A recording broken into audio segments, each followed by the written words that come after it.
Chapter 1 of How to Succeed, or Stepping Stones to Fame and Fortune, by Orison, Swett, Marden. Chapter 1. First, be a man. The great need at this hour is manly men. We want no goody-goody piety, we have too much of it. We want men who will do right, though the heavens fall, who believe in God, and who will confess Him. Rev. W.J. Dawson. All the world cries, "Where is the man who will save us? We want a man." Don't look so far for this man, you have him at hand. This man, it is you, it is I, it is each one of us. How to constitute one's self a man? Nothing harder if one knows not how to will it, nothing easier if one wills it. Alexander Dumas. "I thank God I am a Baptist," said a little short doctor of divinity, as he mounted a step at a convention. "Louder, louder!" shouted a man in the audience. "We can't hear." "Get up higher," said another. "I can't," replied the doctor. "To be a Baptist is as high as one can get." But there is something higher than being a Baptist, and that is being a man. Rousseau says, "According to the order of nature, men being equal, their common vocation is the profession of humanity, and whoever is well educated to discharge the duty of a man cannot be badly prepared to fill any of those offices that have a relation to him.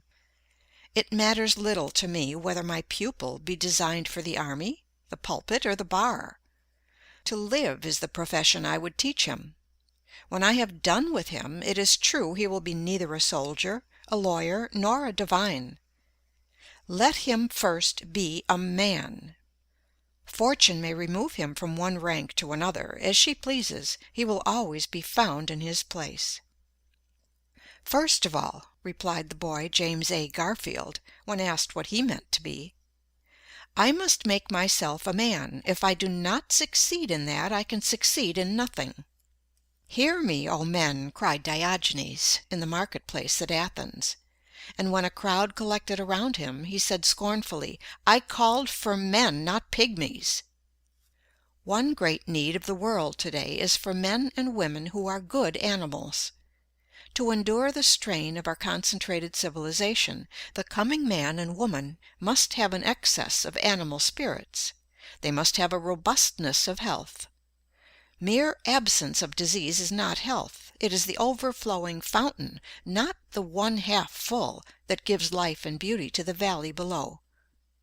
Only he is healthy who exults in mere animal existence, whose very life is a luxury, who feels a bounding pulse throughout his body, who feels life in every limb, as dogs do when scouring over the field, or as boys do when gliding over fields of ice. Dispense with the doctor by being temperate, the lawyer by keeping out of debt, the demagogue by voting for honest men, and poverty by being industrious.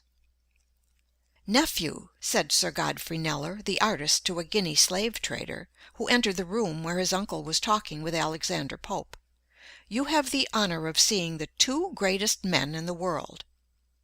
"I don't know how great men you may be," said the Guinea man, as he looked contemptuously upon their diminutive physical proportions, "but I don't like your looks.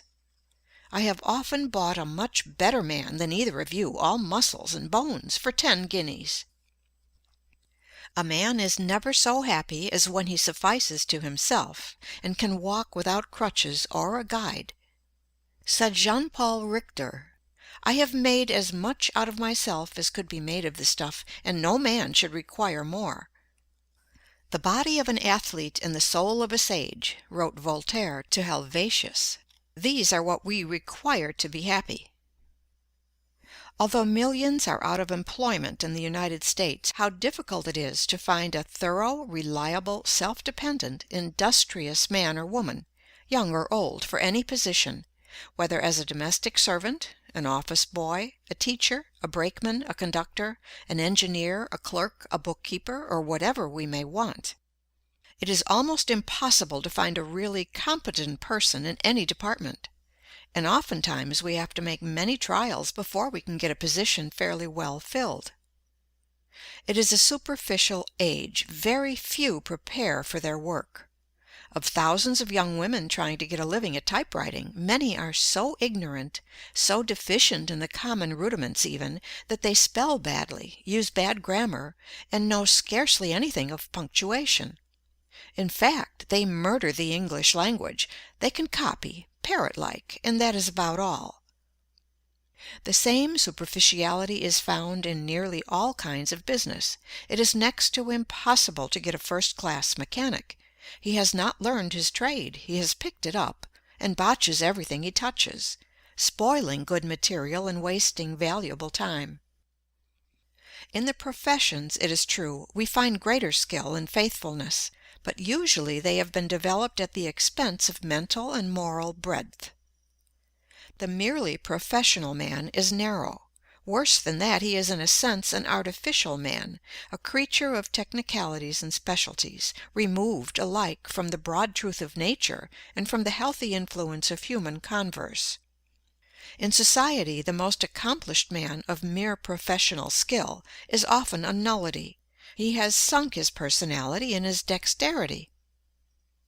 "The aim of every man," said Humboldt, "should be to secure the highest and most harmonious development of his powers to a complete and consistent whole."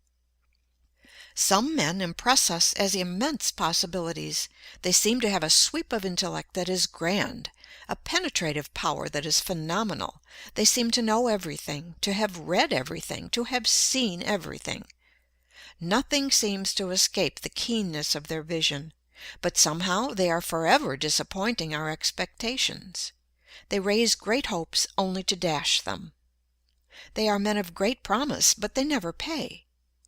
There is some indefinable want in their make-up. What the world needs is a clergyman who is broader than his pulpit, who does not look upon humanity with a white neckcloth ideal, and who would give the lie to the saying that the human race is divided into three classes: men, women, and ministers. Wanted, a clergyman who does not look upon his congregation from the standpoint of old theological books and dusty cobweb creeds, but who sees the merchant as in his store, the clerk as making sales, the lawyer pleading before the jury, the physician standing over the sick bed. In other words, who looks upon the great, throbbing, stirring, pulsing, competing, scheming, ambitious, impulsive, tempted mass of humanity as one of their number, who can live with them, see with their eyes, hear with their ears, and experience their sensations. The world has a standing advertisement over the door of every profession, every occupation, every calling: "Wanted, a man." Wanted, a lawyer who has not become the victim of his specialty, a mere walking bundle of precedents.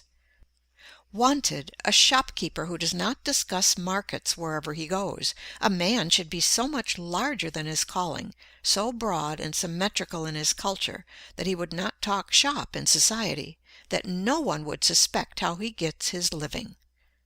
Nothing is more apparent in this age of specialties than the dwarfing, crippling, mutilating influence of occupations or professions. Specialties facilitate commerce and promote efficiency in the professions, but are often narrowing to individuals. The spirit of the age tends to doom the lawyer to a narrow life of practice, the business man to a mere money-making career. Think of a man, the grandest of God's creations, spending his lifetime standing beside a machine for making screws. There is nothing to call out his individuality, his ingenuity, his powers of balancing, judging, deciding. He stands there year after year until he seems but a piece of mechanism. His powers, from lack of use, dwindle to mediocrity, to inferiority, until finally he becomes a mere part of the machine he tends. Wanted, a man who will not lose his individuality in a crowd, a man who has the courage of his convictions, who is not afraid to say "no," though all the world say "yes." Wanted, a man who, though he is dominated by a mighty purpose, will not permit one great faculty to dwarf, cripple, warp, or mutilate his manhood, who will not allow the overdevelopment of one faculty to stunt or paralyze his other faculties. Wanted, a man who is larger than his calling, who considers it a low estimate of his occupation to value it merely as a means of getting a living. Wanted, a man who sees self-development, education and culture, discipline and drill, character and manhood in his occupation. As nature tries every way to induce us to obey her laws by rewarding their observance with health, pleasure and happiness, and punishes their violation by pain and disease, so she resorts to every means to induce us to expand and develop the great possibilities she has implanted within us. She nerves us to the struggle beneath which all great blessings are buried, and beguiles the tedious marches by holding up before us glittering prizes which we may almost touch, but never quite possess. She covers up her ends of discipline by trial, of character building through suffering, by throwing a splendor and glamour over the future, lest the hard dry facts of the present dishearten us and she fail in her great purpose. How else could nature call the youth away from all the charms that hang around young life, but by presenting to his imagination pictures of future bliss and greatness, which will haunt his dreams until he resolves to make them real? As a mother teaches her babe to walk by holding up a toy at a distance, not that the child may reach the toy, but that it may develop its muscles and strength, compared with which the toys are mere baubles, so nature goes before us through life, tempting us with higher and higher toys, but ever with one object in view, the development of the man. In every great painting of the masters there is one idea or figure which stands out boldly beyond everything else. Every other idea or figure on the canvas is subordinate to this idea or figure, and finds its real significance not in itself, but, pointing to the central idea, finds its true expression there. So in the vast universe of God every object of creation is but a guide board with an index finger pointing to the central figure of the created universe, man. Nature writes this thought upon every leaf.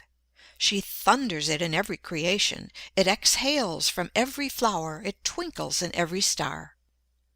Open thy bosom, set thy wishes wide, and let in manhood, let in happiness. Admit the boundless theater of thought from nothing up to God, which makes a man. Young. End of Chapter 1. Chapter 2 of How to Succeed, or Stepping Stones to Fame and Fortune, by Orison, Swett, Marden. Chapter 2. Seize your opportunity. The blowing winds are but our servants when we hoist the sail. You must come to know that each admirable genius is but a successful diver in that sea whose floor of pearls is all your own, by Emerson. Who waits until the wind shall silent keep, who never finds the ready hour to sow, who watcheth clouds will have no time to reap, by Helen Hunt Jackson. The secret of success in life is for a man to be ready for his opportunity when it comes, by Disraeli. Do the best you can where you are, and, when that is accomplished, God will open a door for you and a voice will call, "Come up hither into a higher sphere," by Beecher. Our grand business is, not to see what lies dimly at a distance, but to do what lies clearly at hand, by Carroll. "When I was a boy," said General Grant, "my mother one morning found herself without butter for breakfast, and sent me to borrow some from a neighbor.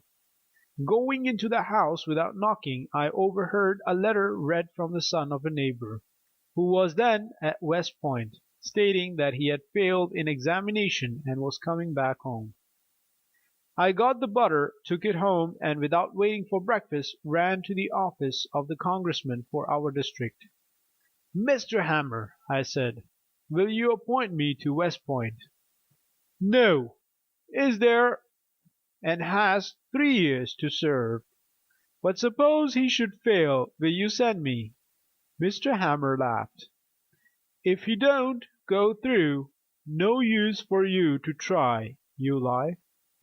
Promise me you will give me the chance, Mr. Hammer, anyhow." Mr. Hammer promised. The next day the defeated lad came home, and the congressman, laughing at my sharpness, gave me the appointment. "Now," said Grant, "it was my mother's being without butter that made me general and president." But he was mistaken. It was his own shrewdness to see the chance, and the promptness to seize it, that urged him upward. "There is nobody," says a Roman cardinal, "whose fortune does not visit once in his life, but when she finds he is not ready to receive her, she goes in at the door and out through the window." Opportunity is coy. The careless, the slow, and the observant, the lazy fail to see it, or clutch at it when it has gone. The sharp fellows detect it instantly, and catch it when on the wing.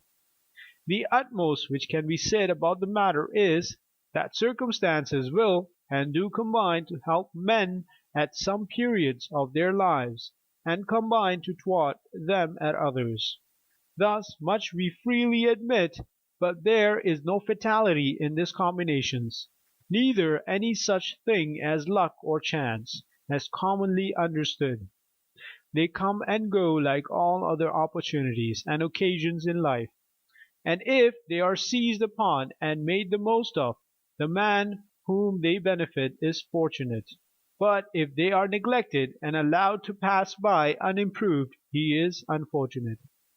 "Charley," says Moses H. Grinnell to a clerk born in New York City, "take my overcoat tip to my house on the Fifth Avenue." Mr. Charley takes the coat, mutters something about "I'm not an errand boy. I came here to learn business," and moves reluctantly. Mr. Grinnell sees it, and at the same time one of his New England clerks says, "I'll take it up." "That is right. Do so," says Mr. G. And to himself he says, "That boy is smart. He will work." And he gives him plenty to do. He gets promoted, gets the confidence of business men, as well as of his employers, and is soon known as a successful man. The youth who starts out in life determined to make the most of his eyes and let nothing escape him which he can possibly use for his own advancement, who keeps his ears open for every sound that can help him on his way, who keeps his hands open he may clutch every opportunity, who is ever on the alert for everything which can help him to get on in the world, who seizes every experience in life and grinds it up into paint for his great life's picture, who keeps his heart open that he may catch every noble impulse and everything which may inspire him, will be sure to live a successful life. There are no ifs or ands about it. If he has his health, nothing can keep him from success. Zion's Herald says that Isaac Rich, who gave $1,350,000 to found Boston University of the Methodist Episcopal Church, began business thus. At 18 he went from Cape Cod to Boston with $3 or $4 in his possession, and looked about for something to do, rising early, walking far, observing closely, reflecting much. Soon he had an idea. He bought 3 bushels of oysters, hired a wheelbarrow, found a piece of board, bought 6 small plates, 6 iron forks, a 3-cent pepper box, and 1 or 2 other things. He was at the oyster boat buying his oysters at 3 o'clock in the morning, wheeled them in 3 miles, set up his board near a market, and began business. He sold out his oysters as fast as he could get them, at a good profit.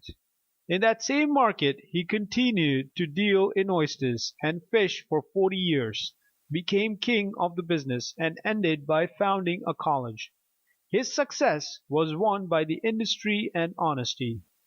"Give me a chance," said Halliburton's stupid, and I will show you. But most likely he has had his chance already and neglected it." "Well, boys," said Mr. A New York merchant, to his 4 clerks, one winter morning in 1815, "this is good news. Peace has been declared.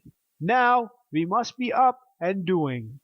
We shall have our hands full, but we can do as much as anybody."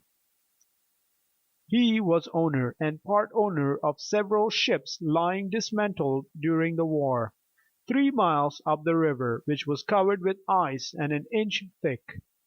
He knew that it would be a month before the ice yielded for the season, and that thus the merchants in other towns where the harbors were open would have time to be in the foreign markets before him. His decision therefore was instantly taken. "Reuben," he continued, addressing one of his clerks, "go and collect as many laborers as possible to go up in the river. Charles, do you find Mr. the rigger, and Mr. the sailmaker, and tell them I want them immediately. John, engage half a dozen truckmen for today and tomorrow. Stephen, do you hunt up as many gravers and caulkers as you can, and hire them to work for me." And Mr. A himself sallied forth to provide the necessary implements for ice breaking. Before 12 o'clock that day upward of 100 men were 3 miles up the river, clearing the ships and cutting away ice, which they sawed out in large squares, and then thrust under the mainmast to open up the channel. The roofing over the ships was torn off, and the clatter of the caulkers' mallets was like to the rattling of a hailstorm. Loads of rigging were passed up on the ice. Riggers went to and fro with belt and knife.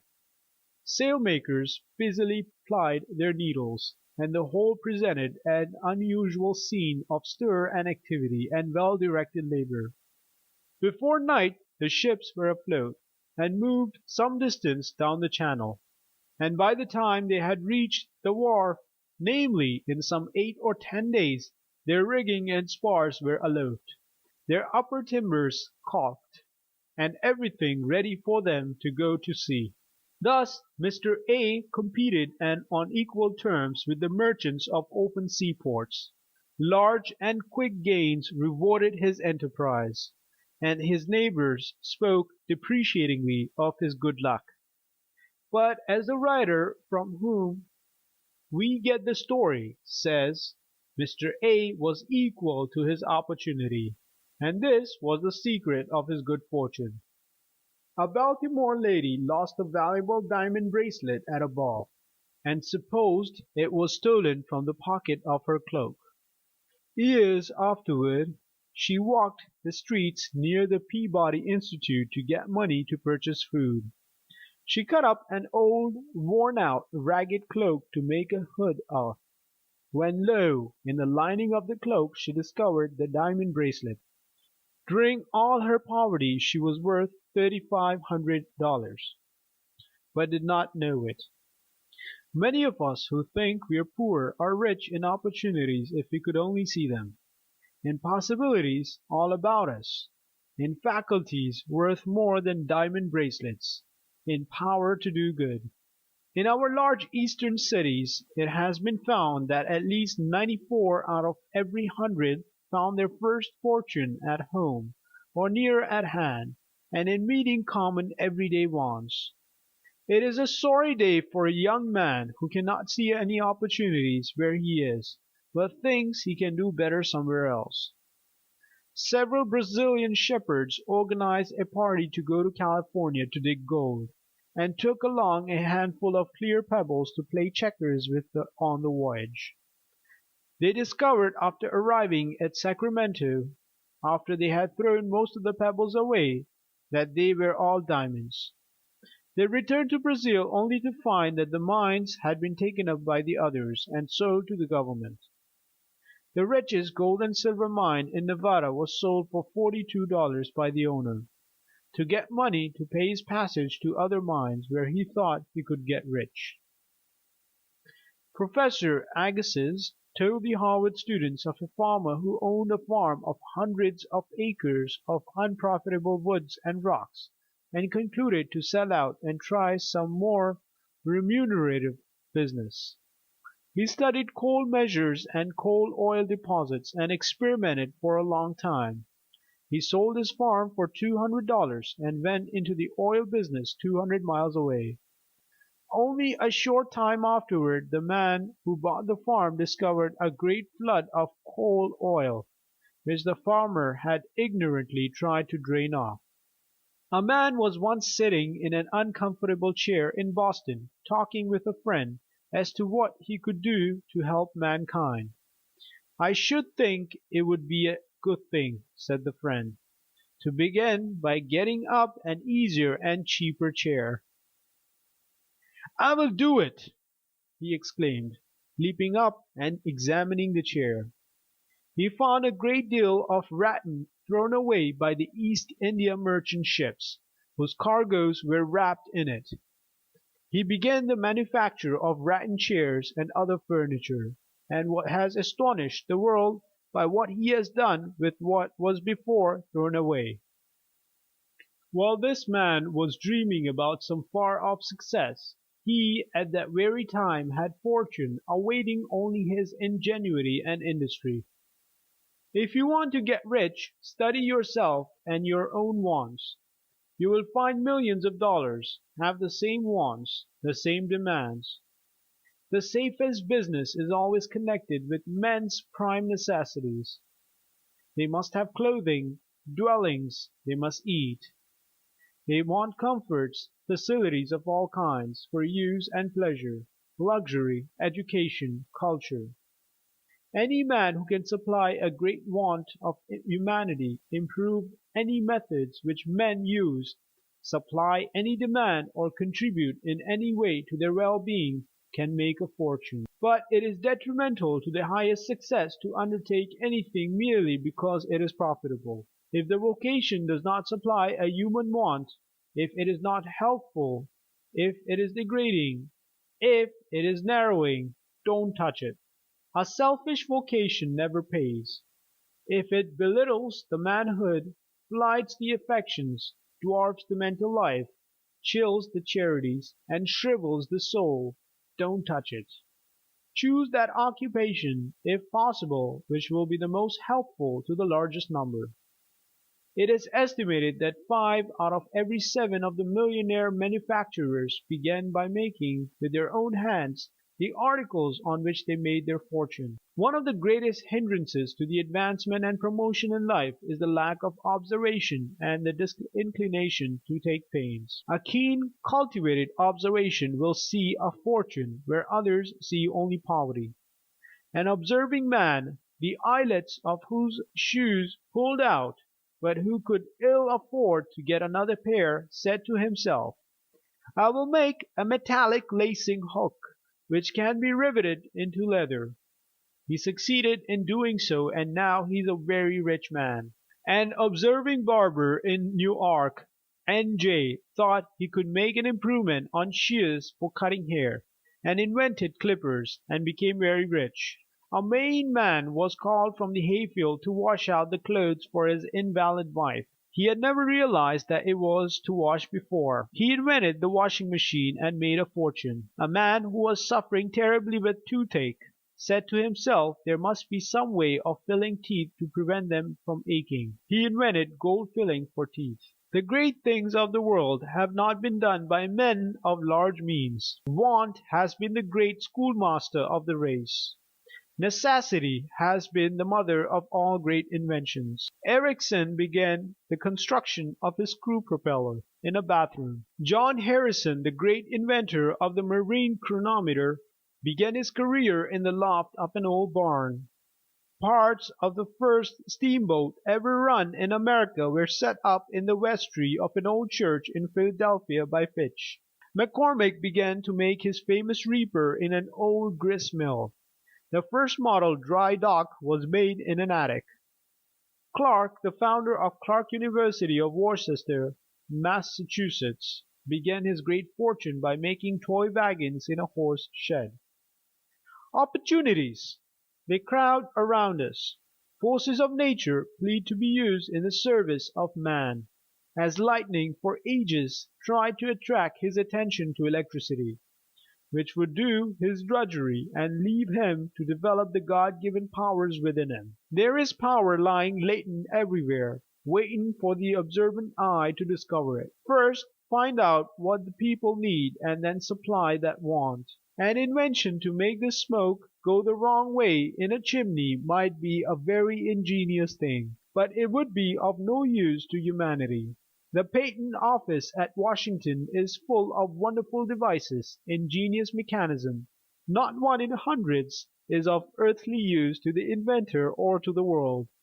And yet how many families have been impoverished and have struggled for years mid want and woe, while the father has been working on useless inventions. These men did not study the wants of humanity. A.T. Stewart, as a boy, lost 87 cents when his capital was $1.50 in buying buttons and thread which people would not purchase. After that he made it a rule never to buy anything which people did not want. The first thing a youth entering the city to make his home there needs to do is make himself a necessity to the person who employs him. According to the Boston Herald, whatever he may have been at home, it counts for nothing until he has done something that makes known the quality of the stuff that is in him. If he shirks work, however humble it may be, the work will soon be inclined to shirk him. But the youth who comes into a city to make his way in the world, and is not afraid of doing his best whether he is paid for it or not, is not long in finding remunerative employment. The people who seem so indifferent to employing young people from the country are eagerly watching for the newcomers, but they look for qualities of character and service in actual work before they manifest confidence or give recognition. It is the youth who is deserving that wins his way out to the front, and when once he has been tested his promotion is only a question of time. It is the same with young women. There are seemingly no places for them where they can earn a decent living, but the moment they fill their places worthily there is enough room for them, and progress is rapid. What the city people desire most is to find those who have the ability to take important places, and the question of gaining a position in the city resolves itself at once into the question of what the young persons have brought with them from home. It is the staying qualities that have been inwrought from childhood which are now in requisition, and the success of the boy or girl is determined by the amount of energetic character that has been developed in the early years at home. Take up the experience of every man and woman who has made a mark in the city for the last 100 years, and it has been the sterling qualities of the home training that have constituted the success of later years. Don't think you have no chance in life because you have no capital to begin with. Most of the rich men of today began poor. The chances are you would be ruined if you had capital. You can only use to advantage what has become a part of yourself by your earning it. It is estimated that not one rich man's son in 10,000 dies rich. God has given every man a capital to start with. We are born rich. He is rich who has good health, a sound body, good muscles. He is rich who has a good head, a good disposition, a good heart. He is rich who has 2 good hands, with 5 chances on each. Equipped? Every man is equipped as only God could equip him. What a fortune he possesses in the marvelous mechanism of his body and mind. It is individual effort that has accomplished everything worth accomplishing in this world. Money to start with is only a crutch, which, if any misfortune knocks it from under you, would only make your fall all the more certain. End of chapter 2. Chapter 3 of How to Succeed, or Stepping Stones to Fame and Fortune, by Orison, Swett, Marden. Chapter 3. How did he begin? There can be no doubt that the captains of industry today, using that term in its broadest sense, are men who began life as poor boys. Seth Low. Poverty is very terrible, and sometimes kills the very soul within us. But it is the north wind that lashes men into Vikings. It is the soft, luscious south wind which lulls them to lotus dreams. Ouida. 'Tis a common proof that lowliness is young ambition's ladder. Shakespeare. 50 years ago, said Hezekiah Conant, the millionaire manufacturer and philanthropist of Pawtucket, Rhode Island, I persuaded my father to let me leave my home in Dudley, Massachusetts, and strike out for myself. So, one morning in May 1845, the old farm horse and wagon was hitched up, and, dressed in our Sunday clothes, father and I started for Worcester. Our object was to get me the situation offered by an advertisement in the Worcester County Gazette, as follows: Boy wanted. Wanted immediately. At the Gazette office, a well-disposed boy, able to do heavy rolling.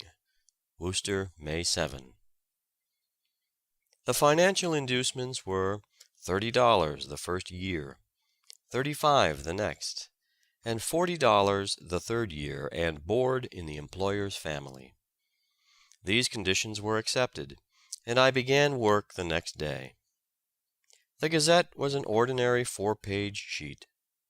I soon learned what, quote, heavy rolling, unquote, meant, for the paper was printed on a Washington hand press, the edition of about 2,000 copies, requiring 2 laborious intervals of about 10 hours each every week.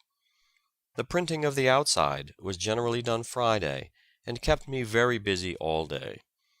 The inside went to press about 3 or 4 o'clock Tuesday afternoon, and it was after 3 o'clock on Wednesday morning before I could go to bed, tired and lame from the heavy rolling. In addition, I also had the laborious task of carrying a quantity of water from the pump behind the block around to the entrance in front, and then up 2 flights of stairs, usually a daily job. I was at first everybody's servant. I was abused, called all sorts of nicknames, had to sweep out the office, build fires in winter, run errands, post bills, carry papers, wait on the editor. In fact, I led the life of a genuine printer's devil. But when I showed them at length that I had learned to set type and run the press, I got promoted, and another boy was hired to succeed in my task with all its decorations. That was my first success, and from that day to this I have never asked anybody to get me a job or situation, and never used a letter of recommendation. But when an important job was in prospect, the proposed employers were given all facilities to learn of my abilities and character. If some young men are easily discouraged, I hope they may gain encouragement and strength from my story. It is a long, rough road at first, but, like the ship on the ocean, you must lay your course for the place where you hope to land, and take advantage of all favoring circumstances. Don't go about the town any longer in that outlandish rig. Let me give you an order on the store. Dress up a little, Horace. Horace Greeley looked down on his clothes, as if he had never before noticed how seedy they were, and replied, "You see, Mr. Sterrett, my father is on a new place, and I want to help him all I can." He had spent but $6 for personal expenses in 7 months, and was to receive $135 from Judge J. M. Sterrett of the Erie Gazette for substitute work. He retained but $15, and gave the rest to his father, with whom he had moved from Vermont to western Pennsylvania, and for whom he had camped out many a night to guard the sheep from wolves. He was nearly 21, and, although tall and gawky, with tow-colored hair, a pale face and whining voice, he resolved to seek his fortune in New York City. Slinging his bundle of clothes on a stick over his shoulder, he walked 60 miles through the woods to Buffalo, rode on a canal boat to Albany, descended the Hudson in a barge, and reached New York just as the sun was rising, August 18, 1831. For days Horace wandered up and down the streets, going into scores of buildings and asking if they wanted a hand. But no was the invariable reply. His quaint appearance led many to think he was an escaped apprentice. One Sunday at his boarding place he heard that printers were wanted at West's printing office. He was at the door at 5 o'clock Monday morning, and asked the foreman for a job at 7. The latter had no idea that the country greenhorn could set type for the Polyglot Testament on which help was needed, but said, "Fix up a case for him, and we'll see if he can do anything." When the proprietor came in, he objected to the newcomer, and told the foreman to let him go when his first day's work was done. That night Horace showed a proof of the largest and most correct day's work that had then been done. In 10 years Horace was a partner in a small printing office. He founded the New Yorker, the best weekly paper in the United States, but it was not profitable. When Harrison was nominated for president in 1840, Greeley started the Log Cabin, which reached the then fabulous circulation of 90,000. But on this paper, at a penny a copy, he made no money. His next venture was the New York Tribune, price 1 cent. To start it, he borrowed $1,000 and printed 5,000 copies of the first number. It was difficult to give them all away. He began with 600 subscribers, and increased the list to 11,000 in 6 weeks. The demand for the Tribune grew faster than new machinery could be obtained to print it. It was a paper whose editor always tried to be right. At the World's Fair in New York in 1853, President Pierce might have been seen watching a young man exhibiting a patent rat trap. He was attracted by the enthusiasm and diligence of the young man, but never dreamed that he would become one of the richest men in the world. It seemed like small business for Jay Gould to be exhibiting a rat trap, but he did it well and with enthusiasm. In fact, he was bound to do it as well as it could be done. Young Gould supported himself by odd jobs at surveying, paying his way by erecting sundials for farmers at $1 apiece, frequently taking his pay in board. Thus he laid the foundation for the business career in which he became so rich. Frederick Douglass started in life with less than nothing, for he did not own his own body, and he was pledged before his birth to pay his master's debts. To reach the starting point of the poorest white boy, he had to climb as far as the distance which the latter must ascend if he would become President of the United States. He saw his mother but 2 or 3 times, and then in the night, when she would walk 12 miles to be with him an hour, returning in time to go into the field at dawn. He had no chance to study, for he had no teacher, and the rules of the plantation forbade slaves to learn to read and write. But somehow, unnoticed by his master, he managed to learn the alphabet from scraps of paper and patent medicine almanacs, and no limits could then be placed to his career. He put to shame thousands of white boys. He fled from slavery at 21, went north and worked as a stevedore in New York and New Bedford. At Nantucket he was given an opportunity to speak in an anti-slavery meeting, and made so favorable an impression that he was made agent of the Anti-Slavery Society of Massachusetts. While traveling from place to lecture, he would study with all his might.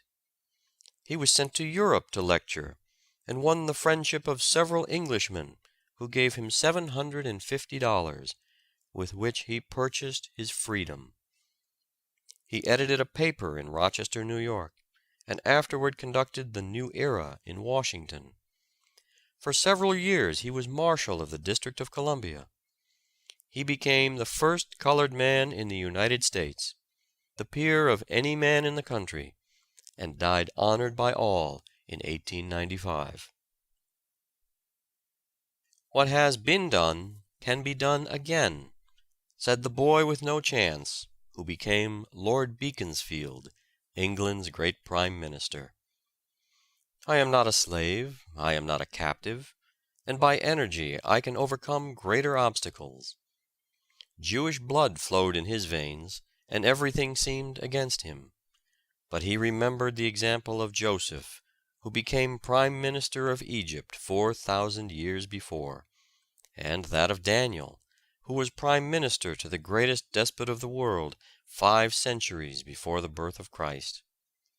He pushed his way up through the lower classes, up through the middle classes, up through the upper classes, until he stood a master, self-poised upon the topmost round of political and social power. Rebuffed, scorned, ridiculed, hissed down in the House of Commons, he simply said, "The time will come when you shall hear me." The time did come, and the boy with no chance but a determined will swayed the scepter of England for a quarter of a century. "I learned grammar when I was a private soldier on the pay of 6d. a day," said William Cobbett. "The edge of my berth, or that of the guard bed, was my seat to study in. My knapsack was my bookcase. A bit of board lying on my lap was my writing table. And the task did not demand anything like a year of my life. I had no money to purchase candles or oil. In winter it was rarely that I could get any evening light but that of the fire, and only my turn even of that. To buy a pen or a sheet of paper, I was compelled to forego some portion of my food, though in a state of half starvation. I had no moment of time that I could call my own, and I had to read and write amidst the talking, laughing, singing, whistling, and bawling of at least a half a score of the most thoughtless of men, and that, too, in the hours of their freedom from all control. Think not lightly of the farthing I had to give, now and then, for pen, ink, or paper. That farthing was, alas, a great sum to me.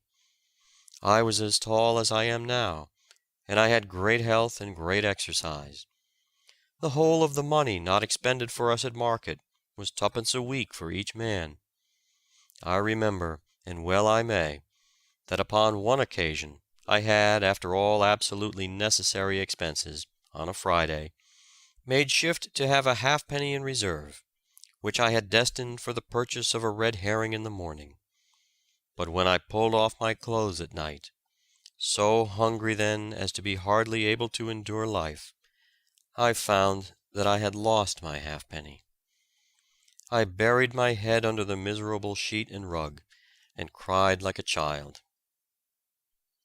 If I, under such circumstances, could encounter and overcome this task, he added, can there be in the world a youth to find any excuse for its non-performance? "I have talked with great men," Lincoln told his fellow clerk and friend, Greene, according to McClure's magazine, "and I do not see how they differ from others." He made up his mind to put himself before the public, and talked of his plans to his friends. In order to keep in practice in speaking, he walked 7 or 8 miles to debating clubs. Practicing polemics was what he called the exercise. He seems now for the first time to have begun to study subjects. Grammar was what he chose. He sought Mentor Graham, the schoolmaster, and asked his advice. "If you are going before the public," Mr. Graham told him, "you ought to do it." But where could he get a grammar? There was but one in the neighborhood, Mr. Graham said, and that was 6 miles away. Without waiting for more information, the young man rose from the breakfast table, walked immediately to the place, borrowed this rare copy of Kirkham's Grammar, and before night was deep in its mysteries.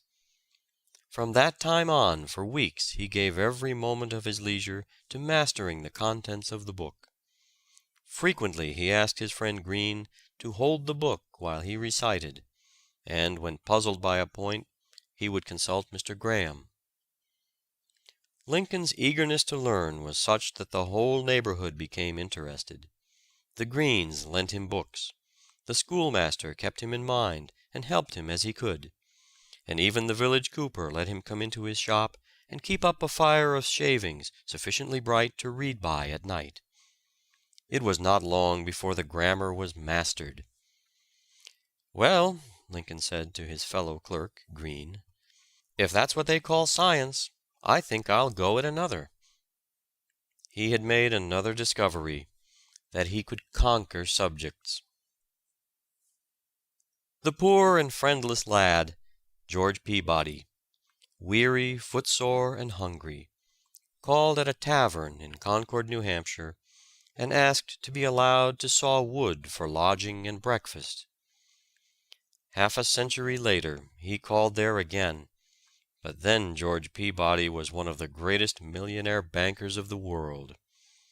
Bishop Fowler says, "It is one of the greatest encouragements of our age that ordinary men with extraordinary industry reach the highest stations." Greeley's father, because the boy tried to yoke the off ox on the near side, said, "That boy will never get along in the world. He'll never know enough to come in when it rains." He was too poor to wear stockings, but Horace persevered and became one of the greatest editors of his century. Handel's father hated music, and would not allow a musical instrument in the house. But the boy with an aim secured a little spinet, hid it in the attic where he practiced every minute where he could steal without detection, until he surprised the great players and composers of Europe by his wonderful knowledge of music. He was very practical in his work, and studied the taste and sensitiveness of audiences until he knew exactly what they wanted. Then he would compose something to supply the demand. He analyzed the effect of sounds and combinations of sounds upon the senses, and wrote directly to human needs. His greatest work, The Messiah, was composed in Dublin for the benefit of poor debtors who were imprisoned there. The influence of this masterpiece was tremendous. It was said it outpreached the preacher, outprayed prayers, reformed the wayward, softened stony hearts, as it told the wonderful story of redemption in sound. A.T. Stewart began life as a teacher in New York at $300 a year. He soon resigned and began that career as a merchant in which he achieved a success almost without precedent. Honesty, one price, cash on delivery, and business on business principles were his invariable rules.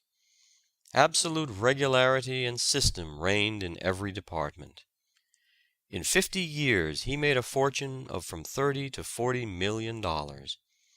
He was nominated as Secretary of the Treasury in 1869, but it was found that the law forbids a merchant to occupy that position. He offered to resign, or to give the entire profits of his business to the poor of New York as long as he should remain in office. President Grant declined to accept such an offer. Poor Kepler struggled with constant anxieties, and told fortunes by astrology for a livelihood, saying that astrology, as the daughter of astronomy, ought to keep her mother. But fancy a man of science wasting precious time over horoscopes. "I supplicate you," he writes to Maestlin, "if there is a situation vacant at Tübingen, do what you can to obtain it for me, and let me know the prices of bread and wine and other necessaries of life, for my wife is not accustomed to live on beans." He had to accept all sorts of jobs. He made almanacs and served anyone who would pay him. Who would have predicted that the modest, gentle boy, Raphael, without either riches or noted family, would have worked his way to such renown, or that one of his pictures, but 66 3/4 inches square, the Mother of Jesus, would be sold to the Empress of Russia for $66,000. His Ansidai Madonna was bought by the National Gallery for $350,000. Think of Michelangelo working for 6 florins a month, and 18 years on St. Peter's for nothing. Dr. Johnson was so afflicted with King's evil that he lost the use of one eye. The youth could not even engage in the pastimes of his mates, as he could not see the gutter without bending his head down near the street. He read and studied terribly. Finally a friend offered to send him to Oxford, but he failed to keep his promise, and the boy had to leave. He returned home, and soon afterward his father died insolvent. He conquered adverse fortune and bodily infirmities with the fortitude of a true hero. Ichabod Washburn, a poor boy born near Plymouth Rock, was apprenticed to a blacksmith in Worcester, Mass., and was so bashful that he scarcely dared to eat in the presence of others. But he determined that he would make the best wire in the world, and would contrive ways and means to manufacture it in enormous quantities. At that time there was no good wire made in the United States. One house in England had the monopoly of making steel wire for pianos for more than a century. Young Washburn, however, had grit, and was bound to succeed. His wire became the standard everywhere. At one time he made 250,000 yards of iron wire daily, consuming 12 tons of metal, and requiring the services of 700 men. He amassed an immense fortune, of which he gave away a large part during his life, and bequeathed the balance to charitable institutions. John Jacob Astor left home at 17 to acquire a fortune. His capital consisted of $2 and 3 resolutions: to be honest, to be industrious, and not to gamble. 2 years later he reached New York, and began work in a fur store at $2 a week and his board. Soon learning the details of the business, he began operations on his own account. By giving personal attention to every purchase and sale, roaming the woods to trade with the Indians, or crossing the Atlantic to sell his furs at a great profit in England, he soon became the leading fur dealer in the United States. His idea of what constitutes a fortune expanded faster than his acquisitions. At 50 he owned millions.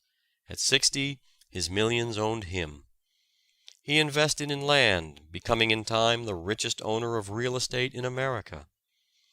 Generous to his family, he seldom gave much for charity. He once subscribed $50 for some benevolent purpose, when one of the committee of solicitation said, "We did hope for more, Mr. Astor. Your son gave us $100. "Ah," chuckled the rich furrier, "William has a rich father. Mine was poor." Elihu Burritt wrote in a diary kept at Worcester, whither he went to enjoy its library privileges, such entries as these: Monday, June 18. Headache.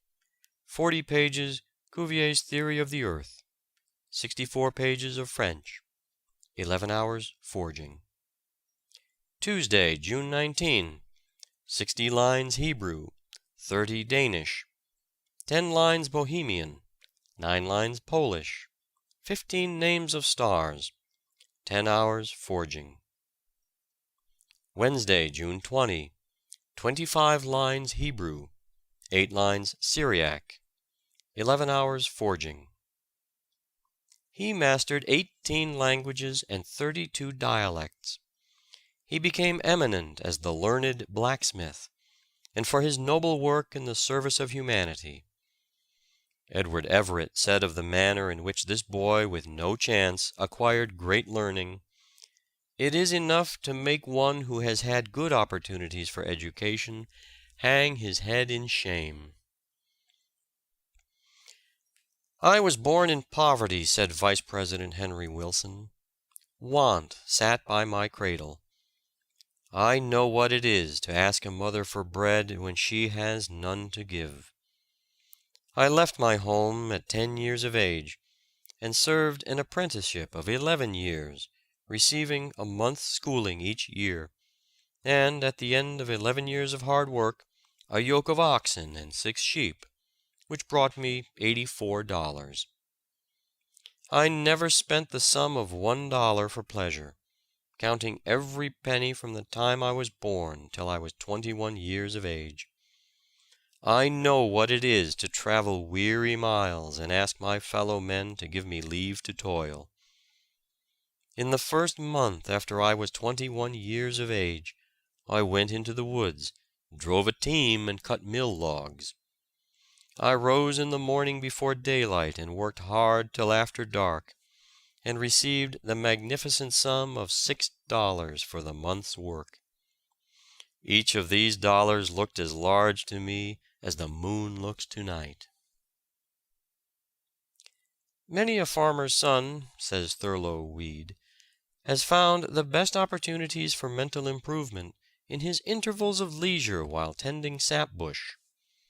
Such, at any rate, was my own experience. At night you had only to feed the kettles and keep up the fires, the sap having been gathered and the wood cut before dark. During the day we would always lay in a good stock of fat pine by the light of which, blazing bright before the sugar house, in the posture the serpent was condemned to assume, as a penalty for tempting our first grandmother, I passed many a delightful night in reading. I remember in this way to have read a history of the French Revolution, and to have obtained from it a better and more enduring knowledge of its events and horrors, and of the actors in that great national tragedy, than I have received from all subsequent reading. I remember also how happy I was in being able to borrow the books of a Mr. Keyes, after a 2-mile tramp through the snow, shoeless, my feet swaddled in remnants of rag carpet. "That fellow will beat us all some day," said a merchant speaking of John Wanamaker and his close attention to his work. What a prediction to make of a young man who started business with a little clothing and a hand-cart in the streets of Philadelphia. But this youth had the indomitable spirit of a conqueror in him, and you could not keep him down. General Grant said to George W. Childs, "Mr. Wanamaker could command an army." His great energy, method, industry, economy, and high moral principle attracted President Harrison, who appointed him Postmaster General. Jacques Aristide Boucicault began his business life as an employee in a dry goods house in a small provincial town in France. After a few years he went to Paris, where he prospered so rapidly that in 1853 he became a partner and later the sole proprietor of the Bon Marché, then only a small shop, which became under his direction the most unique establishment in the world.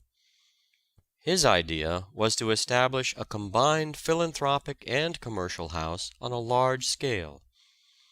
Everyone who worked for him was advanced progressively, according to his length of employment and the value of the services he rendered. He furnished free tuition, free medical attendance, and a free library for employees, a provident fund affording a small capital for males and a marriage portion for females at the expiration of 10 or 15 years of service, a free reading room for the public, and a free art gallery for artists to exhibit their paintings or sculptures. After his sudden death in 1877, his only son carried forward his father's projects until he too died in 1879, when his widow, Marguerite Guérin, continued and extended his business and beneficent plans until her death in 1887. So well did this family lay the foundations of a building covering 108,000 square feet, with many accessory buildings of smaller size, and of a business employing 3,600 persons, with sales amounting to nearly $20 million annually, that every department is still conducted with all its former success in accordance with the instructions of the founders.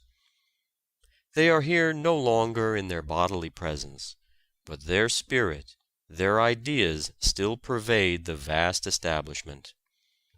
Everything is still sold at a small profit and at a price plainly marked, and any article which may have ceased to please the purchaser can without the slightest difficulty be exchanged or its value refunded. When James Gordon Bennett was 40 years old, he collected all his property, $300, and in a cellar with a board upon 2 barrels for a desk, himself his own typesetter, office boy, publisher, newsboy, clerk, editor, proofreader, and printer's devil, he started the New York Herald. In all his literary work up to this time he had tried to imitate Franklin's style, and, as is the fate of all imitators, he utterly failed. He lost 20 years of his life trying to be somebody else. He first showed the material he was made of in the salutatory of the Herald, viz., "Our only guide shall be good, sound, and practical common sense, applicable to the business and bosoms of men engaged in everyday life. We shall support no party, be the organ of no faction or coterie, and care nothing for any election or any candidate from president down to constable. We shall endeavor to record facts upon every public and proper subject, stripped of verbiage and coloring, with comments when suitable, just, independent, fearless, and good-tempered." Joseph Hunter was a carpenter, Robert Burns a plowman, Keats a druggist, Thomas Carlyle a mason, Hugh Miller a stonemason. Rubens the artist was a page, Swedenborg a mining engineer, Dante and Descartes were soldiers. Ben Jonson was a bricklayer, and worked at building Lincoln Inn in London, with trowel in hand and a book in his pocket. Jeremy Taylor was a barber. Andrew Johnson was a tailor. Cardinal Wolsey was a butcher's son. So were Defoe and Kirk White. Michael Faraday was the son of a blacksmith. He even excelled his teacher, Sir Humphrey Davy, who was an apprentice to an apothecary. Virgil was the son of a porter, Homer of a farmer, Pope of a merchant, Horace of a shopkeeper, Demosthenes of a cutler, Milton of a money scrivener, Shakespeare of a wool stapler, and Oliver Cromwell of a brewer. John Wanamaker's first salary was $1.25 per week. A.T. Stewart began his business life as a school teacher. James Keene drove a milk wagon in a California town. Joseph Pulitzer, proprietor of the New York World, once acted as a stoker on a Mississippi steamboat. When a young man, Cyrus Field was a clerk in a New England store. George W. Childs was an errand boy for a bookseller at $4 a month.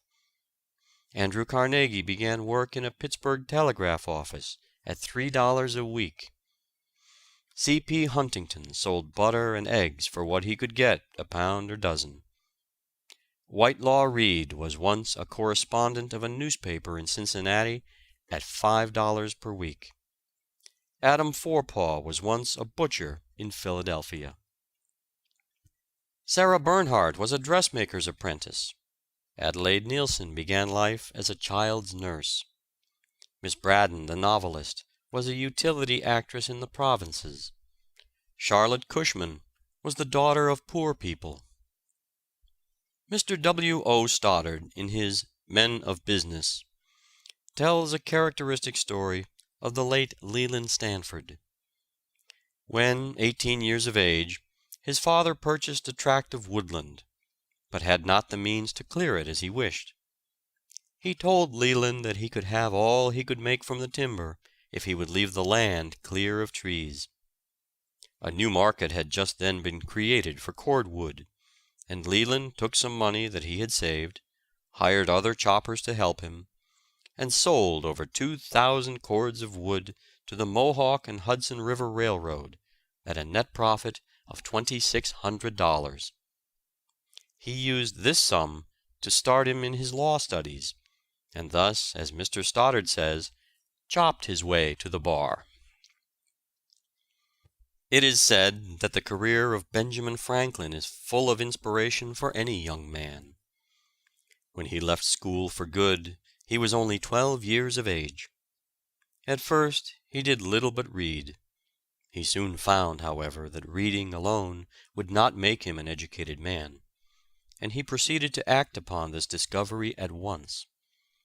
At school he had been unable to understand arithmetic. Twice he had given it up as a hopeless puzzle, and finally left school almost hopelessly ignorant upon the subject. But the printer's boy soon found his ignorance of figures extremely inconvenient. When he was about 14, he took up for the third time the Cocker's arithmetic, which had baffled him at school, and ciphered all through it with ease and pleasure. He then mastered a work upon navigation, which included the rudiments of geometry, and thus tasted, quote, "the inexhaustible charm of mathematics." Unquote. He pursued a similar course, we are told, in acquiring the art of composition, in which, at length, he excelled most of the men of his time. When he was but a boy of 16, he wrote so well that the pieces which he slyly sent to his brother's paper were thought to have been written by some of the most learned men in the colony. Henry Clay, the mill boy of the Slashes, was one of 7 children of a widow too poor to send him to any but a common country school, where he was drilled only in the 3 R's. But he used every spare moment to study without a teacher, and in after years he was a king among self-made men. The most successful man is he who has triumphed over obstacles, disadvantages, and discouragements. It is Goodyear in his rude laboratory, enduring poverty and failure until the pasty rubber is at length hardened. It is Edison biding his time in baggage car and in printing office until that mysterious light and power glows and throbs at his command. It is Carey on his cobbler's bench, nourishing the great purpose that at length carried the message of love to benighted India. These are the cases and examples of true success. End of chapter 3.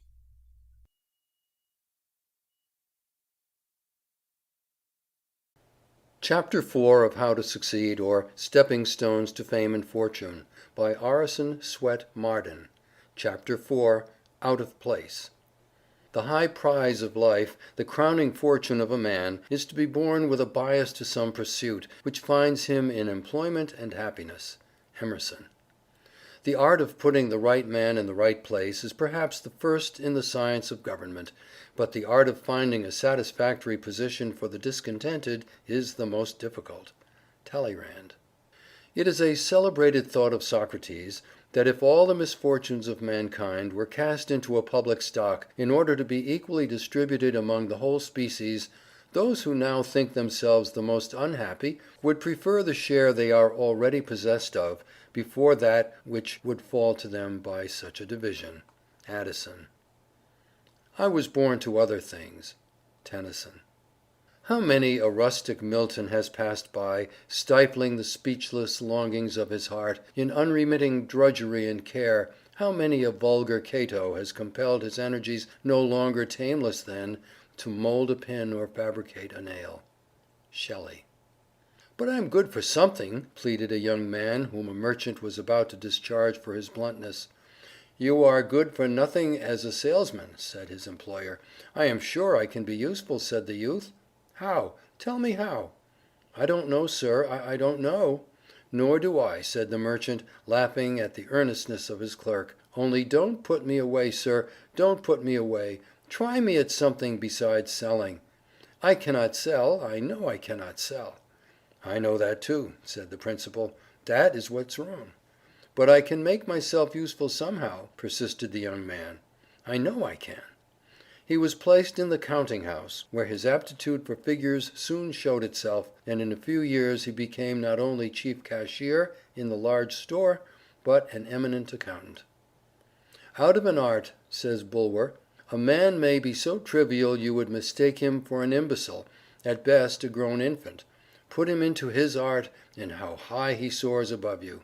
How quietly he enters into a heaven of which he has become a denizen, and unlocking the gates with his golden key, admits you to follow, an humble reverent visitor." A man out of place is like a fish out of water. Its fins mean nothing, they are only a hindrance. The fish can do nothing but flounder out of its element, but as soon as the fins feel the water they mean something. 52% of our college graduates studied law, not because in many cases they have the slightest natural aptitude for it, but because it is put down as the proper road to promotion. A man never grows in personal power and moral stamina when out of his place. If he grows at all, it is a narrow, one-sided, stunted growth, not a manly growth. Nature abhors the slightest perversion of natural aptitude or deviation from the sealed orders which accompany every soul into this world. A man out of place is not half a man. He feels unmanned, unsexed. He cannot respect himself, hence he cannot be respected. You can enter all kinds of horses for a race, but only those which have natural adaptation for speed will make records. The others will only make themselves ridiculous by their lumbering, unnatural exertions to win.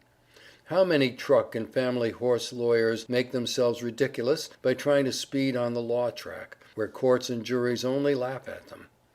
The effort to redeem themselves from scorn may enable them by unnatural exertions to become fairly passable, but the same efforts along the line of their strength or adaptation would make them kings in their line. "Jonathan," said Mr. Chase, when his son told of having nearly fitted himself for college, "thou shalt go down to the machine shop on Monday morning." It was many years before Jonathan escaped from the shop to work his way up to the position of a man of great influence as a United States Senator from Rhode Island. Galileo was sent to the University at Pisa at 17, with the strict injunction not to neglect medical subjects for the alluring study of philosophy or literature. But when he was 18 he discovered the great principle of the pendulum by a lamp left swinging in the cathedral. John Adams' father was a shoemaker, and trying to teach his son the art, gave him some uppers to cut out by a pattern which had a three-cornered hole in it to hang it up by. The future statesman followed the pattern, hole and all. There is a tradition that Tennyson's first poems were published at the instigation of his father's coachman. His grandfather gave the lad 10 shillings for writing an elegy on his grandmother. As he handed it to him, he said, "There, that's the first money you ever earned by your poetry, and take my word for it, it will be the last." Murillo's mother had marked her boy for a priest, but nature had already laid her hand upon him and marked him for her own. His mother was shocked on returning from church one day to find that the child had taken down the sacred family picture, Jesus and the Lamb, and had painted his own hat on the Saviour's head, and had changed the lamb into a dog.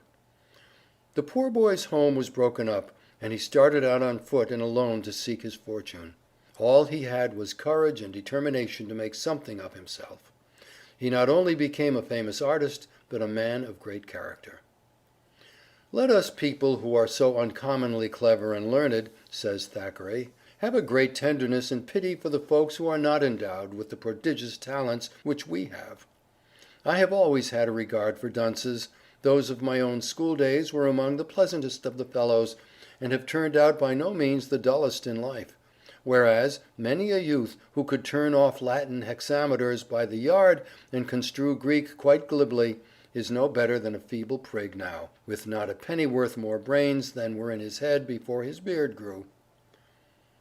In the winter of 1824 there set in a great flood upon the town of Sidmouth. The tide rose to a terrible height.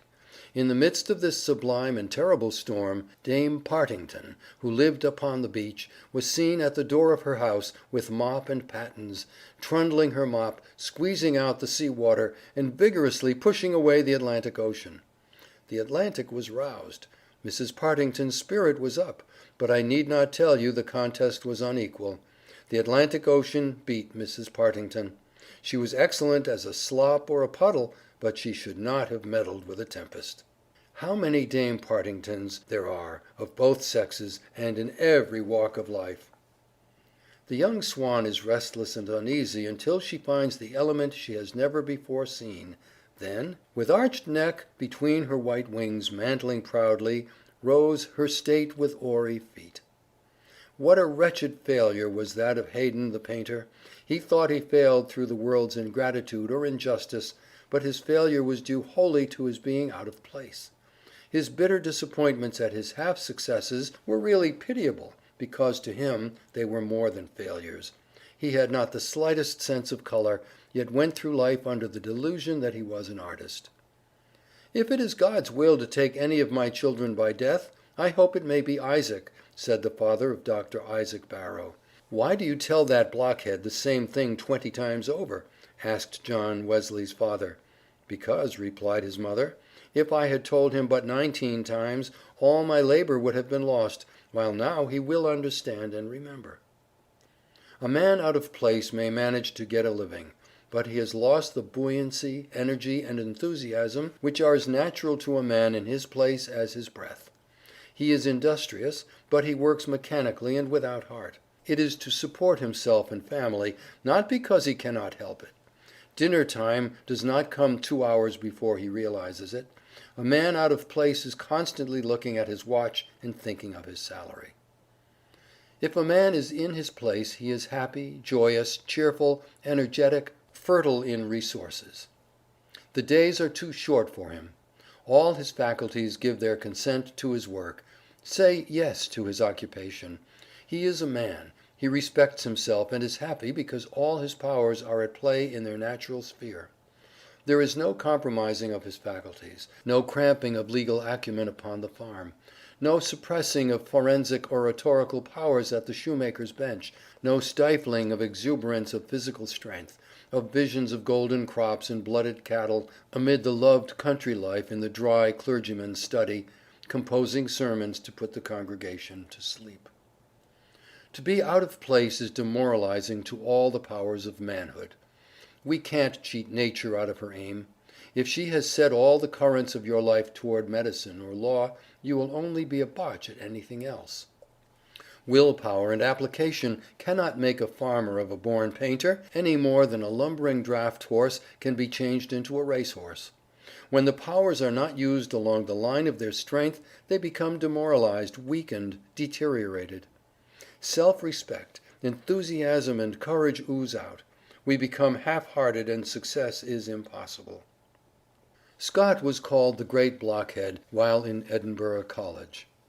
Grant's mother called the future general and president useless Grant, because he was so unhandy and dull. Erskine had at length found his place as a lawyer. He carried everything before him at the bar. Had he remained in the Navy, he would probably never have been heard from. When elected to Parliament, his lofty spirit was chilled by the cold sarcasm and contemptuous indifference of Pitt, whom he was expected by his friends to annihilate. But he was again out of his place. He was shorn of his magic power, and his eloquent tongue faltered from a consciousness of being out of his place. Gould failed as a storekeeper, tanner and surveyor and civil engineer, before he got into a railroad office where he "struck his gait." When extracts from James Russell Lowell's poem at Harvard were shown his father at Rome, instead of being pleased, the latter said, "James promised me when I left home that he would give up poetry and stick to books. I had hoped that he had become less flighty." The world is full of people at war with their positions. Man only grows when he is developing along the lines of his own individuality, and not when he is trying to be somebody else. All attempts to imitate another man, when there is no one like you in all creation, as the pattern was broken when you were born, is not only to ruin your own pattern, but to make only an echo of the one imitated. There is no strength off the lines of our own individuality. Anywhere else we are dwarfs, weaklings, echoes, and the echo even of a great man is a sorry contrast to even the smallest human being, who is himself. End of chapter 4. Chapter 5 of How to Succeed, or Stepping Stones to Fame and Fortune, by Orison, Swett, Marden. Chapter 5. What Shall I Do? No man ever made an ill figure who understood his own talents, nor a good one who mistook them. Swift. Blessed is he who has found his work. Let him ask no other blessing. Carlyle. Whatever you are by nature, keep to it. Never desert your line of talent. Be what nature intended you for, and you will succeed. Be anything else, and you will be 10,000 times worse than nothing. Sydney Smith. He who is false to present duty breaks a thread in the loom, and will find the flaw when he may have forgotten its cause. Beecher. I am glad to think I am not bound to make the world go round, but only to discover and to do, with cheerful heart, the work that God appoints. Jean Ingelow. Do that which is assigned you, says Emerson, and you cannot hope too much or dare too much. There is at this moment for you an utterance brave and grand as that of the colossal chisel of Phidias, or trowel of the Egyptians, or the pen of Moses or Dante, but different from all these. I felt that I was in the world to do something, and thought I must, said Whittier, thus giving the secret of his great power. It is the man who must enter law, literature, medicine, the ministry, or any other of the overstocked professions, who will succeed. His certain call, that is, his love for it, and his fidelity to it, are the imperious factors of his career. If a man enters a profession simply because his grandfather made a great name in it, or his mother wants him to, with no love or adaptability for it, it were far better for him to be a day laborer.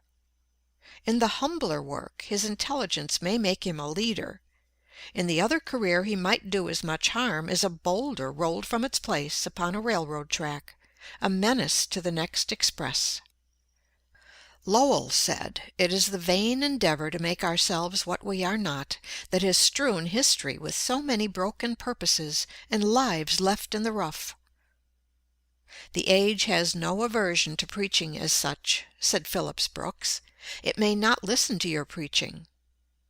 But though it may not listen to your preaching, it will wear your boots, or buy your flour, or see stars through your telescope. It has a use for every person, and it is his business to find out what that use is.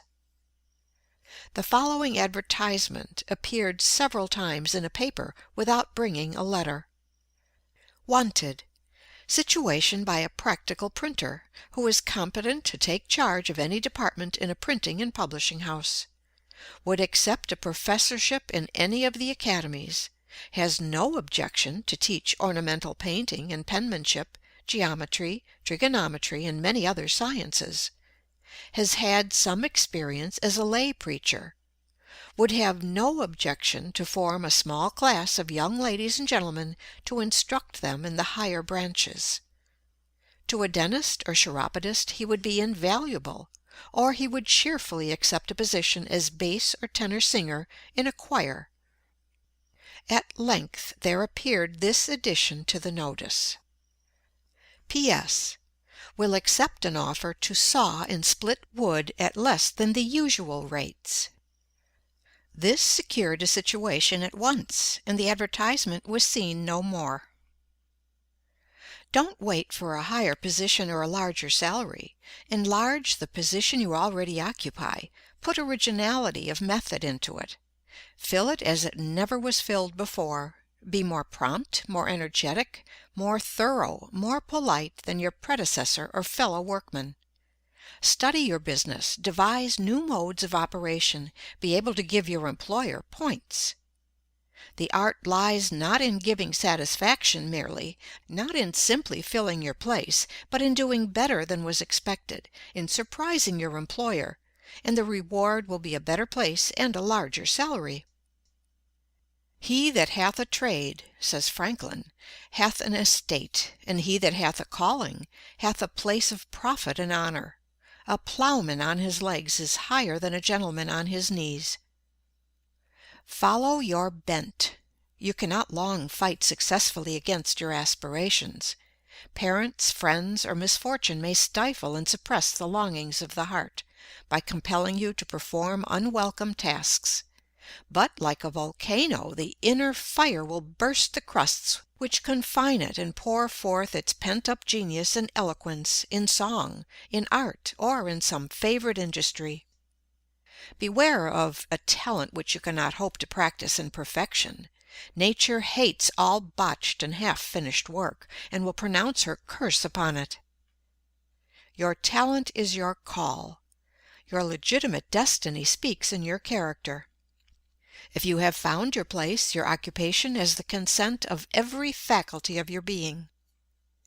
If possible, choose that occupation which focuses the largest amount of your experience and tastes.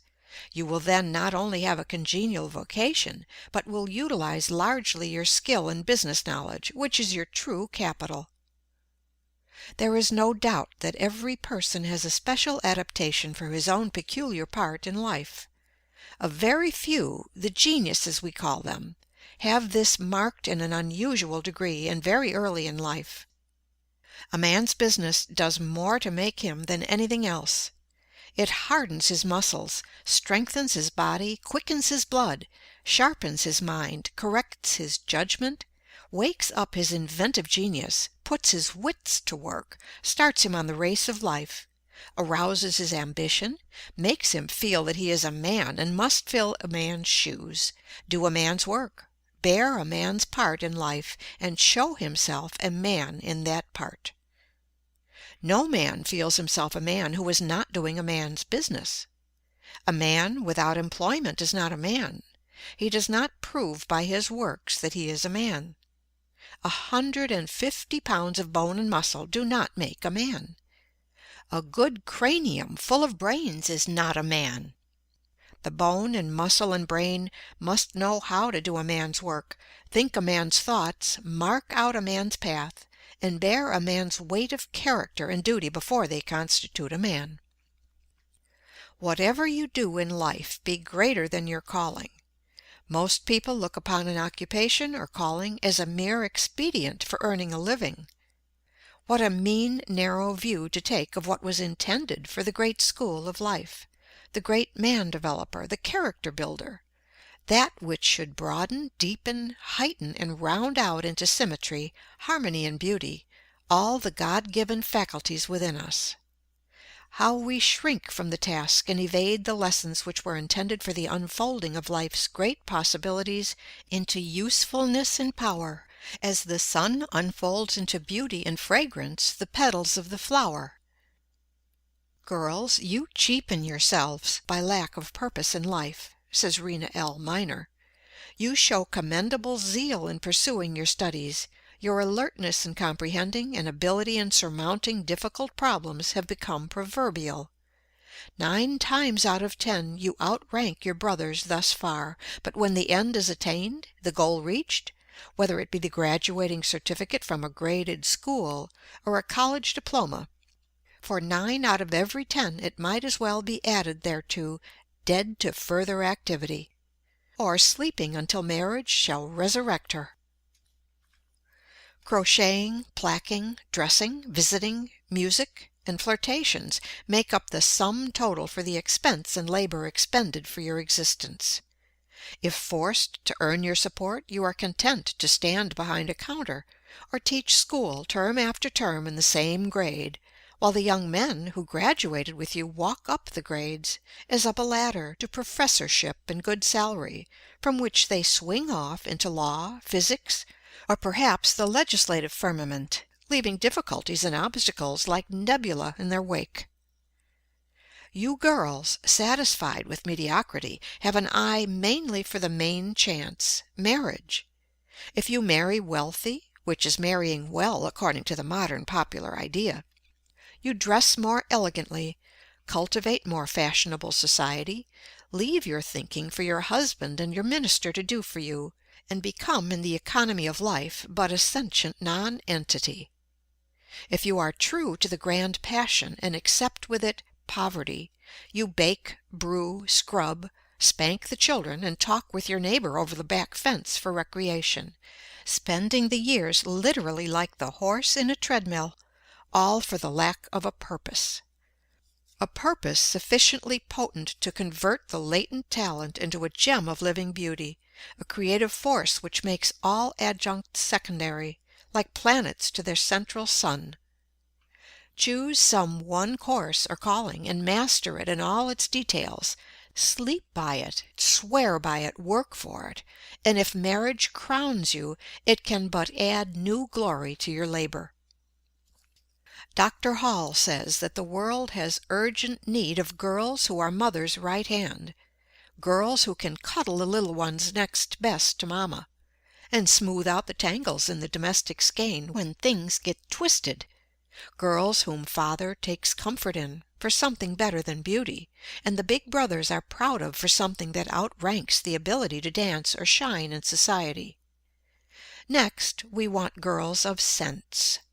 Girls who have a standard of their own regardless of conventionalities, and are independent enough to live up to it. Girls who simply won't wear a trailing dress on the street to gather up microbes and all sorts of defilement. Girls who don't wear a high hat to the theater or lacerate their feet with high heels and endanger their health with corsets. Girls who will wear what is pretty and becoming and snap their fingers at the dictates of fashion when fashion is horrid and silly. And we want good girls, girls who are sweet, right straight out from the heart to the lips, innocent and pure and simple girls, with less knowledge of sin and duplicity and evil doing at 20 than the pert little schoolgirl of 10 has all too often. And we want careful girls and prudent girls who think enough of the generous father who toils to maintain them in comfort, and of the gentle mother who denies herself much that they may have so many pretty things, to count the cost and draw the line between the essentials and non-essentials. Girls who strive to save and not to spend. Girls who are unselfish and eager to be a joy and a comfort in the home, rather than an expense and a useless burden. We want girls with hearts, girls who are full of tenderness and sympathy, with tears that flow for other people's ills, and smiles that light outward their own beautiful thoughts. We have lots of clever girls and brilliant girls and witty girls. Give us a consignment of jolly girls, warm-hearted and impulsive girls, kind and entertaining to their own folks, and with little desire to shine in the garish world. With a few such girls scattered around, life would freshen up for all of us, as the weather does under the spell of summer showers. End of Chapter 5. Chapter 6 of How to Succeed, or Stepping Stones to Fame and Fortune, by Orison, Swett, Marden. Chapter 6. Will you pay the price? The gods sell anything, and to everybody at a fair price. Emerson. All desire knowledge, but no one is willing to pay the price. Juvenal. There is no royal path which leads to geometry. Euclid. There is no road to success but through a clear, strong purpose. A purpose underlies character, culture, position, attainment of whatever sort. T. T. Munger. Remember, you have not a sinew whose law of strength is not action. You have not a faculty of body, mind, or soul whose law of improvement is not energy. E. B. Hall. We have but what we make, and every good is locked by nature in a granite hand. Sheer labor must unclench. "Oh, if I could thus put a dream on canvas!" exclaimed an enthusiastic young artist, pointing to a most beautiful painting. "Dream on canvas!" growled the master.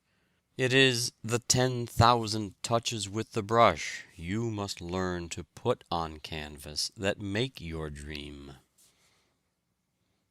"There is but one method of attaining excellence," said Sydney Smith, "and that is hard labor." "If only Milton's imagination could have conceived his visions," says Waters, "his consummate industry alone could have carved the immortal lines which enshrine them. If only Newton's mind could reach out to the secrets of nature, even his genius could only do it by the homeliest toil. The works of Bacon are not Midsummer Night's Dreams, but like coral islands they have risen from the depths of truth, and formed their broad surfaces above the ocean by the minutest accretions of persevering labor. The conceptions of Michelangelo would have perished like a night's fantasy, had not his industry given them permanence." Salvini contributes the following to the Century as to his habits of study before he had established himself as a past master of tragedy. "I imposed upon myself a new method of study. While I was busying myself with the part of Saul, I read and reread the Bible, so as to become impregnated with the appropriate sentiments, manners, and local color. When I took up Othello, I pored over the history of the Venetian Republic and that of the Moorish invasion of Spain. I studied the passions of the Moors, their art of war, their religious beliefs, nor did I overlook the romance of Giraldi Cinthio, in order the better to master that sublime character. I did not concern myself about a superficial study of the words, or of some point of scenic effect, or of greater or less accentuation of certain phrases with a view to win passing applause. A vaster horizon opened out before me, an infinite sea on which my bark could navigate in security, without fear of falling in with reefs." His method was not new, but he considered it so, and gives his opinion in quotation marks. He speaks of characters with which his name is not always associated by writers on the stage, but is correct, I think, in the main. "Many years ago, a little boy entered Harrow School and was put in a class beyond his years, wherein all the other boys had the advantage of previous instruction. His master used to reprove his dullness, but all his efforts could not raise him from the lowest place in the class. The boy finally procured the elementary books which the other boys had studied. He devoted the hours of play and many of the hours of sleep to mastering the elementary principles of these books. This boy was soon at the head of his class, and the pride of Harrow. The statue of that boy, Sir William Jones, stands today in St. Paul's Cathedral, for he lived to be the greatest Oriental scholar of Europe." "What is the secret of success in business?" asked a friend of Cornelius Vanderbilt. "Secret? There is no secret about it," replied the Commodore.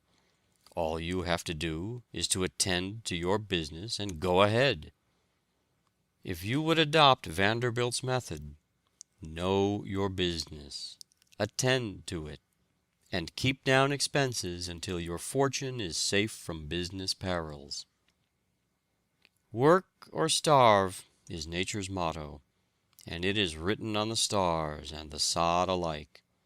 Starve mentally, starve morally, starve physically. It is an inexorable law of nature that whatever is not used dies. Nothing for nothing is her maxim. If we are idle and shiftless by choice, we shall be nerveless and powerless by necessity. The mottos of great men often give us glimpses of the secret of their characters and success. Work, work, work was the motto of Sir Joshua Reynolds, David Wilkie, and scores of other men who have left their mark upon the world. Voltaire's motto was toujours au travail, always at work. Scott's maxim was, never be doing nothing. Michelangelo was a wonderful worker. He even slept in his clothes, ready to spring to his work as soon as he awoke. He kept a block of marble in his bedroom that he might get up in the night and work when he could not sleep. His favorite device was an old man in a go-cart, with an hourglass upon it, bearing this inscription, Ancora imparo, still I'm learning. Even after he was blind, he would ask to be wheeled into the Belvedere to examine the statues with his hands. Cobden used to say, "I'm working like a horse without a moment to spare." It was said that Handel, the musician, did the work of a dozen men. Nothing ever daunted him. He feared neither ridicule nor defeat. Lord Palmerston worked like a slave, even in his old age. Being asked when he considered a man in his prime, he replied, 79, that being his own age. Humboldt was one of the world's great workers. In summer he arose at 4 in the morning for 30 years. He used to say work was as much of a necessity as eating or sleeping. Sir Walter Scott was a phenomenal worker. He wrote the Waverley novels at the rate of 12 volumes a year. He averaged a volume every 2 months during his whole working life. What an example is this to the young men of today of the possibilities of an earnest life. Edmund Burke was one of the most prodigious workers that ever lived. George Stephenson used to work at mealtime, getting out loads of coal while the miners were at dinner, in order that he might earn a few extra shillings to buy a spelling book and an arithmetic. His associates thought he was very foolish, and asked him what good it would do to learn to read and cipher. He told them he was determined to improve his mind. So he studied whenever he could snatch a minute before the engines fire, and in every possible situation, until he had a good, practical, common-sense education. Garibaldi's father decided that Giuseppe should be a minister, because the boy was so sorry for a cricket which lost its leg. Samuel Morse's father concluded that his son would preach well, because he could not keep his head above water in a dangerous attempt to catch bait in the Mystic River. President Dwight told young Morse he would never make a painter, and hinted that he would never amount to much anyway if he did not study more. Although under the teaching of West and Alston in London, he became a tolerable portrait painter, he did not find his sphere until returning from England on a sailing vessel. He heard Professor Jackson explain an electrical experiment in Paris, when the thought of the telegraph flashed into his mind, and he found no rest until he flashed over the wire the first message, "What hath God wrought?" on the experimental line between Baltimore and Washington. This was May 24, 1844. William H. Vanderbilt was by far the wealthiest man in the world. Chauncey M. Depew estimated his fortune at 200 millions. He left his 8 children 10 millions each, except Cornelius and William K., who had 65 millions each. Commodore Vanderbilt, his father, amassed a fortune of $80 millions in his own lifetime, and that too at a time when it was more difficult to make money than it is now. Mr. C. P. Huntington is a good example of a self-made man. His father was a Connecticut farmer. The farm was left to him, but he traded it off for a lot of clocks which he peddled in mining districts for gold dust and nuggets. He and Mark Hopkins formed a partnership and opened a hardware store in California. They united with Leland Stanford in the construction of a railroad, and they all got rich rapidly. Mr. Huntington is one of the greatest railroad operators of the country. He always acted upon the principle that he would control the stock of any road in which he was interested. He is one of the most methodical men of all the millionaires of this country. He is very plain in his manner, strictly temperate, and very abstemious in his living. He said he never knew what it was to be tired. Russell Sage used to keep a grocery store in Troy, New York. He finally associated himself with Jay Gould, who used to be a constant borrower of money of him. Mr. Sage probably keeps more ready money on hand than any other millionaire. He can nearly always control 10 millions or more at call. He has never speculated in stocks to any extent. Mr. Sage's word is as good as any bond. He has no taste for ordinary diversions except driving. Philip D. Armour, who has the appearance of a prosperous farmer, was born on a farm near Watertown, New Jersey. He became fired with a desire to see the, quote, boundless West, unquote.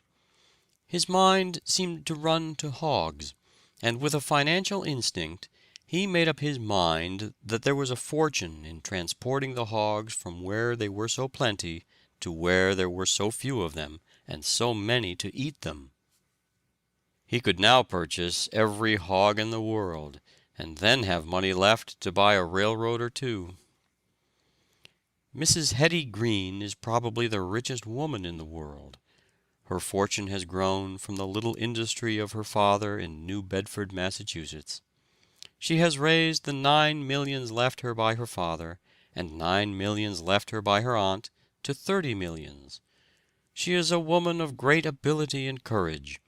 She once took with her $5 millions of securities in a satchel on a streetcar to deposit with her banker on Wall Street. The probabilities are that billionaires will be as plentiful in the 20th century as millionaires are today, through hard work, self-denial, rigid economy, method, accuracy, and strict temperance, for not one of the self-made millionaires are intemperate. John D. Rockefeller never tastes intoxicating liquor. He seems as unvarying in his method and system as the laws of the universe. Jay Gould did not use wine or intoxicating liquor of any kind. Mr. Huntington does not even drink coffee, while William Waldorf Astor merely takes a sip of wine for courtesy's sake. Not one of the leading millionaires uses tobacco, and not one of them is profane. Very rich men are almost always honest in their dealings, so far as their word is concerned.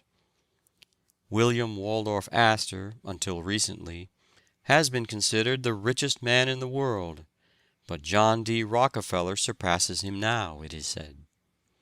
The whole wealth of Croesus was little more than the income of this modern Croesus for 1 year. Mr. Rockefeller controls about 80 or 90 millions of capital stock in the Standard Oil Trust. The Standard Oil Company is one of the best managed corporations in the world. 2 centuries and a quarter ago, a little tempest-tossed, weather-beaten bark, barely escaped from the jaws of the wild Atlantic, landed upon the bleakest shore of New England. From her deck disembarked 101 careworn exiles. To the casual observer, no event could seem more insignificant. The contemptuous eye of the world scarcely deigned to notice it. Yet the famous vessel that bore Caesar and his fortunes carried but an ignoble freight compared with that of the Mayflower. Though landed by a treacherous pilot upon a barren and inhospitable coast, they sought neither richer fields nor a more congenial climate, but liberty and opportunity.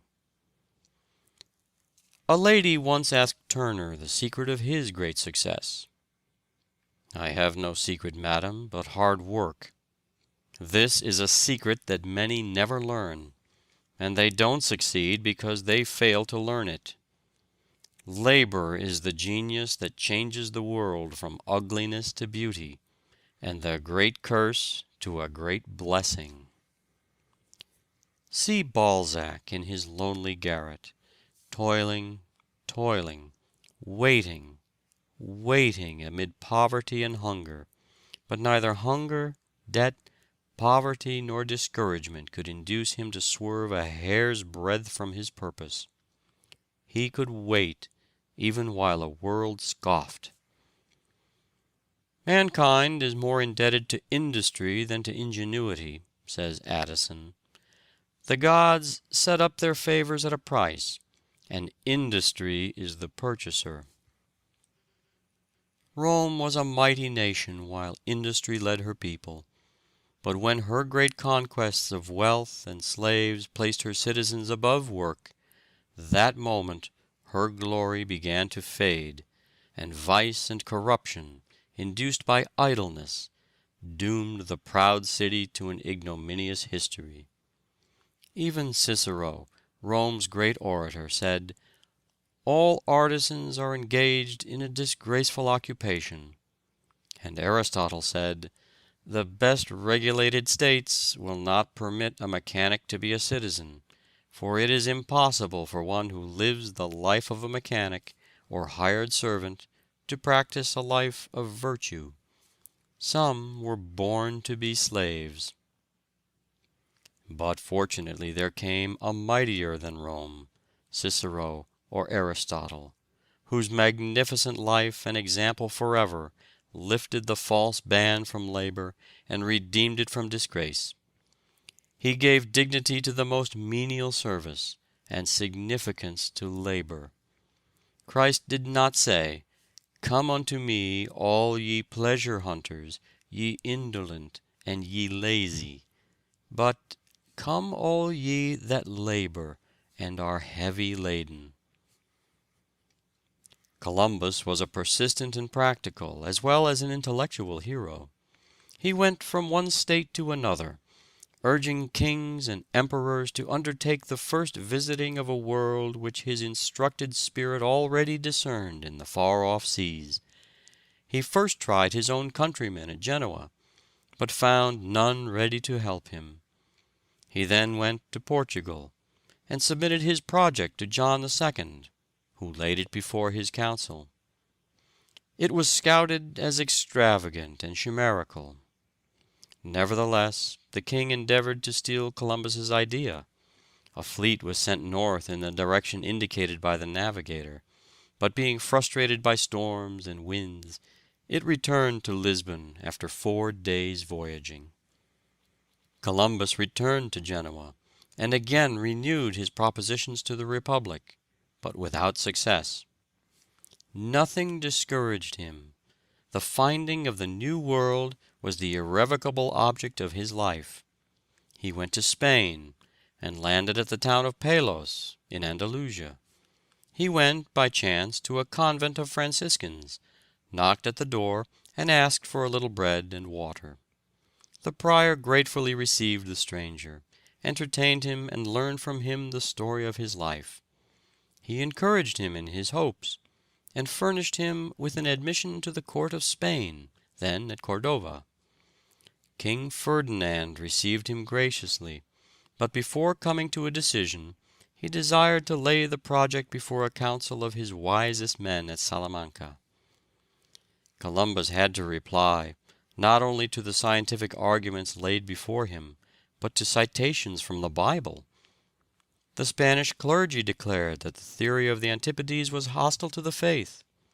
The earth, they said, was an immense flat disk, and if there was a new earth beyond the ocean, then all men could not be descended from Adam.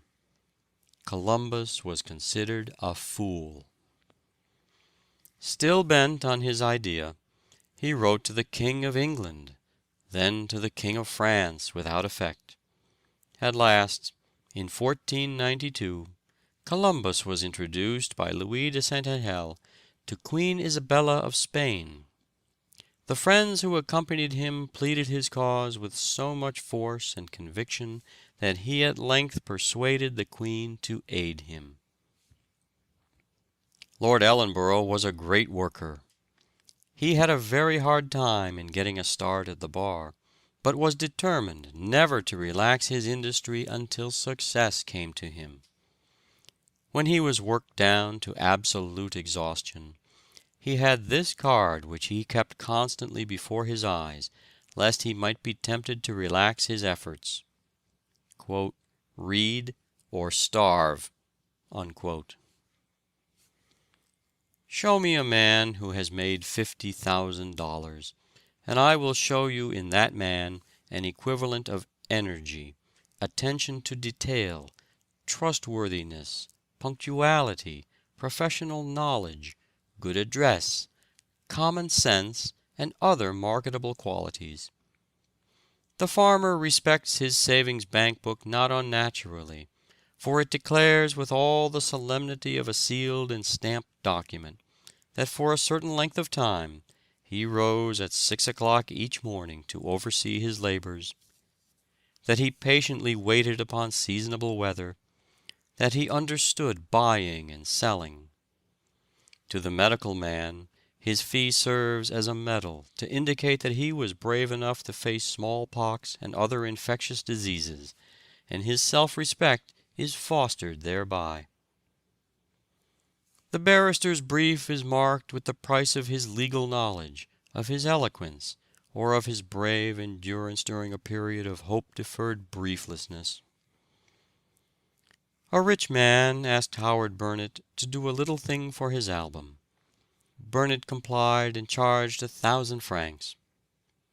"But it took you only 5 minutes," objected the rich man. "Yes, but it took me 30 years to learn how to do it in 5 minutes." "I prepared that sermon," said a young sprig of divinity, "in half an hour, and preached it at once, and thought nothing of it." "In that," said an older minister, "your hearers are at one with you, for they also thought nothing of it." Virgil seems to have accomplished about 4 lines a week, but then they have lasted 1,800 years, and will last 1,800 more. 7 years Virgil is said to have expended in the composition of the Georgics, and they could all be printed in about 7 columns of an ordinary newspaper. Tradition reports that he was in the habit of composing a few lines in the morning, and spending the rest of the day in polishing them. Campbell used to say that if a poet made 1 good line a week, he did very well indeed. But Moore thought that if a poet did his duty, he could get a line done every day. What an army of young men enters the success contest every year as raw recruits. Many of them are country youths flocking to the cities to buy success. Their young ambitions have been excited by some book, or fired by the story of some signal success, and they dream of becoming Astors or Gerards, Stuarts or Wanamakers, Vanderbilts or Goulds, Lincolns or Garfields, until their innate energy impels them to try their own fortune in the magic metropolis. But what are you willing to pay for, quote, "success," unquote, as you call it, young man? Do you realize what that word means in a great city in the 19th century, where men grow gray at 30 and die of old age at 40, where the race of life has become so intense that the runners are treading on the heels of those before them, and, quote, "woe to him who stops to tie his shoestring," unquote. Do you know that only 2 or 3 out of every 100 will ever win permanent success, and only because they have kept everlastingly at it, and that the rest will sooner or later fail, and many die in poverty because they have given up the struggle? There are multitudes of men who never rely wholly upon themselves and achieve independence. They are like summer vines which never grow even ligneous, but stretch out 1,000 little hands to grasp the stronger shrubs, and if they cannot reach them, they lie dishevelled in the grass, hoof-trodden and beaten of every storm. It will be found that the first real movement upward will not take place until, in a spirit of resolute self-denial, indolence so natural to almost everyone is mastered. Necessity is, usually, the spur that sets the sluggish energies in motion. Poverty, therefore, is often of inestimable value as an incentive to the best endeavors of which we are capable. End of chapter 6. Chapter 7 of How to Succeed or Stepping Stones to Fame and Fortune by Orison Swett Marden. Chapter 7 Foundation Stones. In all matters, before beginning, a diligent preparation should be made. Cicero. How great soever a genius may be, certain it is that he will never shine in his full lustre, nor shed the full influence he is capable of, unless to his own experience he adds that of other men and other ages. By Bolingbroke. It is for want of the little that human means must add to the wonderful capacity for improvement, born in man, that by far the greatest part of the intellect, innate in our race, perishes undeveloped and unknown. By Edward Everett. If any man fancies that there is some easier way of gaining $1 than by squarely earning it, he has lost his clue to his way through this moral labyrinth, and must henceforth wander as chance may dictate. By Horace Greeley. What we do upon some great occasion will probably depend on what we already are, and what we are will be the result of previous years of self-discipline. By H. P. Liddon. Learn to labor and to wait.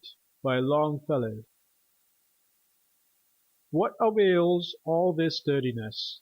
Asked an oak tree which had grown solitary for 200 years, bitterly handled by frosts and wrestled by winds. Why am I to stand here useless? My roots are anchored in rifts of rocks. No herds can lie down under my shadow. I am far above singing birds, that seldom come to rest among my leaves. I am set as a mark for storms, that bend and tear me. My fruit is serviceable for no appetite.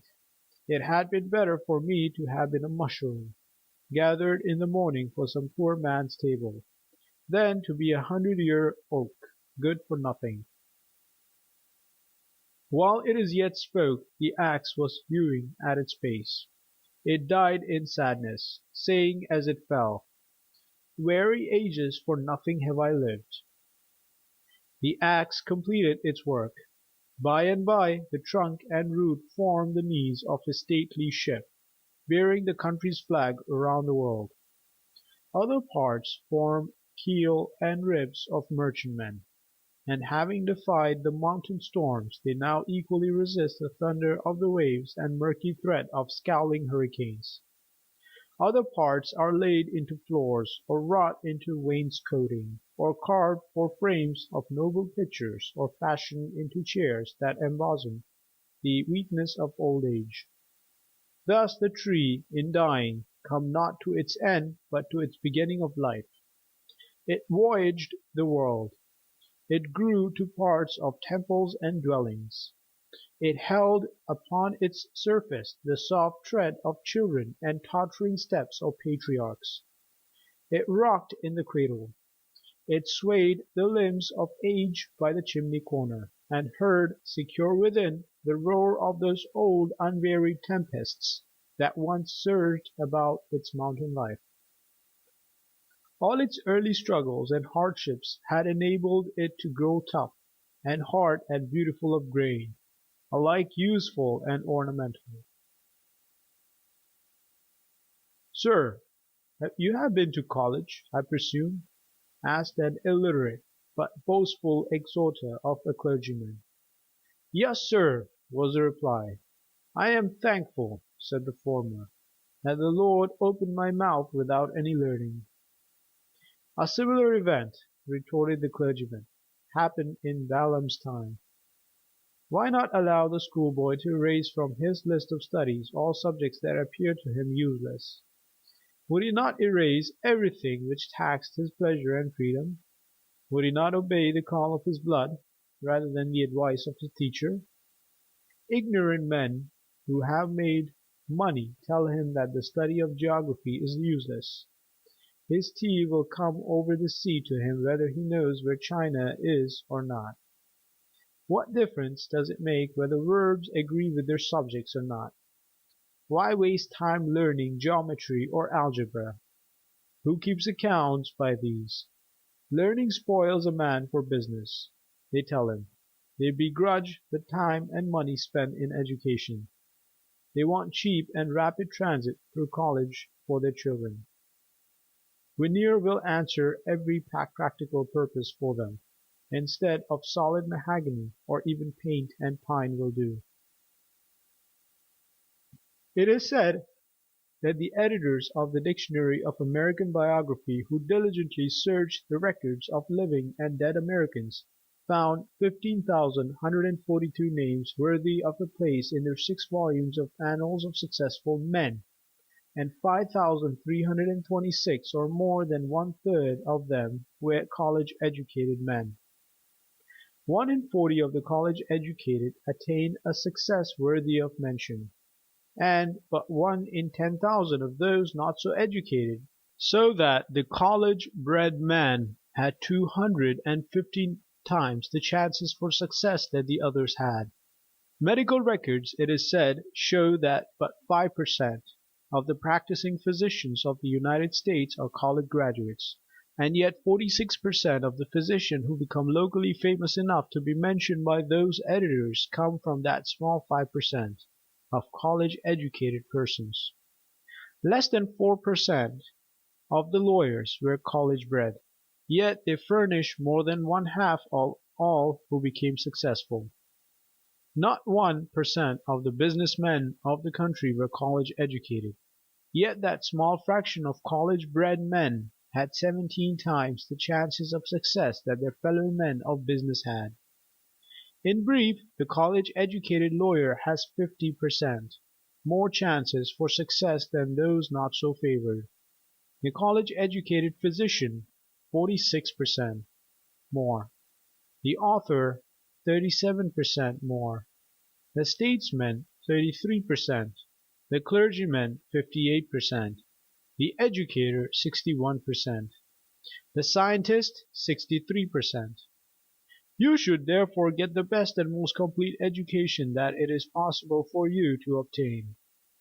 Knowledge, then, is one of the secret keys which unlock the hidden mysteries of a successful life. "I do not remember," said Beecher, "a book in all the depths of learning, nor a scrap in literature, nor a work in all the schools of art, from which its author has derived a permanent renown, that is not known to have been long and patiently elaborated." "You are a fool to stick so close to your work all the time," said one of Vanderbilt's young friends. "We're having our fun while we're young, for when will we if not now?" Cornelius was either earning more money by working overtime, or saving what he had earned, or at home asleep, recruiting for the next day's labor and preparing for a large harvest later. Like all successful men, he made finance a study. When he entered the railroad business, it was estimated that his fortune was $35 or $40 million. "The spruce young spark," says Caesar, who thinks chiefly of his mustache and boots and shiny hat, of getting along nicely and easily during the day, and talking about the theatre, the opera, or a fast horse, ridiculing the faithful young fellow who came to learn the business and make a man of himself, because he will not join in wasting his time in dissipation, will see the day.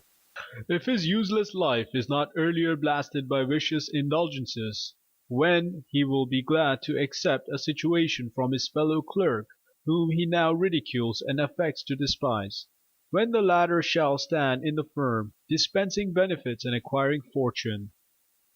When a man has done his work, says Ruskin, and nothing can anyway be materially altered in his fate, let him forget his toil and jest with his fate if he will. But what excuse can you find for wilfulness of thought at the very time when every crisis of fortune hangs on decisions?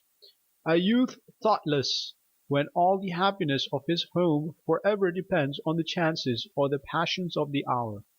A youth thoughtless, when the career of all his days depends on the opportunity of a moment. A youth thoughtless, when his every action is a foundation stone of future conduct, and every imagination a foundation of life or death.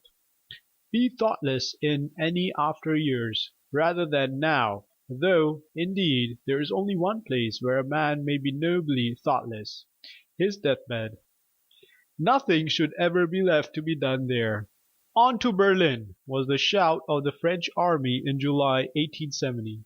But, to the astonishment of the world, the French forces were cut in two and rolled as by a tidal wave into Metz and around Sedan. Soon two French armies and the Emperor surrendered, and the German troopers paraded the streets of captured Paris. But as men thought it out, as Professor Wells tells us, they came to see that it was not France that was beaten, but only Louis Napoleon and a lot of nobles, influential only because they bore titles or were favorites. Louis Napoleon, the feeble bearer of a great name, was emperor because of that name and criminal daring. By a series of happy accidents he had gained credit in the Crimean War, and at Magenta and Solferino. But the unmasking time came in the Franco-Prussian War, as it always comes when sham, artificial toy men meet genuine self-made men. And such were the German leaders: William, strong, upright, warlike, every inch a king; Von Roon, Minister of War, a master of administrative detail; Bismarck, the mastermind of European politics; and above all, Von Moltke, Chief of Staff, who hurled armies by telegraph as he sat at his cabinet, as easily as master moves chessmen against a stupid opponent. Said Captain Bingham, "You can have no idea of the wonderful machine that the German army is, and how well it is prepared for war. A chart is made out which shows just what must be done in the case of wars with the different nations, and every officer's place in the scheme is laid out beforehand. There is a schedule of trains which will supersede all other schedules the moment war is declared, and this is so arranged that the commander of the army here could telegraph to any officer to take such a train and go to such a place at a moment's notice." When the Franco-Prussian War was declared, Von Moltke was awakened at midnight and told of the fact. He said coolly to the official who aroused him, "Go to Pigeon Hole No. in my safe, and take a paper from it and telegraph as there directed to the different troops of the Empire." He then turned over and went to sleep, and awoke at his usual hour in the morning. Everyone else in Berlin was excited about the war, but Von Moltke took his morning walk as usual, and a friend who met him said, "General, you seem to be taking it very easy. Aren't you afraid of the situation? I should think you would be busy." "Ah," replied Von Moltke, "all of my work for this time has been done long beforehand, and everything that can be done now has been done." "A rare man this Von Moltke," exclaims Professor Wells, "one who made himself ready for his opportunities beyond all men known to the modern world. Of an impoverished family he rose very slowly and by his own merit. He yielded to no temptation, vice or dishonesty, of course, nor to the greater and ever-present temptation to idleness, for he constantly worked to the limit of human endurance. He was ready for every emergency, not by accident, but because he made himself ready by painstaking labor, before the opportunity came. His favorite motto was, 'Help yourself and others will help you.' Hundreds of his age in the Prussian army were of nobler birth. thousands of greater fortune.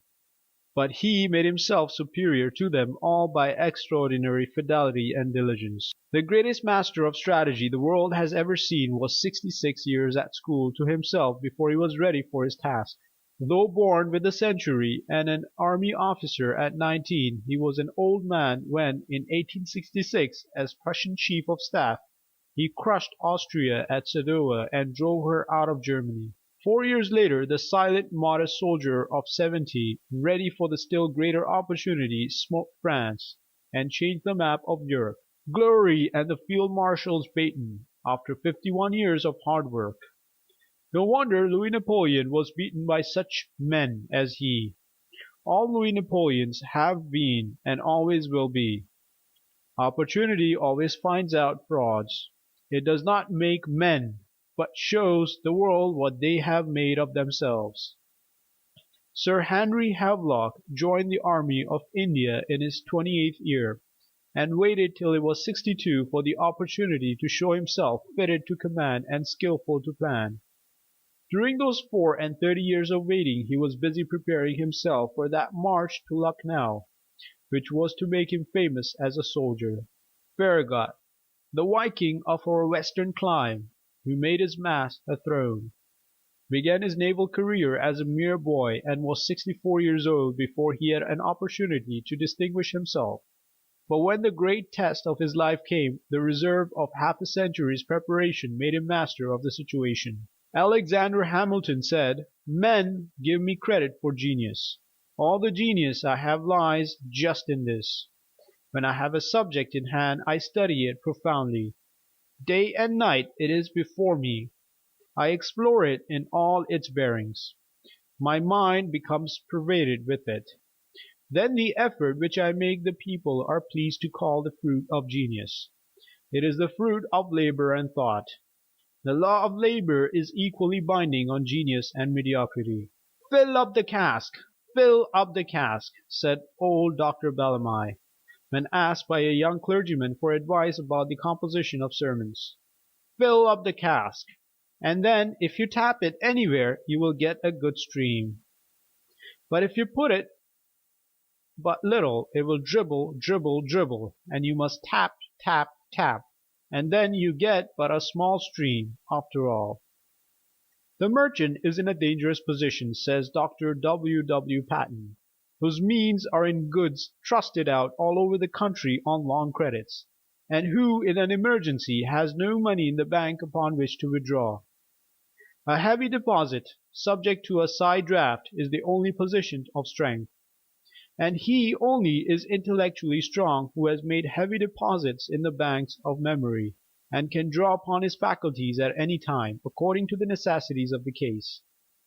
They say that more life, if not more labor, was spent on the piles beneath the St. Petersburg church of St. Isaac's to get a foundation, than on all the magnificent marbles and malachite which have since been lodged in it. 50 feet of Bunker Hill Monument is underground, unseen and unappreciated by the thousands who tread about that historic shaft.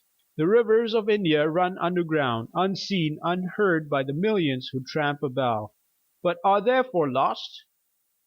Ask the golden harvest waving above them if it feels the water flowing beneath.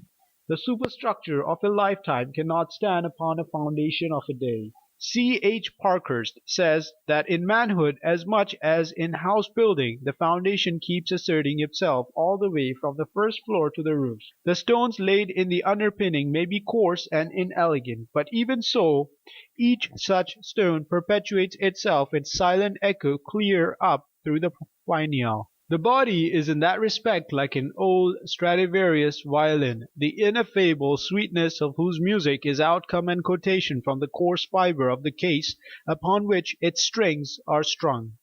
It is a very pleasant delusion, that what we call the higher qualities and energies of a person maintain that self-centered kind of existence that enables them to discard and contemn all dependence upon what is lower and less refined than themselves. But it is a delusion that always builds in an atmosphere of fact. Climb high as we like, our ladder will still require to rest on the ground. And it is probable that the keenest intellectual intuition and the most delicate throb of passion would, if analysis could be carried so far, be discovered to have its connections with a rather material affair than we know as body. Lincoln took the postmastership for the sake of reading all the papers that came to town. He read everything he could lay his hands on: the Bible, Shakespeare, Pilgrim's Progress, Life of Washington and Life of Franklin, Life of Henry Clay, Aesop's Fables. He read them over and over again until he could almost repeat them by heart, but he never read a novel in his life. His education came from the newspapers and from his contact with men and things. After he read a book he would write out an analysis of it. What a grand sight to see this long lank backwoods student lying before the fire in a log cabin without floor or windows, after everybody else was abed, devouring books he had borrowed but could not afford to buy. I have been watching the careers of young men by thousands in this busy city of New York for over 30 years, says Dr. Keeler, and I find that chief differences between the successful and the failures lies in the single element of staying power. Permanent success is oftener won by holding on than by sudden dash, however brilliant. The easily discouraged, who are pushed back by a straw, are all the time dropping to the rear, to perish or to be carried along on the stretcher of charity. They who understand and practice Abraham Lincoln's homely maxim of pegging away have achieved the soldiest success. It is better to deserve success than to merely have it. Few deserve it who do not attain it. There is no failure in this country for those whose personal habits are good, and who follow some honest calling industriously, unselfishly, and purely. If one desires to succeed he must pay the price. Work. No matter how weak a power may be, rational use will make it stronger. No matter how awkward your movements may be, how obtuse your senses, or how crude your thought, or how unregulated your desires, you may by patient discipline acquire, slowly indeed, but with the infallible certainty, grace and freedom of action, clearness and acuteness of perception, strength and precision of thought and moderation of desire. It would go very far to destroy the absurd and pernicious association of genius and idleness, to show that the greatest poets, orators, statesmen, and historians, men of the most imposing and brilliant talents, have actually labored as hard as the makers of dictionaries and arrangers of indexes. And the most obvious reason why they have been superior to other men is that they have taken more pains. Even the great genius, Lord Bacon, left large quantities of material entitled Sudden Thoughts set down for use. John Foster was an indefatigable worker. He used to hack, split, twist, and pull up by the roots, or practice any other severity on whatever did not please him. Chalmers was asked in London what Foster was doing. "Hard at it," he said, "at the rate of a line a week." When a young lawyer, Daniel Webster, once looked in vain through all the libraries near him, and then ordered at an expense of $50 the necessary books to obtain authorities and precedents in a case in which his client was a poor blacksmith, he won his case, but on account of the poverty of his client only charged $15, thus losing heavily on the books bought, to say nothing of his time. Years after, as he was passing through New York City, he was consulted by Aaron Burr on an important but puzzling case then pending before the Supreme Court. Webster saw in a moment that it was just like the blacksmith's case, an intricate question of title, which he had solved so thoroughly that it was to him simple as a multiplication table. Going back to the time of Charles II, he gave the law and precedents involved with such readiness and accuracy of sequence that Burr asked, in great surprise, "Mr. Webster, have you been consulted before in this case?" "Most certainly not. I never heard of your case till this evening." "Very well," said Burr, "proceed." And when he had finished, Webster received the fee that paid him liberally for all the time and trouble he had spent for his early client. What the age wants is men who have the nerve and the grit to work and wait, whether the world applaud or hiss. It wants a Bancroft who can spend 26 years on the history of United States, a Noah Webster who can devote 36 years to a dictionary, a Gibbon who can plot for 20 years on the decline and fall of the Roman Empire, a Mirabeau who can struggle on for 40 years before he has a chance to show his vast reserve destined to shake an empire, a Farragut, a Von Moult who have the persistence to work and wait for half a century for the first great opportunities, a Garfield burning his lamp 15 minutes later than a rival student in his academy, a Grant fighting on heroic silence when denounced by his brother generals and politicians everywhere, a Field's untiring perseverance, spending years and a fortune laying a cable when all the world called him a fool, a Michelangelo working 7 long years decorating the Sistine Chapel with his matchless Creation and the Last Judgment, refusing all remuneration therefor, lest his pencil might catch the taint of avarice, a Titian spending 7 years on the Last Supper, a Stevenson working 15 years on a locomotive, a Watt 20 years on a condensing engine, a Lady Franklin working incessantly for 12 long years to rescue her husband from the polar seas, a Thurlow Weed walking 2 miles through the snow with rags tied around his feet for shoes, to borrow the history of the French Revolution and eagerly devouring it before the sap bush fire, a Milton elaborating Paradise Lost in the world he could not see, and then selling it for £15, a Thackeray struggling on cheerfully after his Vanity Fair was refused by a dozen publishers, a Balzac toiling and waiting in a lonely garret, whom neither poverty, debt, nor hunger could discourage or intimidate, not daunted by privations, not hindered by discouragement. It wants men who can work and wait. That is done soon enough, which is done well, soon ripe, soon rotten. He that would enjoy the fruit must not gather the flower. He who is impatient to become his own master is more likely to become his own slave. Better believe yourself a dunce and work away than a genius and be idle. 1 year of trained thinking is worth more than a whole college course of mental absorption of vast series of undigested facts. Facility with which the world swallows up the ordinary college graduate who thought he was going to dazzle mankind should bid you pause and reflect. But just as certainly as man was created not to crawl on all fours in the depths of primeval forests, but to develop his mental and moral faculties, just so certainly he needs education. And only by means of it will he become what he ought to become, man in the highest sense of the word. Ignorance is not simply the negation of knowledge, it is the misdirection of the mind. 1 step in knowledge, says Bulwer, is 1 step from sin. 1 step from sin is 1 step nearer to heaven. End of chapter 7. Chapter 8 of How to Succeed, or Stepping Stones to Fame and Fortune, by Orison, Swett, Marden.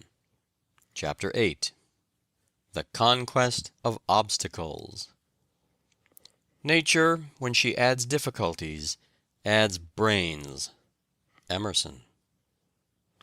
Exigencies create the necessary ability to meet and conquer them. Wendell Phillips. Many men owe the grandeur of their lives to their tremendous difficulties. Spurgeon. The rugged metal of the mine must burn before its surface shine. Byron. When a man looks through a tear in his own eye, that is a lens which opens reaches in the unknown and reveals orbs no telescope could do. Beecher. No man ever worked his way in a dead calm. John Neal. Kites rise against, not with, the wind. Then welcome each rebuff that turns earth's smoothness rough, each sting that bids nor sit nor stand, but go. Browning. What a fine profession ours would be if there were no gibbets, said one of 2 highwaymen who chanced to pass a gallows. Tut, tut, ye blockhead, replied the other. Gibbets are the making of us, for if there were no gibbets, everyone would be a highwayman. Just so with every art, trade, or pursuit.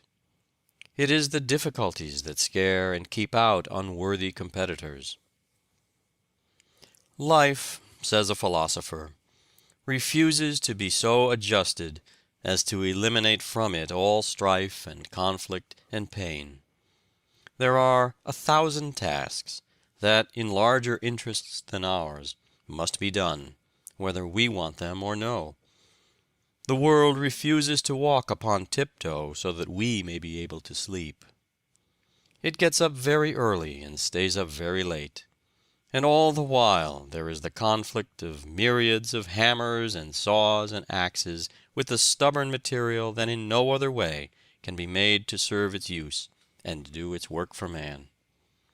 And then, too, these hammers and axes are not wielded without strain or pang, but swung by the millions of toilers who labor with their cries and groans and tears. Nay, our temple building, whether it be for God or man, exacts its bitter toll, and fills life with cries and blows. The 1,000 rivalries of our daily business, the fierce animosities when we are beaten, the even fiercer exultation when we have beaten, the crashing blows of disaster, the piercing scream of defeat, these things we have not yet gotten rid of, nor in this life ever will. Why should we wish to get rid of them? We are here, my brother, to be hewed and hammered and planed in God's quarry and on God's anvil for a nobler life to come. Only the muscle that is used is developed. Troubles are often the tools by which God fashions us for better things, said Beecher. Far up the mountainside lies a block of granite, and says to itself, "How happy am I in my serenity! Above the winds, above the trees, almost above the flight of birds, here I rest age after age, and nothing disturbs me." Yet what is it? It is only a bare block of granite, jutting out of the cliff, and its happiness is the happiness of death. By and by comes the miner, and with strong and repeated strokes he drills a hole in its top, and the rock says, "What does this mean?" Then the black powder is poured in, and with a blast that makes the mountain echo, the block is blown asunder, and goes crashing down into the valley. "Ah!" it exclaims as it falls, "why this rending?" Then come saws to cut and fashion it, and humbled now, and willing to be nothing, it is borne away from the mountain and conveyed to the city. Now it is chiseled and polished, till at length, finished in beauty, by block and tackle it is raised, with mighty hoistings, high in the air, to be the top stone on some monument of the country's glory. It is this scantiness of means, this continual deficiency, this constant hitch, this perpetual struggle to keep the head above water and the wolf from the door, that keeps society from falling to pieces. Let every man have a few more dollars than he wants, and anarchy would follow. "Do you wish to live without a trial?" asks a modern teacher. "Then you wish to die but half a man. Without trial you cannot guess at your own strength. Men do not learn to swim on a table. They must go into deep water and buffet the waves. Hardship is the native soil of manhood and self-reliance. Trials are rough teachers, but rugged schoolmasters make rugged pupils. A man who goes through life prosperous, and comes to his grave without a wrinkle, is not half a man. Difficulties are God's errands, and when we are sent upon them, we should esteem it a proof of God's confidence. We should reach after the highest good." Suddenly, with much jarring and jolting, An electric car came to a standstill just in front of a heavy truck that was headed in an opposite direction. The huge truck wheels were sliding uselessly round on the car tracks that were wet and slippery from rain. All the urging of the teamster and the straining of the horses were in vain, until the motorman quietly tossed a shovelful of sand on the track under the heavy wheels, and then the truck lumbered on its way. "Friction is a very good thing," remarked a passenger. There is a beautiful tale of Scandinavian mythology. A hero, under the promise of becoming a demigod, is bidden in the celestial halls to perform 3 test acts of prowess. He is to drain the drinking horn of Thor. Then he must run a race with a courser so fleet that he fairly spurns the ground under his flying footsteps. Then he must wrestle with a toothless old woman, whose sinewy hands, as wiry as eagle claws in the grapple, make his very flesh to quiver. He is victorious in them all. But as the crown of success is placed upon his temples, he discovers for the first time that he has had for his antagonist the 3 greatest forces of nature. He raced with thought. He wrestled with old age. He drank the sea. Nature, like the God of nature, wrestles with us as a friend, not an enemy, wanting us to gain the victory, and wrestles with us that we may understand and enjoy her best blessings. Every greatest and highest earthly good has come to us unfolded and enriched by this terrible wrestling with nature. A curious society still exists in Paris, composed of dramatic authors who meet once a month and dine together. Their number has no fixed limit, only every member to be eligible must have been hissed. An eminent dramatist is selected for chairman and holds the post for 3 months. His election generally follows close upon a splendid failure. Some of the world-famous ones have enjoyed this honor. Dumas Jr., Zola, and Offenbach have all filled this chair and presided at the monthly dinner. These dinners are given on the last Friday of the month, and are said to be extraordinarily hilarious. "I do believe God wanted a grand poem of that man," said George MacDonald of Milton, "and so blinded him that he might be able to write it." "Returned with thanks," has made many an author. Failure often leads a man to success by arousing his latent energy, by firing a dormant purpose, by awakening powers which were sleeping. Men of metal turn disappointments into helps, as the oyster turns into pearls the sand which annoys it. Let the adverse breath of criticism be to you only what the blast of the storm wind is to the eagle, a force against him that lifts him higher. "I do not see," says Emerson, "how any man can afford, for the sake of his nerves and his nap, to spare any action in which he can partake. It is pearls and rubies to his discourse. Drudgery, calamity, exasperation, want are instructors in eloquence and wisdom. The true scholar grudges every opportunity of action passed by as a loss of power." "Adversity is a severe instructor," says Edmund Burke, "set over us by one who knows us better than we do ourselves, as he loves us better too.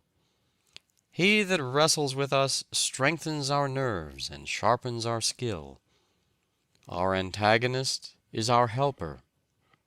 This conflict with difficulty makes us acquainted with our object, and compels us to consider it in all its relations. It will not suffer us to be superficial." Strong characters, like the palm tree, seem to thrive best when most abused. Men who have stood up bravely under great misfortune for years are often unable to bear prosperity. Their good fortune takes the spring out of their energy, as the torrid zone enervates races accustomed to a vigorous climate. Some people never come to themselves until baffled, rebuffed, thwarted, defeated, crushed in the opinion of those around them. Trials unlock their virtues. Defeat is the threshold of their victory. Every man who makes a fortune has been more than once a bankrupt, if the truth were known, says Albion Tourget. Grant's failure as a subaltern made him commander-in-chief, and for myself, my failure to accomplish what I set out to do led me to what I never had aspired to. "What is defeat?" asked Wendell Phillips. "Nothing but education." And a life's disaster may become the landmark from which there has begun a new era, a broader life for man. "To make his way at the bar," said an eminent jurist, "a young man must live like a hermit and work like a horse. There is nothing that does a young lawyer so much good as to be half-starved." We are the victors of our opponents. They have developed in us the very power by which we overcome them. Without their opposition, we could never have braced and anchored and fortified ourselves, as the oak is braced and anchored for its 1,000 battles with the tempests. Our trials, our sorrows, and our griefs develop us in a similar way. "Obstacles," says Mitchell, "are great incentives. I lived for whole years upon Virgil and found myself well off. Poverty," Horace tells us, "drove him to poetry." Nothing more unmans a man than to take away from him the spur of necessity which urges him onward and upward to the goal of his ambition. Man is naturally lazy, and wealth induces indolence. The great object of life is development, the unfolding and drawing out of our powers, and whatever tempts us to a life of indolence or inaction, or to seek pleasure merely, whatever furnishes us a crutch when we can develop our muscles better by walking, all helps, guides, props, whatever tempts a life of inaction, in whatever guise it may come, is a curse. I always pity the boy or girl with inherited wealth, for the temptation to hide their talents in a napkin, undeveloped, is very, very great. It is not natural for them to walk when they can ride, to go alone when they can be helped. Quentin Matsys was a blacksmith at Antwerp. When in his 20th year, he wished to marry the daughter of a painter. The father refused his consent. "Wert thou a painter," said he, "she should be thine, but a blacksmith, never." "I will be a painter," said the young man. He applied his new art with so much perseverance that in a short time he produced pictures which gave a promise of the highest excellence. He gained for his reward the fair hand for which he sighed, and rose ere long to a high rank in his profession. Take 2 acorns from the same tree, as nearly alike as possible. Plant one on a hill by itself, and the other in a dense forest, and watch them grow. The oak standing alone is exposed to every storm. Its roots reach out in every direction, clutching the rocks and piercing deep into the earth. Every rootlet lends itself to steady the growing giant, as if in anticipation of fierce conflict with the elements. Sometimes its upward growth seems checked for years, but all the while it has been expending its energy in pushing a root against a large rock to gain a firmer anchorage. Then it shoots proudly aloft again, prepared to defy the hurricane. The gales which sport so rudely with its wide branches find more than their match, and only serve still further to toughen the very minutest fiber from pith to bark. The acorn planted in the deep forest shoots up a weak, slender sapling. Shielded by its neighbors, it feels no need of spreading its roots far and wide for support. Take two boys, as nearly alike as possible. Place one in the country away from the hothouse culture and refinements of the city, with only the district school, the Sunday school, and a few books. Remove wealth and props of every kind, and if he has the right kind of material in him, he will thrive. Every obstacle overcome lends him strength for the next conflict. If he falls, he rises with more determination than before. Like a rubber ball, the harder the obstacle he meets, the higher he rebounds. Obstacles and opposition are but apparatus of the gymnasium in which the fibers of his manhood are developed. He compels respect and recognition from those who have ridiculed his poverty. Put the other boy in a Vanderbilt family. Give him French and German nurses. Gratify every wish. Place him under the tutelage of great masters and send him to Harvard. Give him thousands a year for spending money, and let him travel extensively. The two meet. The city lad is ashamed of his country brother. The plain, threadbare clothes, hard hands, tawny face, and awkward manner of the country boy make sorry contrast with the genteel appearance of the other. The poor boy bemoans his hard lot, regrets that he has, quote, "no chance in life," unquote, and envies the city youth. He thinks that it is a cruel providence that places such a wide gulf between them. They meet again as men, but how changed! It is as easy to distinguish the sturdy, self-made man from the one who has been propped up all his life by wealth, position, and family influence, as it is for the shipbuilder to tell the difference between the plank from the rugged mountain oak and one from the sapling of the forest. If you think there is no difference, place each plank in the bottom of a ship and test them in a hurricane at sea. The athlete does not carry the gymnasium away with him, but he carries the skill and muscle which gave him his reputation.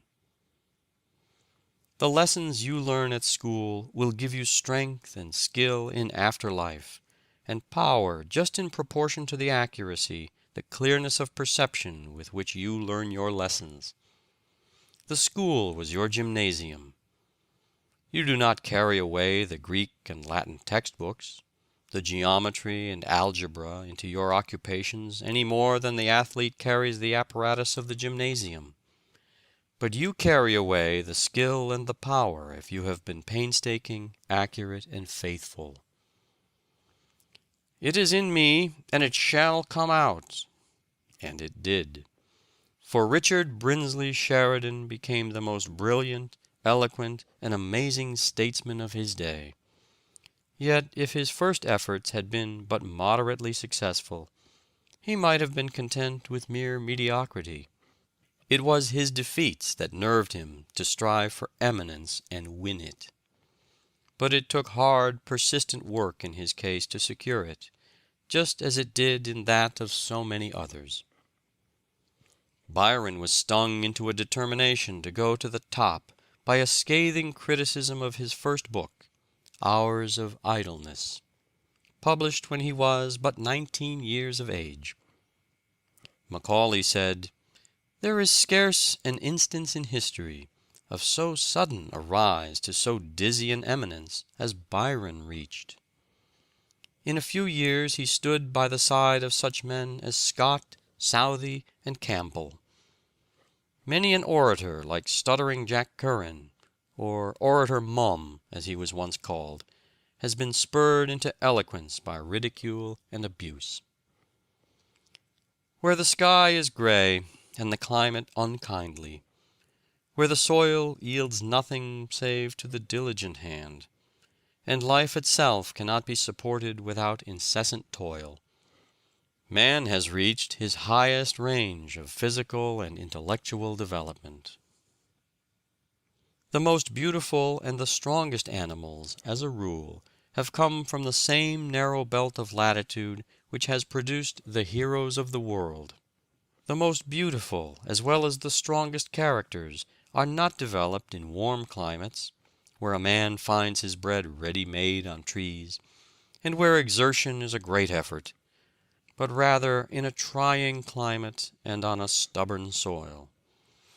It is no chance that returns to the Hindu ryot a penny, and to the American laborer $1 for his daily toil, that makes Mexico with her mineral wealth poor, and New England with its granite and ice rich. It is rugged necessity, it is the struggle to obtain, it is poverty, the priceless spur, that develops the stamina of manhood, and calls the race out of barbarism. Labor found the world a wilderness, and has made it a garden. The law of adaptation by which conditions affect an organism is simple and well known. It is that which calluses the palm of the oarsman, strengthens the waist of the wrestler, fits the back to its burden. It inexorably compels the organism to adapt itself to its conditions, to like them, and so to survive them. As soon as young eagles can fly, the old birds tumble them out, and tear the down and feathers from their nest. The rude and rough experience of the eaglet fits him to become the bold king of birds, fierce and expert in pursuing his prey. Benjamin Franklin ran away, and George Law was turned out of doors. Thrown upon their own resources, they early acquired the energy and skill to overcome difficulties. Boys who are bound out, crowded out, kicked out, usually turn out, while those who do not have these disadvantages frequently fail to come out. From an aimless, idle, and useless brain, emergencies often call out powers and virtues before unknown and unsuspected. How often we see a young man develop astounding ability and energy after the death of a parent or the loss of a fortune, or after some other calamity has knocked the props and crutches from under him. The prison has roused the slumbering fire in many a noble mind. Robinson Crusoe was written in prison. The Pilgrim's Progress appeared in Bedford jail. The Life and Times of Baxter, Eliot's Monarchia of Man, and Penn's No Cross, No Crown were written by prisoners. Sir Walter Raleigh wrote the history of the world during his imprisonment of 13 years. Luther translated the Bible while confined in the castle of Wartburg. For 20 years Dante worked in exile, and even under sentence of death. His works were burned in public after his death, but genius will not burn. Adversity exasperates fools, dejects cowards, draws out the faculties of the wise and industrious, puts the modest to the necessity of trying their skill, awes the opulent, and makes the idle industrious. Neither do uninterrupted success and prosperity qualify men for usefulness and happiness. The storms of adversity, like those of the ocean, rouse the faculties, and excite the invention, prudence, skill, and fortitude of the voyager. The martyrs of ancient times, in bracing their minds to outward calamities, acquired a loftiness of purpose and a moral heroism worth a lifetime of softness and security. A man upon whom continuous sunshine falls is like the earth in August. He becomes parched and dry and hard and close-grained. Men have drawn from adversity the elements of greatness. If you have the blues, go and see the poorest and sickest families within your knowledge. The darker the setting, the brighter the diamond. Don't run about and tell acquaintances that you have been unfortunate. People do not like to have unfortunate men for acquaintances.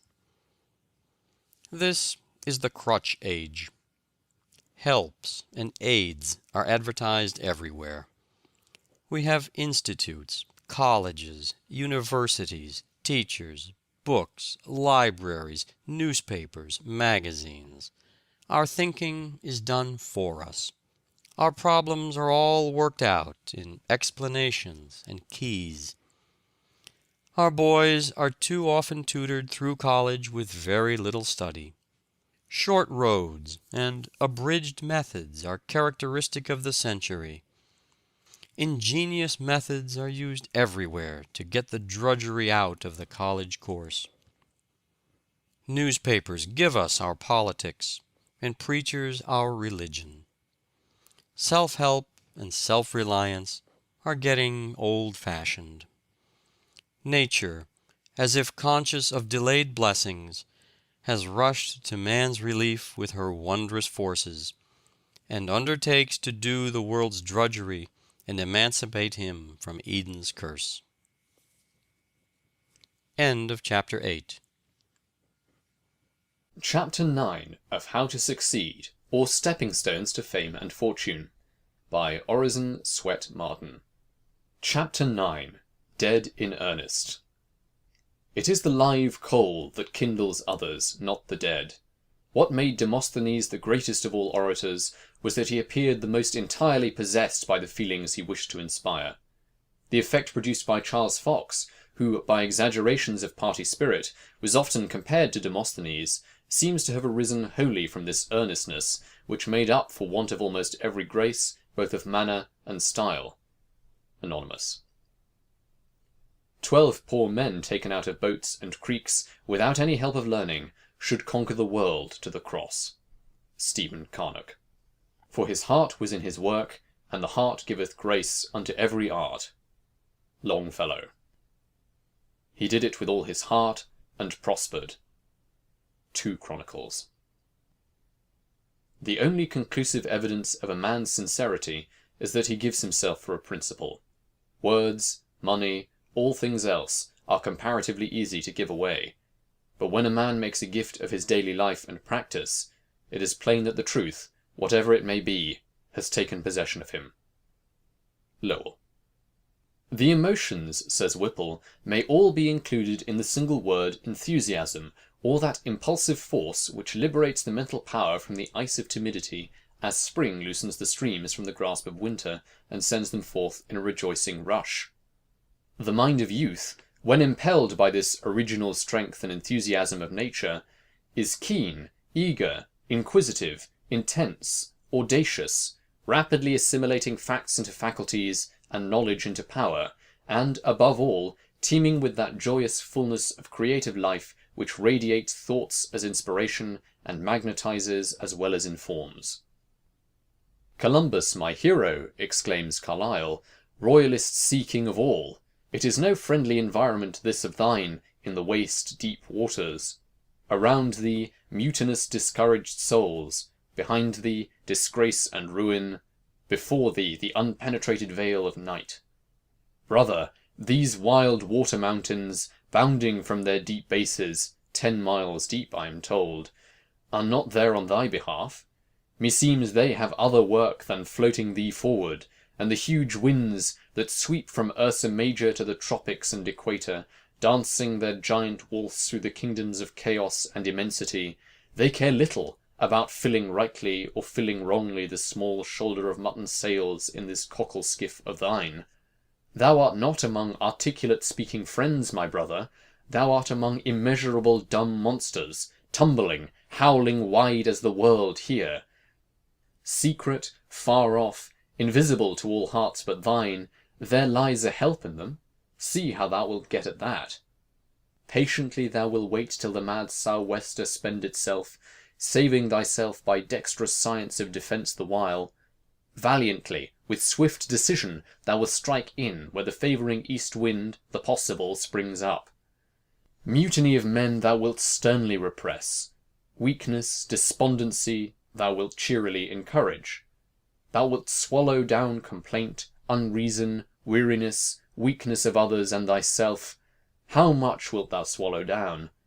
And there shall be a depth of silence in thee, deeper than this sea, which is but 10 miles deep.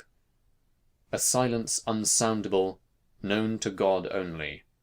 Thou shalt be a great man. Yes, my world soldier, thou of the world marine service, thou wilt have to be greater than this tumultuous, unmeasured world here round thee is. Thou, in thy strong soul, as with a wrestler's arms, shall embrace it, harness it down, and make it bear thee on, to new Americas, or whither God wills. With what concentration of purpose did Washington put the whole weight of his character into the scales of our cause in the Revolution? With what earnest singleness of aim did Lincoln, in the cabinet, Grant, in the field, throw his whole soul into the contest of our Civil War? The power of Phillips Brooke, at which men wondered, lay in his tremendous earnestness. No matter what your work is, says Emerson, let it be yours.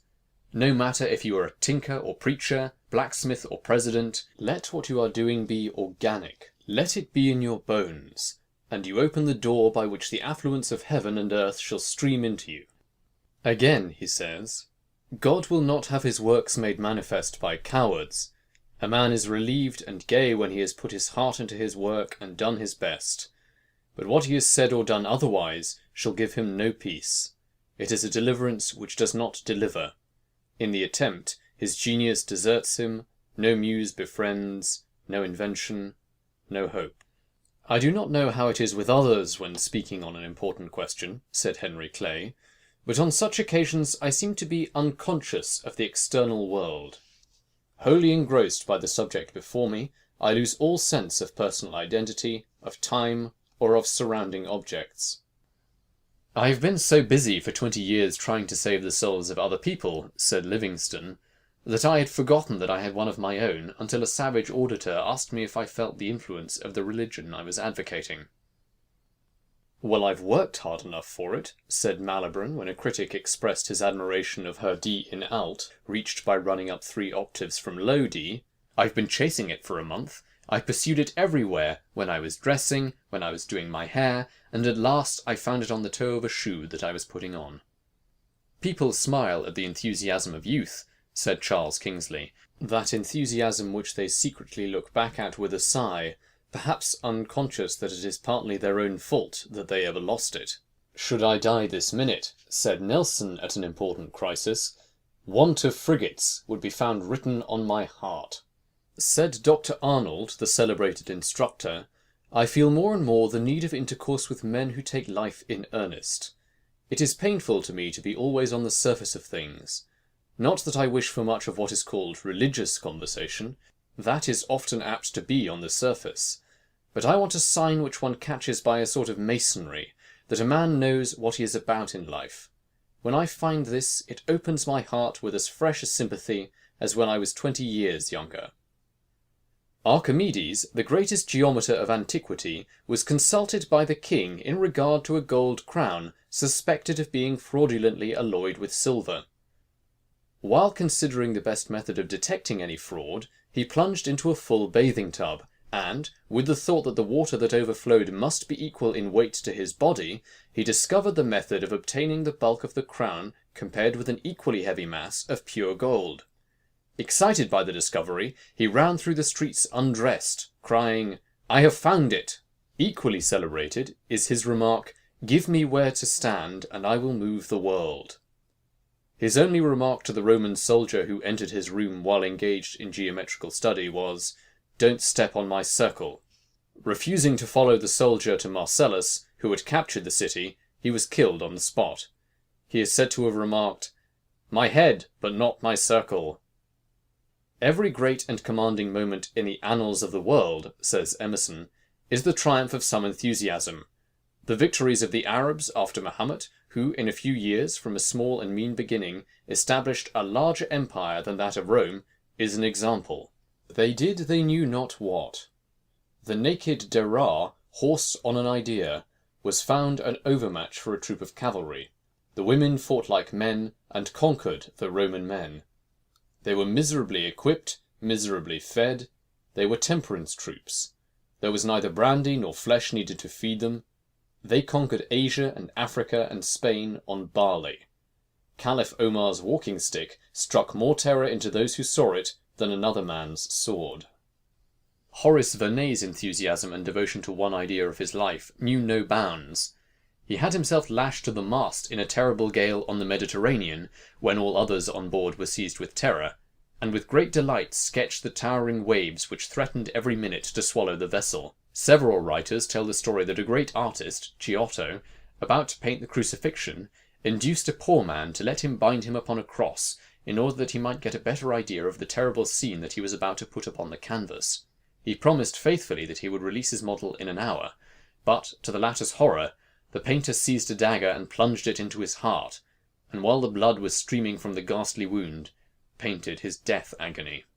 Beecher was a very dull boy, and the last member of the family of whom anything was expected. He had a weak memory, and disliked study. He shunned society, and wanted to go to sea. Even when he went to college, many of his classmates stood ahead of him, who have fallen into oblivion. But when he was converted, his whole life changed. He was full of enthusiasm, hopefulness, and zeal. Nothing was too menial for him to undertake to carry his purpose. He chopped wood, built the fire in his little church in Lawrenceburg, Indiana, of only 18 members, cleaned the lamps, swept the floor, and washed the windows. He built the fire, baked, washed when his wife was ill. The pent-up enthusiasm of his ambitious life burst the barriers of his inhospitable surroundings until he blossomed out into America's greatest pulpit orator. When Handel was a little boy, he bought a clavichord, hid it in the attic, and went there at night to play upon it, muffling the strings with small pieces of fine woolen cloth, so that the sound should not waken the family. Michelangelo neglected school to copy drawings which he dared not carry home. Murillo filled the margin of his schoolbook with drawings. Dryden read Polybius before he was 10 years old. Lebrun, when a boy, drew with a piece of charcoal on the walls of the house. Pope wrote excellent verses at 14. Blaise Pascal, the French mathematician, composed at 16 a tract on the conic sections. Professor Agassiz was so enthusiastic in his work, and so loved the fishes, the fowl, and the cattle, that it is said these creatures would die for him to give them their skeletons. His father wanted him to fit for commercial life, but the fish haunted him day and night. Confucius said that he was so eager in the pursuit of knowledge that he forgot his food, and that, in the joys of its attainment, he forgot his sorrows, and that he did not even perceive that old age was coming on. "The boy that tries to make himself useful," said an employer of the errand boy, George W. Childs. "It is this trying to be useful and helpful that promotes us in life." Once when Mr. Harvey, an accomplished mathematician, was in a bookseller's shop, he saw a poor lad of mean appearance enter and write something on a slip of paper and give it to the proprietor. On inquiry, he found this was a poor deaf boy, Kitto, who afterwards became one of the most noted biblical scholars in the world, and who wrote his first book in the poorhouse. He had come to borrow a book. When a lad, he had fallen backwards from a ladder 35 feet upon the pavement, with a load of slates he was carrying to the roof. The poor lad was so thirsty for books that he would borrow from booksellers who would loan them to him out of pity, read them, and return them. The Youth's Companion says that Mr. Edison, in his new biography, his Life and Inventions, describes the accidental method by which he discovered the principle of the phonograph. There is a kind of accident that happens only to a certain kind of man. "I was singing to the mouthpiece of a telephone," Mr. Edison says, "when the vibrations of the voice sent the fine steel point into my finger. That set me to thinking. If I could record the actions of the point, and send the point over the same surface afterward, I saw no reason why the thing would not talk. I tried the experiment first on a slip of telegraph paper, and found that the point made an alphabet. I shouted the words 'Halloo! Halloo!' into the mouthpiece, ran the paper back over the steel point, and heard a faint 'Halloo! Halloo!' in return. I determined to make a machine that would work accurately, and gave my assistants instructions, telling them what I had discovered. They laughed at me. That's the whole story. The phonograph is the result of the pricking of a finger." It is one thing to hit upon an idea, however, and another thing to carry it out to perfection. The machine would talk, but like many young children, it had difficulty with certain sounds, in the present case with aspirants and sibilants. Mr. Edison's biographers say, but the statement is somewhat exaggerated, he has frequently spent from 15 to 20 hours daily, for 6 or 7 months on a stretch, dinning the word spezia, for example, into the stubborn surface of the wax. "Spezia!" roared the inventor. "Petzia!" lisped the phonograph in tones of ladylike reserve, and so on through the thousands of graded repetitions till the desired results were obtained. The primary education of the phonograph was comical in the extreme. To hear those grave and reverend signors, rich in scientific honours, patiently reiterating, "Mary had a little lamb, lamb, lamb," and elaborating that point with anxious gravity, was to receive a practical demonstration of the eternal unfitness of things. Milton, when blind, old, and poor, showed a royal cheerfulness, and never bated one jot of heart or hope, but steered right onward. Dickens's characters seemed to possess him, and haunt him day and night until properly portrayed in his stories. At a time when it was considered dangerous to society in Europe for the common people to read books and listen to lectures on any but religious subjects, Charles Knight determined to enlighten the masses by cheap literature. He believed that a paper could be instructive and not be dull, cheap without being wicked. He started the Penny Magazine, which acquired a circulation of 200,000 the first year. Knight projected the Penny Cyclopedia, the library of entertaining knowledge, half-hours with the best authors, and other useful books at a low price. His whole adult life was spent in the work of elevating the common people by cheap yet wholesome publications. He died in poverty, but grateful people have erected a noble monument over his ashes. Demosthenes roused the torpid spirits of his countrymen to a vigorous effort to preserve their independence against the designs of an ambitious and artful prince, and Philip had just reason to say he was more afraid of that man than of all the fleets and armies of the Athenians. Horace Greeley was a hampered genius who never had a chance to show himself until he started the Tribune, into which he poured his whole individuality, life, and soul. Emerson lost the first years of his life trying to be someone else. He finally came to himself and said, "If a single man plant himself indomitably on his instincts, and there abide, the whole world will come round to him in the end. Though we travel the world over to find the beautiful, we must carry it with us, or we find it not. The man that stands by himself, the universe stands by him also." Take Michelangelo's course, to confide in oneself and be something of worth and value. None of us will ever accomplish anything excellent or commanding, except when he listens to this whisper, which is heard by him alone. Many unknown writers would make fame and fortune if, like Bunyan and Milton and Dickens and George Eliot and Scott and Emerson, they would write down their own lives in their manuscripts, if they would write about things they have seen, that they have felt, that they have known. It is the life thoughts that stir and convince, that move and persuade, that carry their very iron particles into the blood. The real heaven has never been outdone by the ideal. Neither poverty nor misfortune could keep Linnaeus from his botany. The English and Austrian armies called Napoleon the 100,000 man. His presence was considered equal to that force in battle. The lesson he teaches is that which vigour always teaches, that there is always room for it. To what heap of cowardly doubts is not that man's life an answer? End of Chapter 9. Dead in Earnest. Chapter 10 of How to Succeed, or Stepping Stones to Fame and Fortune, by Orison, Swett, Marden. Chapter 10, To Be Great, Concentrate. Let everyone ascertain his special business and calling, and stick to it. Franklin. He who follows two hares is sure to catch neither. None sends his arrow to the mark in view, whose hand is feeble or his aim untrue. Cowper. He who wishes to fulfill his mission must be a man of one idea, that is, of one great overmastering purpose, overshadowing all of his aims and guiding and controlling his entire life. Bate. The shortest way to do anything is to do only one thing at a time. Cecil. The power of concentration is one of the most valuable of intellectual attainments. Horace Mann. The power of a man increases steadily by continuance in one direction. Emerson. Careful attention to one thing often proves superior to genius and art. Cicero. It puffed like a locomotive, said a boy of the donkey engine. It whistled like the steam cars, but it didn't go anywhere. The world is full of donkey engines, of people who can whistle and puff and pull, but they don't go anywhere. They have no definite aim, no controlling purpose.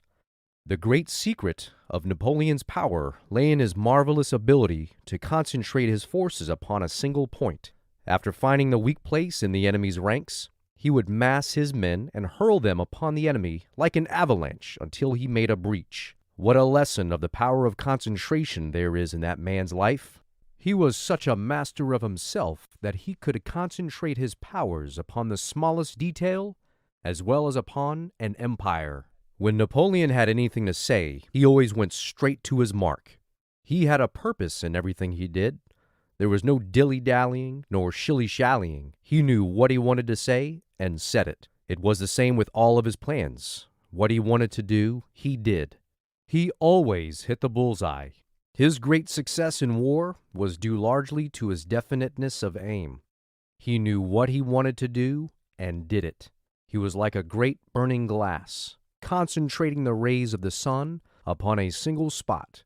He burned a hole wherever he went. The sun's rays scattered do no execution, but concentrated in a burning glass, they melt solid granite. Yes, a diamond even. There are plenty of men who have ability enough. The rays of their faculties taken separately are all right, but they are powerless to collect them, to concentrate them upon a single object. They lack the burning glass of a purpose to focalize upon one spot the separate rays of their ability.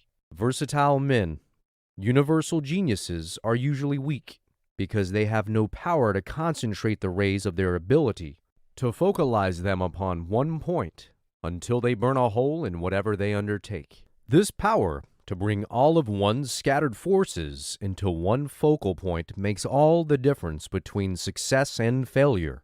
The sun might blaze out upon the earth forever without burning a hole in it or setting anything on fire, whereas a very few of these rays, concentrated in a burning glass, would, as stated, transform a diamond into vapor.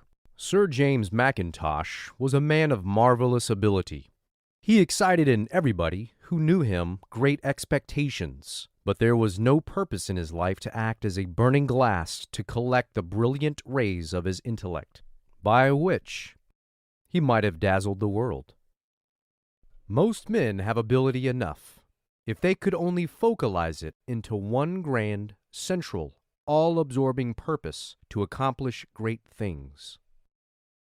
To encourage me in my efforts to cultivate the power of attention, said a friend of John C. Calhoun, he stated that to his end he had early subjected his mind to such a rigid course of discipline, and had persisted without faltering until he had acquired a perfect control over it, that he could now confine it to any subject as long as he pleased, without wandering even for a moment, that it was his uniform habit, when he set out alone to walk or ride, to select a subject for reflection, and that he never suffered his attention to wander from it until he was satisfied with its examination. My friend laughs at me because I have but one idea, said a learned American chemist, but I have learned that if I wish ever to make a breach in a wall, I must play my guns continually upon one point. It is his will that has made him what he is, said an intimate friend of Philip D. Armour, the Chicago millionaire. He fixes his eye on something ahead, and no matter what rises upon the right or the left, he never sees it. He goes straight in pursuit of the object ahead and overtakes it at last. He never gives up what he undertakes. While Horace Greeley would devote a column of the New York Tribune to an article Thurlow Weed would treat the same subject in a few words in the Albany Evening Journal, and put the argument into such shape as to carry far more conviction. If you would be pungent, says Southey, be brief, for it is with words as with sunbeams. The more they are condensed, the deeper they burn. The only valuable kind of study, said Sidney Smith, is to read so heartily that dinner time comes 2 hours before you expected it.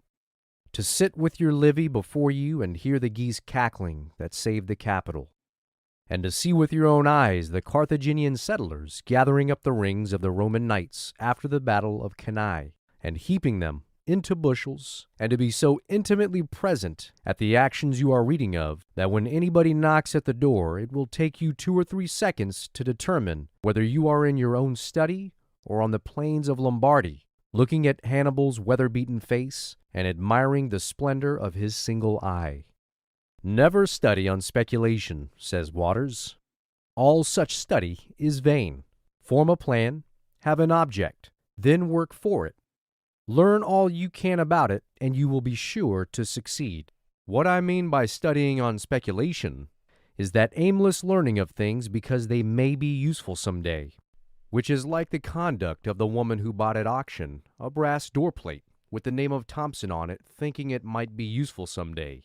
I resolved when I began to read law, said Edward Sugden, afterward Lord St. Leonard, to make everything I acquired perfectly my own, and never go on to a second reading till I had entirely accomplished the first. Many of the competitors read as much in a day as I did in a week, but at the end of 12 months my knowledge was as fresh as on the day it was acquired, while theirs had glided away from their recollection. Very often, says Sidney Smith, the modern precept of education is, be ignorant of nothing. But my advice is, have the courage to be ignorant of a great number of things, so that you may avoid the calamity of being ignorant of all things. Lord, help me to take fewer things into my hands, and to do them well, is a prayer recommended by Paxton Hood to an overworked man. Many persons, seeing me so much engaged in active life, said Edward Bulwer Lytton, and as much about the world as if I had never been a student, have said to me, when do you get time to write all of your books? How on earth do you contrive to do so much work? I shall surprise you by the answer I made. The answer is this: I contrive to do so much work by never doing too much at a time. A man to get through work well must not overwork himself, or if he do too much today, the reaction of fatigue will come, and he will be obliged to do little tomorrow. Now, since I began really and earnestly to study, which was not till I had left college, and was actually in the world, I may perhaps say that I have gone through as large a course of general reading as most men of my time. I have traveled much, and I have seen much. I have mixed much in politics, and in the various businesses of life. And, in addition to all of this, I have published somewhere about 60 volumes, some upon subjects requiring much special research. And what time do you think, as a general rule, I have devoted to study, to reading, and writing? Not more than 3 hours a day. And when Parliament is sitting, not always that. But then, during these 3 hours, I have given my whole attention to what I was about. The things that are crowded out of a life are the test of that life. Not what we would like, but what we long for and strive for with all our might we attain. One great cause of failure of young men in business, says Carnegie, is lack of concentration. They are prone to seek outside investments. The cause of many a surprising failure lies in so doing. Every dollar of capital and credit, every business thought, should be concentrated upon the one business upon which a man has embarked. He should never scatter his shot. It is a poor business which would not yield better returns for increased capital than any outside investment. No man or set of men or corporation can manage a businessman's capital as well as he can manage it himself. The rule, do not put all your eggs in one basket, does not apply to a man's life work. Put all your eggs in one basket and then watch that basket, is the true doctrine, the most valuable rule of all. A man must not only desire to be right, said Beecher, he must be right. You may say, I wish to send this ball so as to kill the lion crouching yonder, ready to spring upon me. My wishes are all right, and I hope Providence will direct the ball. Providence won't. You must do it, and if you do not, you are a dead man. The ruling idea of Milton's life and the key to his mental history is his resolve to produce a great poem. Not that the aspiration in itself is singular, for it is probably shared in by every poet in his turn. As every clever schoolboy is destined by himself or his friends to become Lord Chancellor, and every private in the French army carries in his haversack the baton of a marshal, so it is a necessary ingredient of the dream of Parnassus that it should embody itself in a form of surpassing brilliance. What distinguishes Milton from the crowd of youthful literary aspirants, audujuvanta, is his consistency of resolve. He not only nourished through manhood the dream of youth, keeping under the importunate instincts which carry off most ambitions in middle life into the pursuit of place, profit, honor, the thorns which spring up and smother the wheat, but carried out his dream in its integrity in old age. He formed himself for this achievement and no other. Study at home, travel abroad, the arena of political controversy, the public service, the practice of the domestic virtues were so many parts of the schooling which was to make a poet. Bismarck adopted it as the aim of his public life, to snatch Germany from the Austrian oppression, and to gather around Prussia in a North German confederation all the states whose tone of thought, religion, manners, and interest were in harmony with those of Prussia. To attain this end, he once said in conversation, I would brave all dangers, exile, the scaffold itself. What matter if they hang me, provided the rope with which I am hung binds this new Germany firmly to the Prussian throne. It is related of Greeley that when he was writing his American Conflict, he found it necessary to conceal himself somewhere to prevent constant interruptions. He accordingly took a room in the Bible house, where he worked from 10 in the morning till 5 in the afternoon, and then appeared in the sanctum, seemingly as fresh as ever. Cooper Institute is the evening school which Peter Cooper, as long ago as 1810, resolved to found some day, when he was looking about as an apprentice for a place where he could go to school evenings. Through all his career in various branches of business, he never lost sight of this object, and as his wealth increased, he was pleased that it brought nearer the realization of his dream. See a great lawyer like Rufus Choate, says Dr. Storrs, in a case where his convictions are strong and his feelings are enlisted. He saw long ago, as he glanced over the box, that 5 of those in it were sympathetic with him.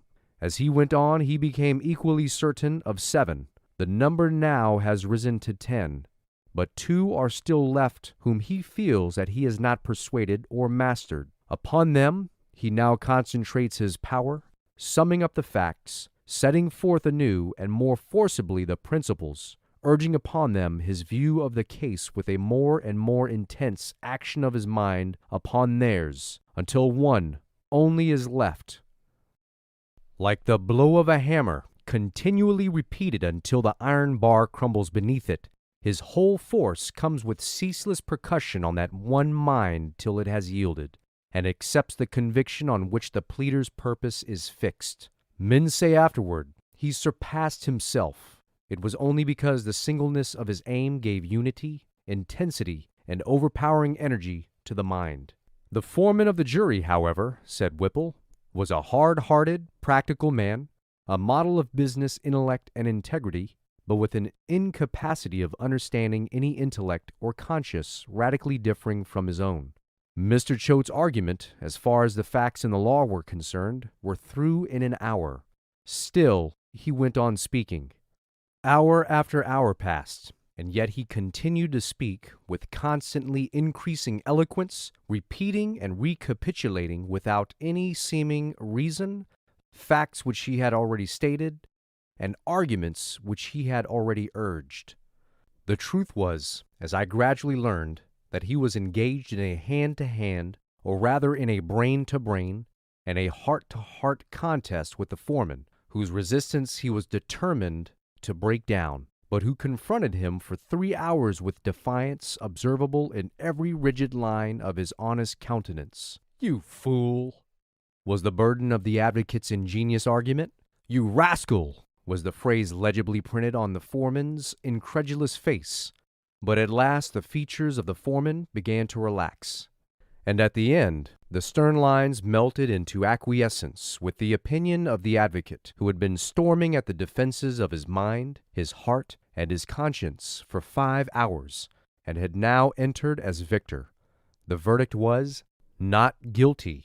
He who would do some great thing in this short life must apply himself to the work with such a concentration of his forces as to idle spectators who live only to amuse themselves looks like insanity. It is generally thought that when a man is said to be dissipated in his habits, he must be a drinking man, or a gambler, or licentious, or all three. But dissipation is of two kinds, coarse and refined.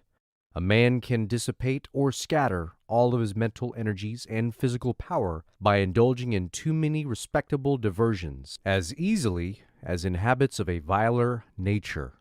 Property and its cares make some men dissipated. Too many friends make others. The exactions of society, the balls, parties, receptions, and various entertainments constantly being given and attended by the beau monde, constitutes a most wasting species of dissipation. Others, again, fritter away all their time and strength in political agitations or in controversies and gossip, others in idling with music or some other one of the fine arts, others in feasting or fasting, as their dispositions and feelings incline. But the man of concentration of purpose is never a dissipated man in any sense, good or bad. He has no time to devote to useless trifling of any kind, but puts in as many strokes of faithful work as possible toward the attainment of some definite good. End of chapter 10. Chapter 11 of How to Succeed, or Stepping Stones to Fame and Fortune, by Orison, Swett, Marden. Chapter 11. At Once. Note the sublime precision that leads the earth over a circuit of 500 million miles back to the solstice at the appointed moment without the loss of 1 second. No, not the millionth part of a second, for ages and ages which it traveled that imperial road. By Edward Everett. Dispatch is the soul of business. By Chesterfield. Unfaithfulness in the keeping of an appointment is an act of clear dishonesty. You may as well borrow a person's money as his time. By Horace Mann. By the street of by and by one arrives at the house of never. By Cervantes. The greatest thief this world has ever produced is procrastination, and he is still at large. By H. W. Shaw. "Oh, how I do appreciate a boy who is always on time," says H. C. Bowen. "How quickly you learn to depend on him, and how soon you find yourself entrusting him with weightier matters. The boy who has acquired a reputation for punctuality has made the first contribution to the capital that in after years makes his success a certainty." "Nothing commends a young man so much to his employers," says John Stuart Blackie, "as accuracy and punctuality in the conduct of his business. And no wonder on each man's exactitude depends the comfortable and easy going of his machine. If the clock goes fitfully, nobody knows the time of day, and if your task is a link in the chain of another man's work, you are his clock, and he ought to be able to rely on you." "The whole period of youth," says Ruskin, "is one essentially of formation, edification, instruction. There is not an hour of it but is trembling with destinies, not a moment of which, once past the appointed work, can never be done again, or the neglected blow struck on the cold iron." "Tomorrow didst thou say?" asked Cotton. "Go to, I will not hear of it. Tomorrow." It is a sharper who stakes his penury against thy plenty, who takes thy ready cash and pays thee naught but wishes, hopes, and promises, the currency of idiots. Tomorrow! It is a period nowhere to be found in all the hoary registers of time, unless, perchance, in the fool's calendar. Wisdom disclaims the word, nor holds society with those that own it. This fancy's child, and folly is its father, wrought of such stuffs as dreams are, and baseless as the fantastic visions of the evening. Oh, how many a wreck on the road to success could say, I have spent all my life in the pursuit of tomorrow, being assured that tomorrow has some vast benefit or other in store for me. I give it as my deliberate and solemn conviction, said Dr. Fitch, that the individual who is tardy in meeting an appointment will never be respected or successful in life. If a man has no regard for the time of other men, said Horace Greeley, why should he have for their money? What is the difference between taking a man's hour and taking his $5? There are many men to whom each hour of business day is worth more than $5. A man who keeps his time will keep his word. In truth, he cannot keep his word unless he does keep his time. When the Duchess of Sutherland came late, keeping the court waiting, the Queen, who was always vexed by tardiness, presented her with her own watch, saying, I am afraid yours does not keep good time. Then you must get a new watch, or I another secretary, replied Washington, when his secretary excused the lateness of his attendance by saying that his watch was too slow. I have generally found that a man who is good at an excuse is good for nothing else, said Franklin to a servant who was always late, but always ready with an excuse. One of the best things about school and college life is that the bell which strikes the hour for rising, for recitations, or for lectures, teaches habits of promptness. Every young man should have a watch which is a good timekeeper. One that is nearly right encourages bad habits, and is an expensive investment at any price. Wear threadbare clothes if you must, but never carry an inaccurate watch. 5 minutes behind time has ruined many a man and many a firm. He who rises late, said Fuller, must trot all day, and shall scarcely overtake his business at night. Some people are too late for everything but ruin. When a nobleman apologized to George III for being late, and said, better late than never, the king replied, no, I say, better never than late. Better late than never is not half so good a maxim as better never late. If Samuel Budgett was even a minute late at an appointment he would apologize. He was as punctual as a chronometer. Punctuality is contagious. Napoleon infused promptness into his officers every minute. What power there is in promptness to take the drudgery out of a disagreeable task! A singular mischance has happened to some of our friends, said Hamilton, at the instant when he ushered them into existence. God gave them work to do, and he also gave them a competency of time, so much that if they began at the right moment and wrought with sufficient vigor, their time and their work would end together. But a good many years ago a strange misfortune befell them. A fragment of their allotted time was lost. They cannot tell what became of it, but sure enough it has dropped out of existence. For just like two measuring lines laid alongside the one an inch shorter than the other, their work and their time run parallel. But the work is always 10 minutes in advance of the time. They are not irregular. They are never too soon. Their letters are posted the very minute after the mall is closed. They arrive at the wharf just in time to see the steamboat off. They come in sight of the terminus precisely as the station gates are closing. They do not break any engagement nor neglect any duty, but they systematically go about it too late, and usually too late by about the same fatal interval. Of Tours, the wealthy New Orleans ship owner, it is said that he was as methodical and regular as a clock, and that his neighbors were in the habit of judging of the time of the day by his movements.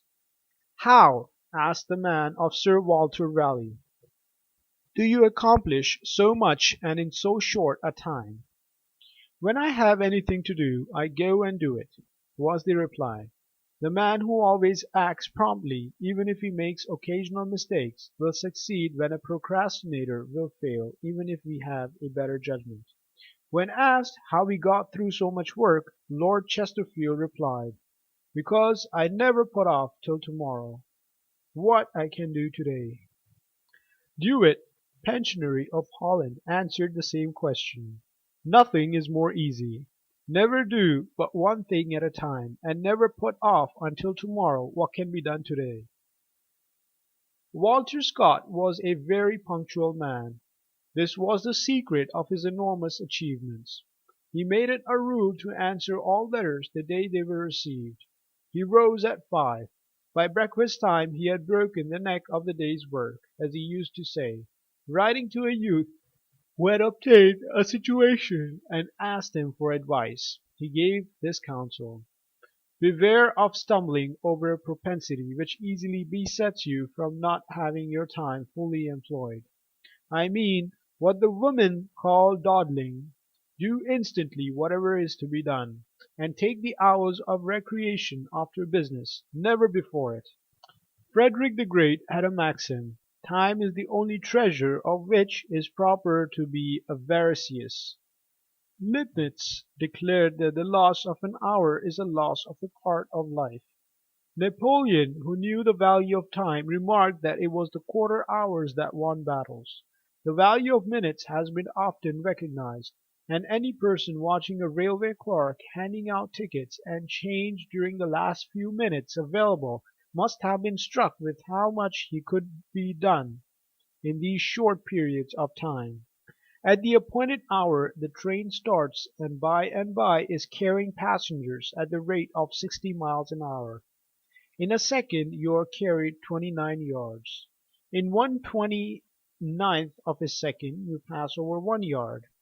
Now 1 yard is quite an appreciable distance, but 1/29th of a second is a period which cannot be appreciated. The father of the Webster brothers, before going away to be gone for a week, gave his boys a stint to cut a field of corn, telling them that after it was done, if they had any time left, they might do what they pleased. The boys looked the field over on Monday morning, and concluded they could do all the work in 3 days. So they decided to play the first 3 days. Thursday morning they went to the field, but it looked so much larger than it did on Monday morning, that they decided they could not possibly do it in 3 days, and rather than not do it all, they would not touch it. When the angry father returned, he called Ezekiel to him and asked him why they had not harvested the corn. "What have you been doing?" asked the stern father. "Nothing, father." "And what have you been doing, Daniel?" "Helping Zeki, sir." "How many boys, and men too, waste hours and days helping Zeki?" "Remember, the world was created in 6 days," said Napoleon to one of his officers. "Ask for whatever you please except time." Railroads and steamboats have been wonderful educators in promptness. No matter who is late, they live right on the minute. It is interesting to watch people at a great railroad station, running, hurrying, trying to make up time, for they well know when the time arrives the train will leave. Factories, shops, stores, banks, everything opens and closes on the minute. The higher the state of civilization, the prompter is the everything done. In countries without railroads, as in Eastern countries, everything is behind time. Everybody is indolent and lazy.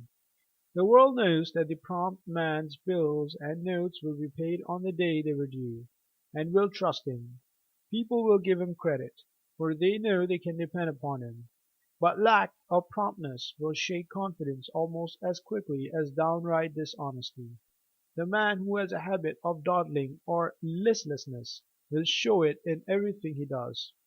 He is late at meals, late at work, dawdles on the street, loses his train, misses his appointments, and dawdles at his store until the banks are closed.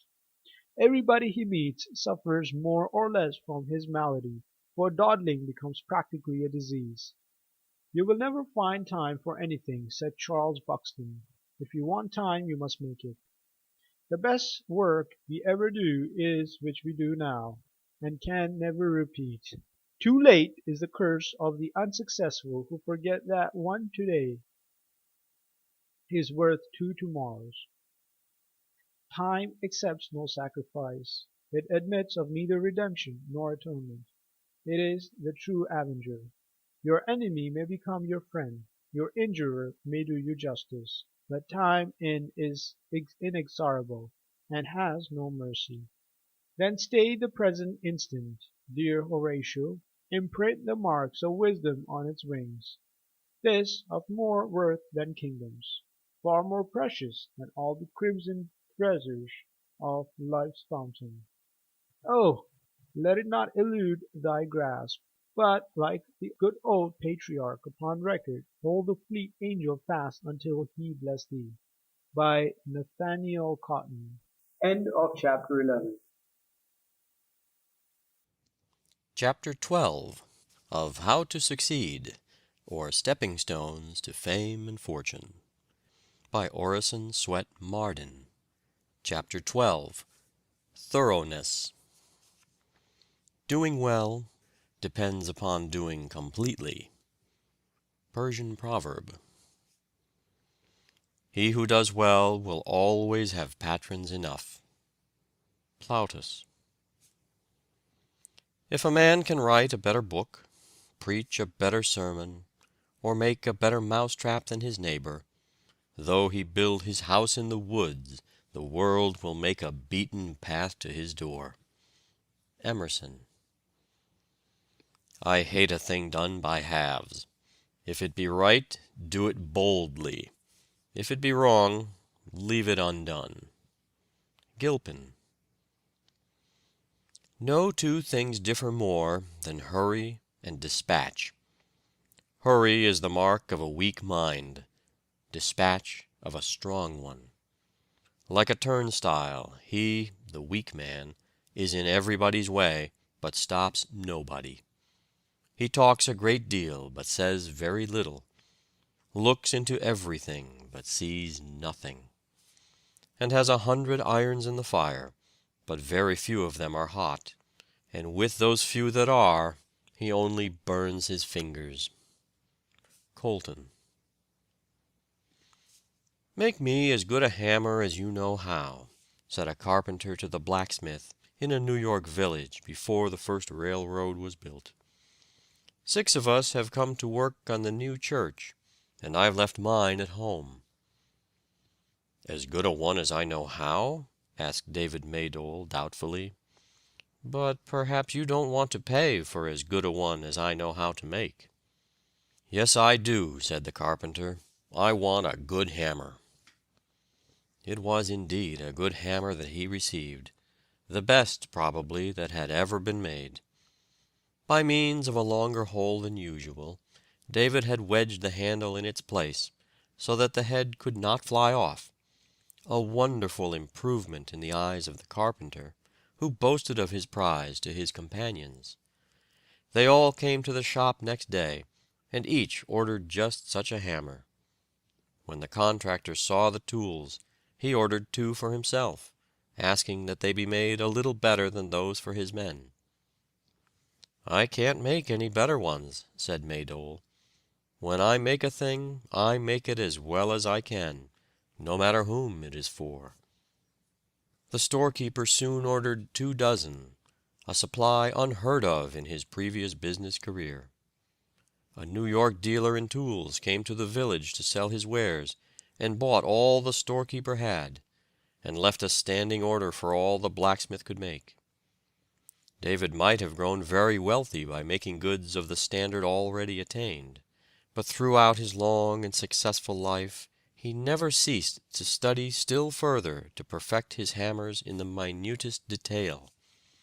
They were usually sold without any warrant of excellence, the word Maydole stamped on the head being universally considered a guarantee of the best article the world could produce. Character is power, and is the best advertisement in the world.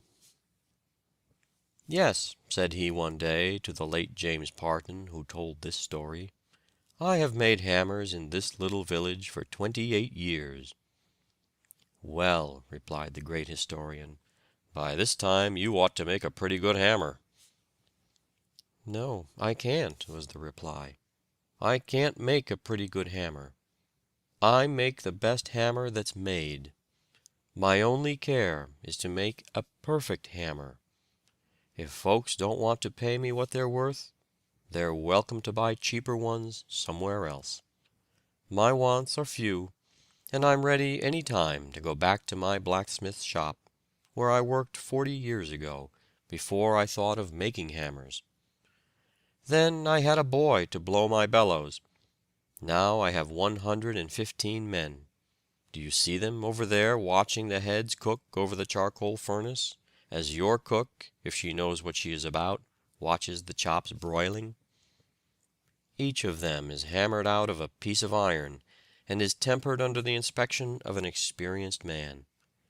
Every handle is seasoned 3 years, or until there is no shrink left in it. Once I thought I could use machinery in manufacturing them. Now I know that a perfect tool can't be made by machinery, and every bit of the work is done by hand." "In telling this little story," said Parton, "I have told thousands of stories. Take the word hammer out of it, and put glue in its place, and you have the history of Peter Cooper. By putting in other words, you can make the true history of every great business in the world which has lasted 30 years. "We have no secret," said manager Daniel J. Morrill of the Cambria Iron Works, employing 7,000 men at Johnstown, Pennsylvania. "We always try to beat our last batch of rails. That is all the secret we've got, and we don't care who knows it. I don't try to see how cheap a machine I can produce, but how good a machine," said the late John C. Whiten, of Northbridge, Massachusetts, to a customer who complained of the high price of some cotton machinery. Businessmen soon learned what this meant, and when there was occasion to advertise any machinery for sale, New England cotton manufacturers were accustomed to state the number of years it had been in use, and add, as an all-sufficient guarantee of Northbridge products, "Whiten make." Put thoroughness into your work. It pays. "The accurate boy is always the favored one," said President Tuttle. "If a carpenter must stand at his journeyman's elbow to be sure his work is right, or if a cashier must run over his bookkeeper's columns, he might as well do the work himself, as employ another to do it in that way." "Mr. Gerard, can you not assist me by giving me a little work?" asked one John Smith, who had formerly worked for the great banker and attracted attention by his activity. "Assistance? Work? Ah, you want work." "Yes, sir. It's been a long time since I've had anything to do." "Very well, I shall give you some. You see them stone yonder?" "Yes, sir." "Very well, you shall fetch and put them in this place, you see?" "Yes, sir." "And when you're done, come to me at my bank." Smith finished his task, reported to Mr. Gerard, and asked for more work. "Ah, oui, you want more work? Very well. You shall go place dem stone where you got him. Understand, eh? You take him back." "Yes, sir." Again Smith performed the work, and waited on Mr. Gerard for payment.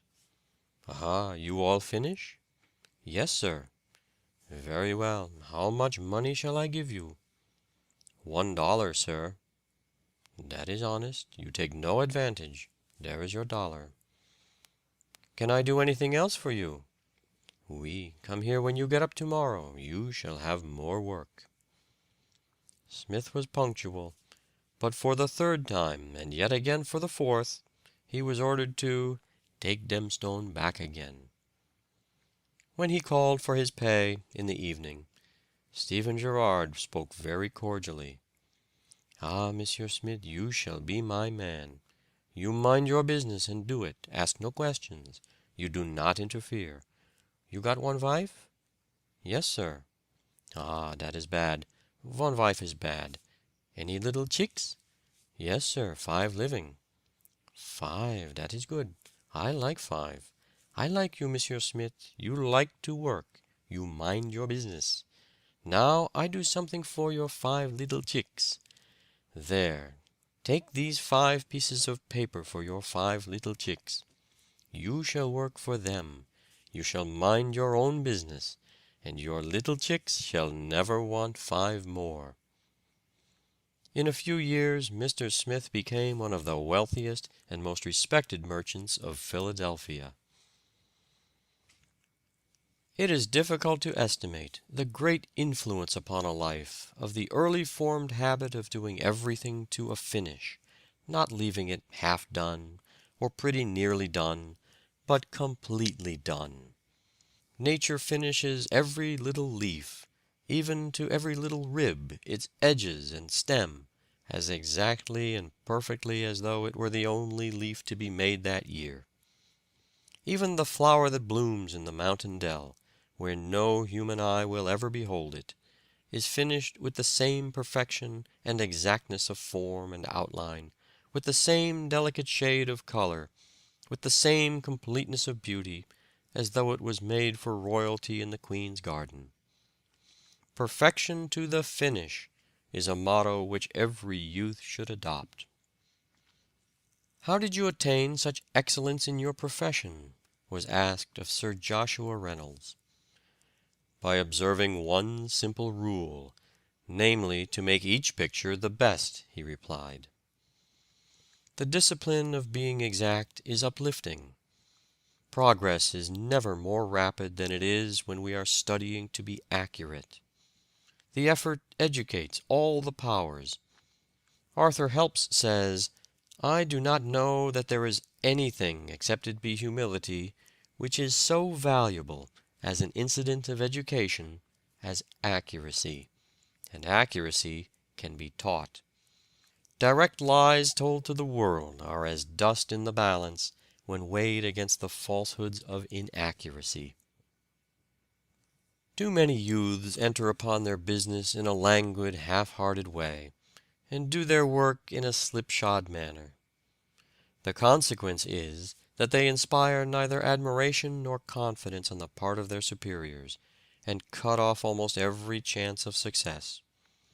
There is a loose, perfunctory method of doing one's work that never merits advance, and very rarely wins it.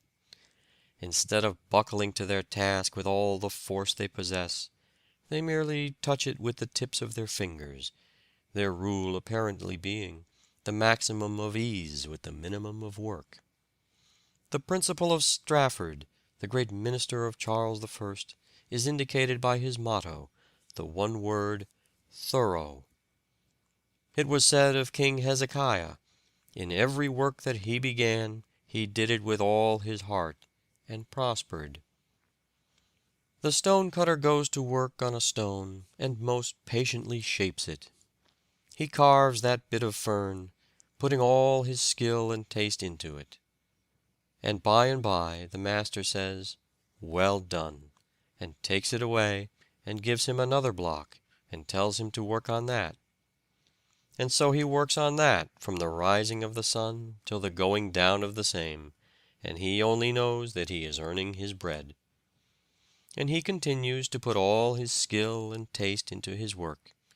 He has no idea what use will be made of these few stones which he has been carving, until afterward, when one day, walking along the street, and looking up at the front of the art gallery, he sees the stones upon which he has worked.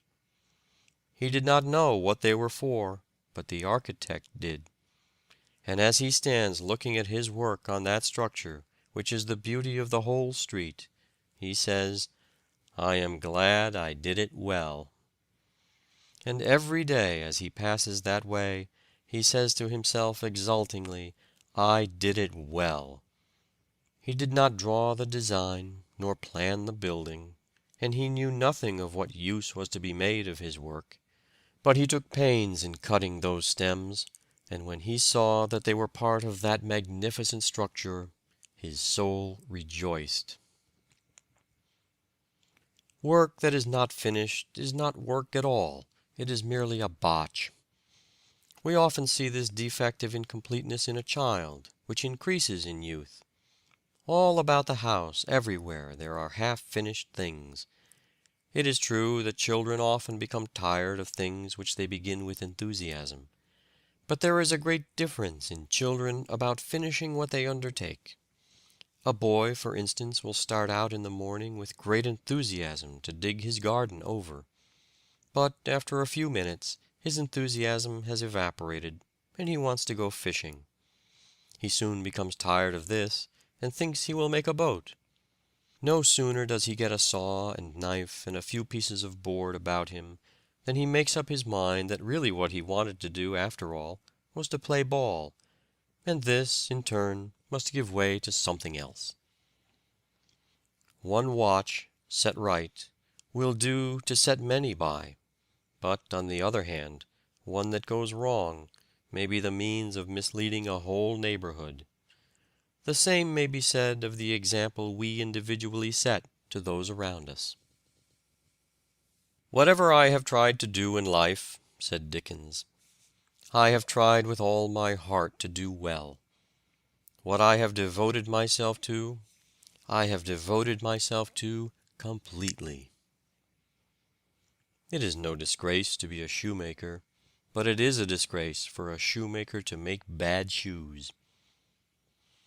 A traveler, recently returned from Jerusalem, found, in conversation with Humboldt, that the latter was as conversant with the streets and houses of Jerusalem as he was himself. On being asked how long it was since he had visited it, the aged philosopher replied, "I have never been there, but I expected to go 60 years since, and I prepared myself." So noted for excellency was everything bearing the brand of George Washington, that a barrel of flour marked "George Washington, Mount Vernon," was exempted from the customary inspection in the West India ports. Pascal, the most wonderful mathematical genius of his time, whose work on conic sections, at 16, Descartes refused to believe could be produced at that age, is considered to have fixed the French language, as Luther did the German, by his writings. None of his provincial letters, with the exception of the last 3, was more than 8 quarto pages in length. Yet he devoted 20 days to the writing of a single letter, and one of them was written no less than 13 times. The night the Tasmania was wrecked, the captain had given the course north by west, 67 degrees. He had taken account of eddies and currents. The second officer, overlooking these, had ordered the helmsman to make it north by west, 57 degrees, but to bring the ship around so gently that the captain wouldn't know it. Hence her destruction. Reverend Mr. Maley, of the Ohio Conference of the Methodist Church, had the habit of greatly exaggerating anything he talked about. His brethren at conference told him that this habit was growing on him, and rendering him unpopular in the ministry. Mr. Maley heard them patiently, and then said, "Brethren, I am aware of the truth of all you have said, and have shed barrels of tears over it." There is a great difference between going just right and a little wrong. End of chapter 12. Chapter 13 of How to Succeed, or Stepping Stones to Fame and Fortune, by Orison, Swett, Marden. Chapter 13, Trifles. In the elder days of art, builders wrought with greatest care, each minute an unseen part, for the gods see everywhere. Longfellow. Think not a trifle, though it small appear. Small sands the mountain, moments make the year, and trifles life. Young. The smallest hair throws its shadow. Goethe. He that despiseth small things shall fall little by little. Ecclesiastes. It is the little rift within the lute that by and by will make the music mute, and ever widening slowly silence all. Tennyson. A pebble in the streamlet scant has turned the course of many a river. A dewdrop on the baby plant has warped the giant oak forever. It is the close observation of little things which is the secret of success in business, in art, in science, and in every pursuit of life. Smiles. Only, but then the onlys make up the mighty all. My rule of conduct has been that whatever is worth doing at all is worth doing well, said Nicolas Poussin, the great French painter. When asked the reason why he had become so eminent in a land of famous artists, he replied, "Because I have neglected nothing." Do little things now, says a Persian proverb, so shall big things come to thee by and by, asking to be done. God will take care of the great things if we do not neglect the little ones. A gentleman advertised for a boy to assist him in his office, and nearly 50 applicants presented themselves to him. Out of the whole number, he in a short time selected one and dismissed the rest. "I should like to know," said a friend, "on what ground you selected that boy, who had not a single recommendation." "You are mistaken," said the gentleman. "He had a great many. He wiped his feet when he came in, and closed the door after him, showing that he was careful. He gave up his seat instantly to that lame old man, showing that he was kind and thoughtful. He took off his cap when he came in, and answered my questions promptly and respectfully, showing that he was polite and gentlemanly. He picked up the book, which I had purposely laid upon the floor, and replaced it on the table, while all the rest stepped over it or shoved it aside. And he waited quietly for his turn, instead of pushing and crowding, showing that he was honest and orderly. When I talked to him, I noticed that his clothes were carefully brushed, his hair in nice order, and his teeth as white as milk. And when he wrote his name, I noticed that his fingernails were clean, instead of being tipped with jet, like that handsome little fellow's, in the blue jacket. Don't you call those letters of recommendation? I do, and I would give more for what I can tell about a boy by using my eyes 10 minutes than for all the fine letters he can bring me. Least of all seeds, greatest of all harvests, seems to be one of the great laws of nature. All life comes from microscopic beginnings. In nature there is nothing small. The microscope reveals as great a world below as the telescope above. All of nature's laws govern the smallest atoms, and a single drop of water is a miniature ocean. I cannot see that you have made any progress since my last visit, said a gentleman to Michelangelo. But, said the sculptor, I have retouched this part, polished that, softened that feature, brought out the muscle, given some expression to this lip, more energy to that limb, etc. But they are trifles, exclaimed the visitor.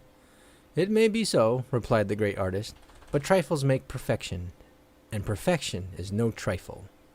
That infinite patience which made Michelangelo spend a week in bringing out a muscle in a statue with more vital fidelity to truth, or Gerhard Dow a day in giving the right effect to a dewdrop on a cabbage leaf, makes all the difference between success and failure. Of what use is it, people ask with a sneer, when Franklin told of his discovery that lightning and electricity are identical? What is the use of a child? Replied Franklin. It may become a man. In the earliest days of cotton spinning, the small fibers would stick to the bobbins and make it necessary to stop and clear the machinery. Although this loss of time reduced the earnings of the operatives, the father of Robert Peel noticed that one of his spinners always drew full pay, as his machine never stopped. "How is this, Dick?" asked Mr. Peel one day. "The onlookers tell me your bobbins are always clean." "Aye, that they be," replied Dick Ferguson. "How do you manage it, Dick?" "Why, you see, Mr. Peel," said the workman, "it is sort of a secret. If I told you, you'd be as wise as I am." "That's so," said Mr. Peel, smiling. "But I'd give you something to know. Could you make all of the looms work as smoothly as yours?" "Every one of 'em, mister," replied Dick. "Well, what shall I give you for your secret?" asked Mr. Peel, and Dick replied, "Give me a quart of ale every day, as I'm in the mills, and I'll tell thee all about it." "Agreed," said Mr. Peel, and Dick whispered very cautiously in his ear, "Chalk your bobbins." That was the whole secret, and Mr. Peel soon shot ahead of all of his competitors, for he made his machines that would chalk their own bobbins. Dick was handsomely rewarded with money instead of beer. His little idea saved the world millions of dollars. The totality of a life at any moment is the product mainly of little things, trifling choices, insignificant exercises of the will, unimportant acts often repeated, things seemingly of small account. These are the thousand tiny sculptors that are carving away constantly at the rude block of our life, giving it shape and feature. Indeed, the formation of character is much like the work of an artist in stone. The sculptor takes a rough, unshapen mass of marble, and with strong, rapid strokes of mallet and chisel, quickly brings into view the rude outline of his design. But after the outline appears, then comes hours, days, perhaps even years of patient, minute labor. A novice might see no change in the statue from one day to another, for though the chisel touches the stone 1,000 times, it touches as lightly as the fall of a raindrop, but each touch leaves a mark. The smallest thing becomes respectable when regarded as the commencement of what has advanced or is advancing into magnificence.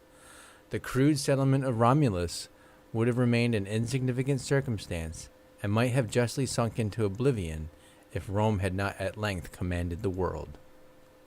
Beecher says that men, in their property, are afraid of conflagrations and lightning strokes. But if they were building a wharf in Panama, 1,000,000 madrepores, so small that only the microscope could detect them, would begin to bore the piles down under the water. There would be neither noise nor foam, but in a little while, if a child did but touch the post, over it would fall as if a saw had cut it through. Men think, with regard to their conduct, that if they were to lift themselves up gigantically and commit some crashing sin, they should never be able to hold up their heads, but they will harbor in their souls little sins, which are piercing and eating them away to inevitable ruin. Lichens, of themselves of little value, prepare the way for important vegetation. They deposit, in dying, an acid which wears away the rock and prepares the mold necessary for the nourishment of superior plants.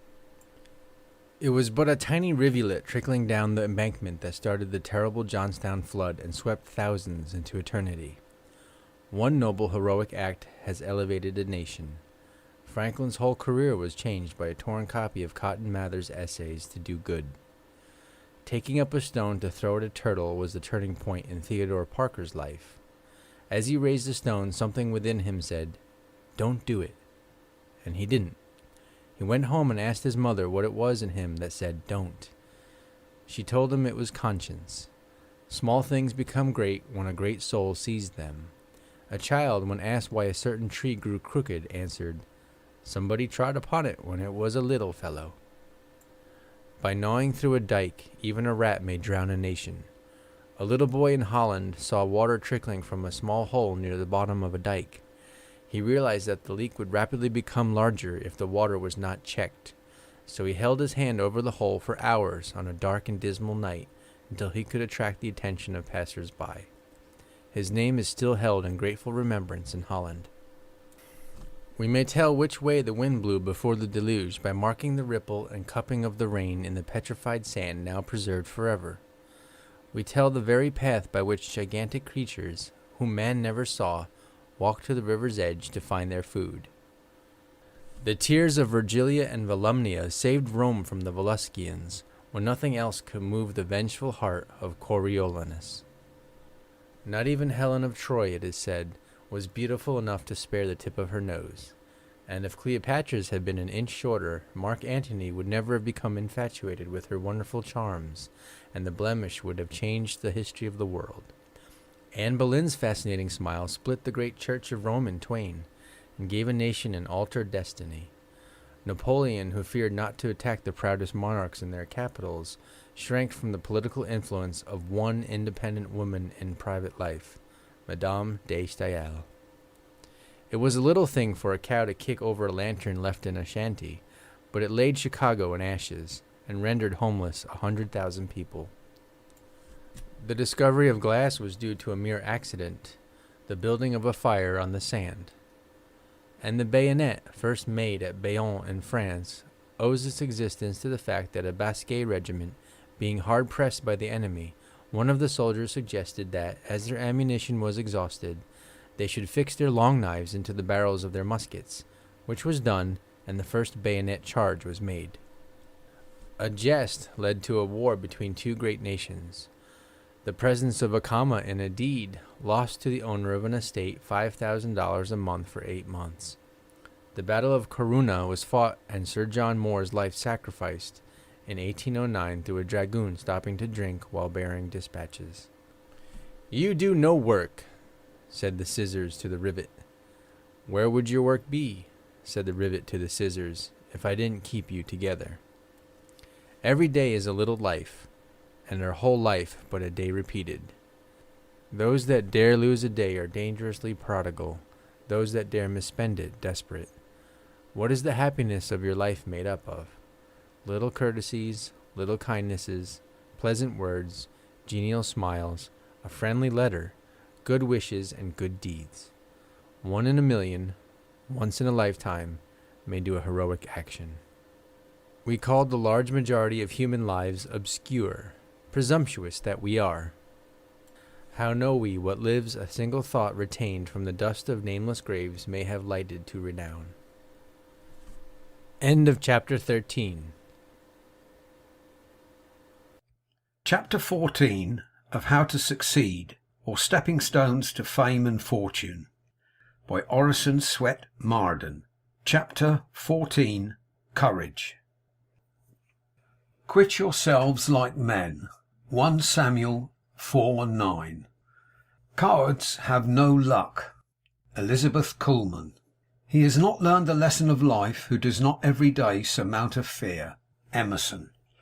To dare is better than to doubt, for doubt is always grieving. 'Tis faith that finds the riddles out. The prize is for believing. Henry Burton. Walk boldly and wisely in that light thou hast. There is a hand above will help thee on. Bailey's Festus. Have hope, though clouds environ now, and gladness hides her face in scorn. Put thou the shadow from thy brow. No night but hath its morn. Our enemies are before us, exclaimed the Spartans at Thermopylae. And we are before them, was the cool reply of Leonidas. Deliver your arms, came the message from Xerxes. Come and take them, was the answer Leonidas sent back. A Persian soldier said, you will not be able to see the sun for flying javelins and arrows. Then we will fight in the shade, replied a Lacedaemonian. What wonder that a handful of such men checked the march of the greatest host that ever trod the earth. The hero, says Emerson, is the man who is immovably centred. Darius the Great sent ambassadors to the Athenians to demand earth and water, which denoted submission. The Athenians threw them into a ditch and told them there was earth and water enough.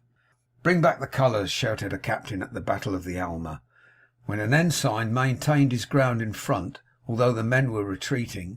No, cried the ensign, bring up the men to the colours.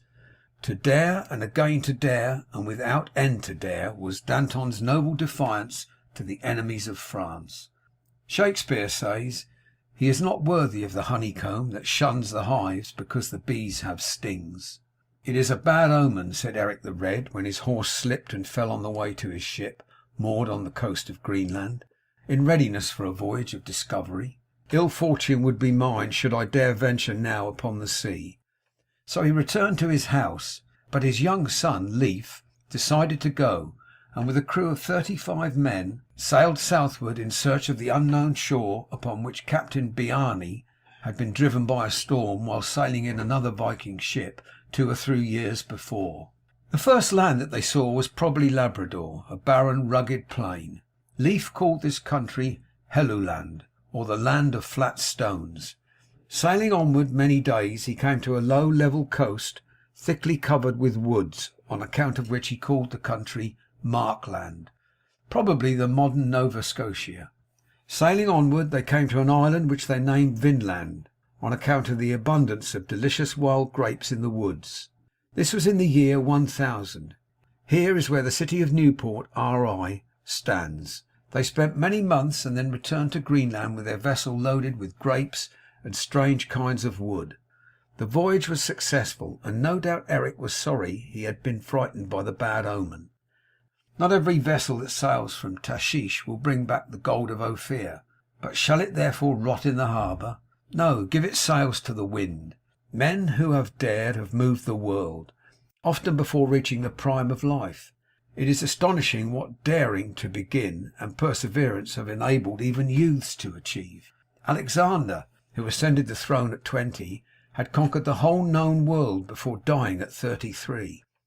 Julius Caesar captured 800 cities, conquered 300 nations, and defeated 3 million men, became a great orator and one of the greatest statesmen known, and still was a young man. Washington was appointed adjutant general at 19. He was sent at 21 as an ambassador to treat with the French, and won his first battle as a colonel at 22. Lafayette was made a general of the whole French army at 20. Charlemagne was a master of France and Germany at 30. Condé was only 22 when he conquered at Rocroi. Galileo was but 18 when he saw the principle of the pendulum in the swinging lamp in the cathedral at Pisa. Peel was in Parliament at 21. Gladstone was in Parliament before he was 22, and at 24 he was a Lord of the Treasury. Elizabeth Barrett Browning was proficient in Greek and Latin at 12. De Quincey at 11. Robert Browning wrote at 11 poetry of no mean order. Cowley, who sleeps in Westminster Abbey, published a volume of poems at 15. N.P. Willis won lasting fame as a poet before leaving college. Macaulay was a celebrated author before he was 23. Luther was but 29 when he nailed his famous thesis to the door of the bishop and defied the Pope. Nelson was a lieutenant in the British Navy before he was 20. He was but 47 when he received his death wound at Trafalgar. Charles XII was only 19 when he gained the Battle of Narva. At 36, Cortes was the conqueror of Mexico. At 32, Clive had established the British power in India. Hannibal, the greatest of military commanders, was only 30 when, at Cannae, he dealt an almost annihilating blow to the Republic of Rome. And Napoleon was only 27 when, on the plains of Italy, he outgeneralled and defeated, one after another, the veteran marshals of Austria. Equal courage and resolution are often shown by men who have passed the allotted time of life. Victor Hugo and Wellington were both in their prime after they had reached the age of 80 years and 10. George Bancroft wrote some of his best historical work when he was 85.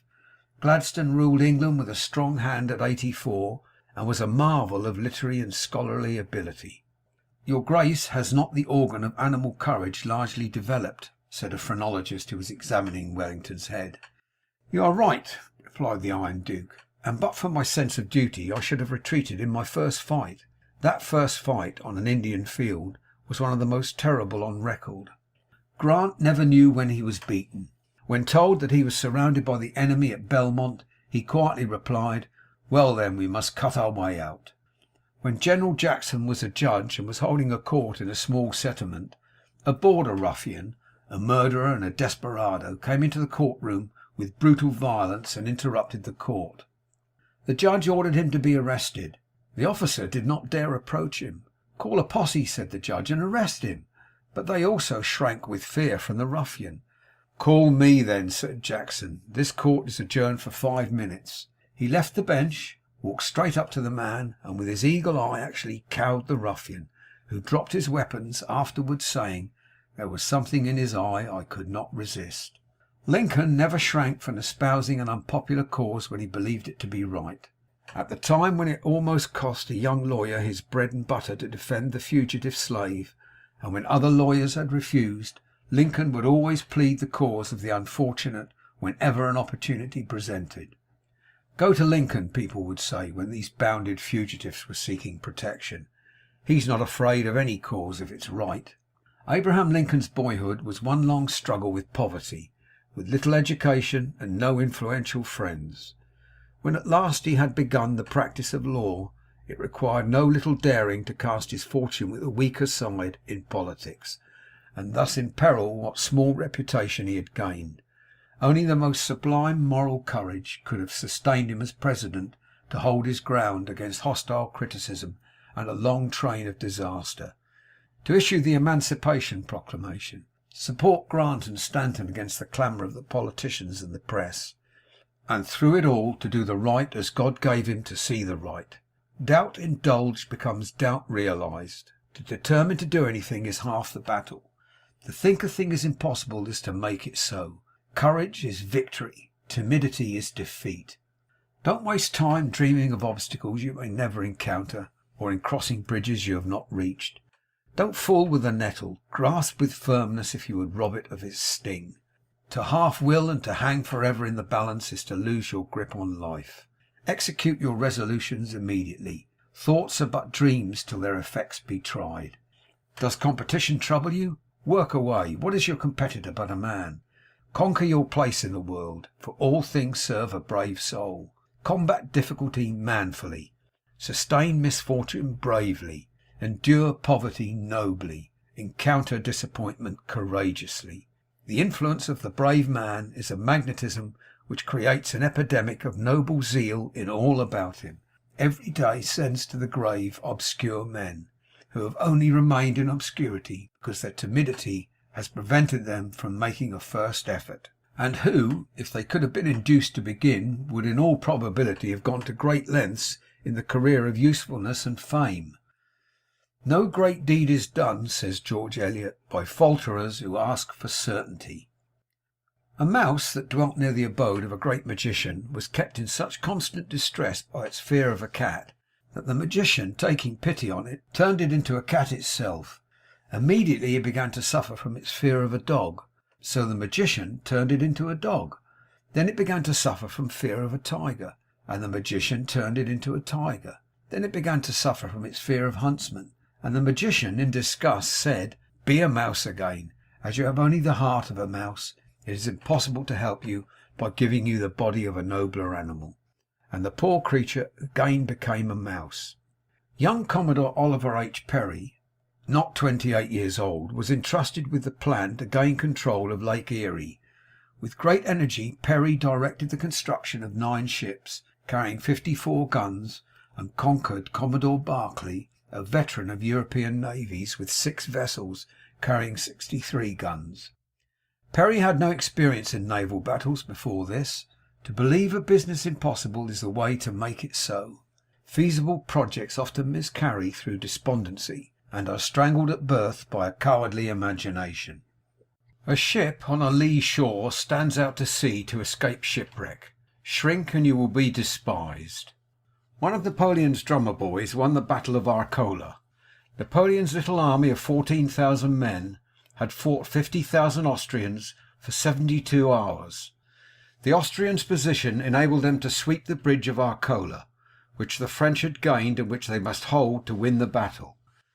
The drummer boy, on the shoulders of his sergeant, who swam across the river with him, beat the drum all the way across the river, and when on the opposite end of the bridge he beat his drum so vigorously that the Austrians, remembering the terrible French onslaught of the day before, fled in terror, thinking the French army was advancing upon them.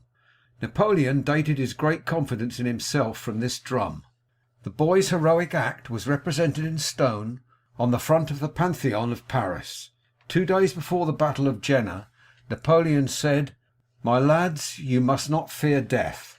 When soldiers brave death, they drive him into the enemy's ranks." Arago says in his autobiography that when he was puzzled and discouraged with difficulties he met with in his early studies in mathematics, some words he found on the waste leaf of his textbook caught his attention and interested him. He found it to be a short letter from D'Alembert to a young person disheartened like himself, and read, "Go on, sir, go on. The difficulties you meet with will resolve themselves as you advance. Proceed, and light will dawn and shine with increasing clearness on your path." That maxim, he said, was my greatest master in mathematics. Overtaken near a rocky coast by a sudden storm of great violence, the captain of a French brig gave orders to put out to sea, but in spite of all the efforts of the crew they could not steer clear of the rocks, and after struggling for a whole day they felt a violent shock accompanied by a horrible crash. The boats were lowered, but only to be swept away by the waves. As a last resort the captain proposed that some sailors should swim ashore with a rope, but not a man would volunteer. "Captain," said the 12-year-old little cabin boy Jacques timidly, "you don't wish to expose the lives of good sailors like these. It does not matter what becomes of a little cabin boy. Give me a ball of strong string which will unroll as I go on. Fasten one end around my body, and I promise you that within an hour the rope shall be well fastened to the shore, or I will perish in the attempt." Before anyone could stop him, he leapt overboard. His head was soon seen like a black point rising above the waves, and then it disappeared in the distance and mist, and but for the occasional pull upon the ball of cord, all would have thought him dead. At length it fell as if slackened, and the sailors looked at one another in silence, when a quick violent pull, followed by a second and a third, told that Jacques had reached the shore. A strong rope was fastened to the cord and pulled to the shore, and by its aid many of the sailors were rescued.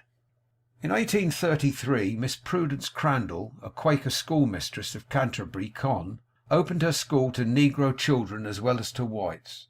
The whole place was thrown into an uproar. Town meetings were called to denounce her. The most vindictive and inhuman measures were taken to isolate the school from the support of the townspeople. Stores and churches were closed against teacher and pupils. Public conveyances were denied them. Physicians would not attend them. Miss Crandall's own friends dared not visit her. The house was assailed with rotten eggs and stones, and finally set on fire. Yet the cause was righteous, and the opposition proved vain and fruitless. Public opinion is often radically wrong. Staunch old Admiral Farragut, he of the true heart and the iron will, said to another officer of the navy, "Dupont, do you know why you didn't get into Charleston with your ironclads?" "Oh, was it because the channel was so crooked?" "No, Dupont, it was not that." "Well, the rebel fire was perfectly horrible." "Yes, but it wasn't that." "Well, what was it then?" "It was because you didn't believe you could go in." I have tried Lord Howe on most important occasions. He never asked me how he was to execute any service entrusted to his charge, but always went straight forward and did it. So answered Sir Edward Hawke, when his appointment of Howe for some peculiarly responsible duty was criticised on the ground that Howe was the junior admiral in the fleet. There is a tradition among the Indians that Manitou was travelling in the invisible world, and came upon a hedge of thorns, then saw wild beasts glare upon him from the thicket, and after a while stood before an impassable river. As he determined to proceed, the thorns turned out phantoms, the wild beasts powerless ghosts, and the river only a shadow. When we march on, obstacles disappear.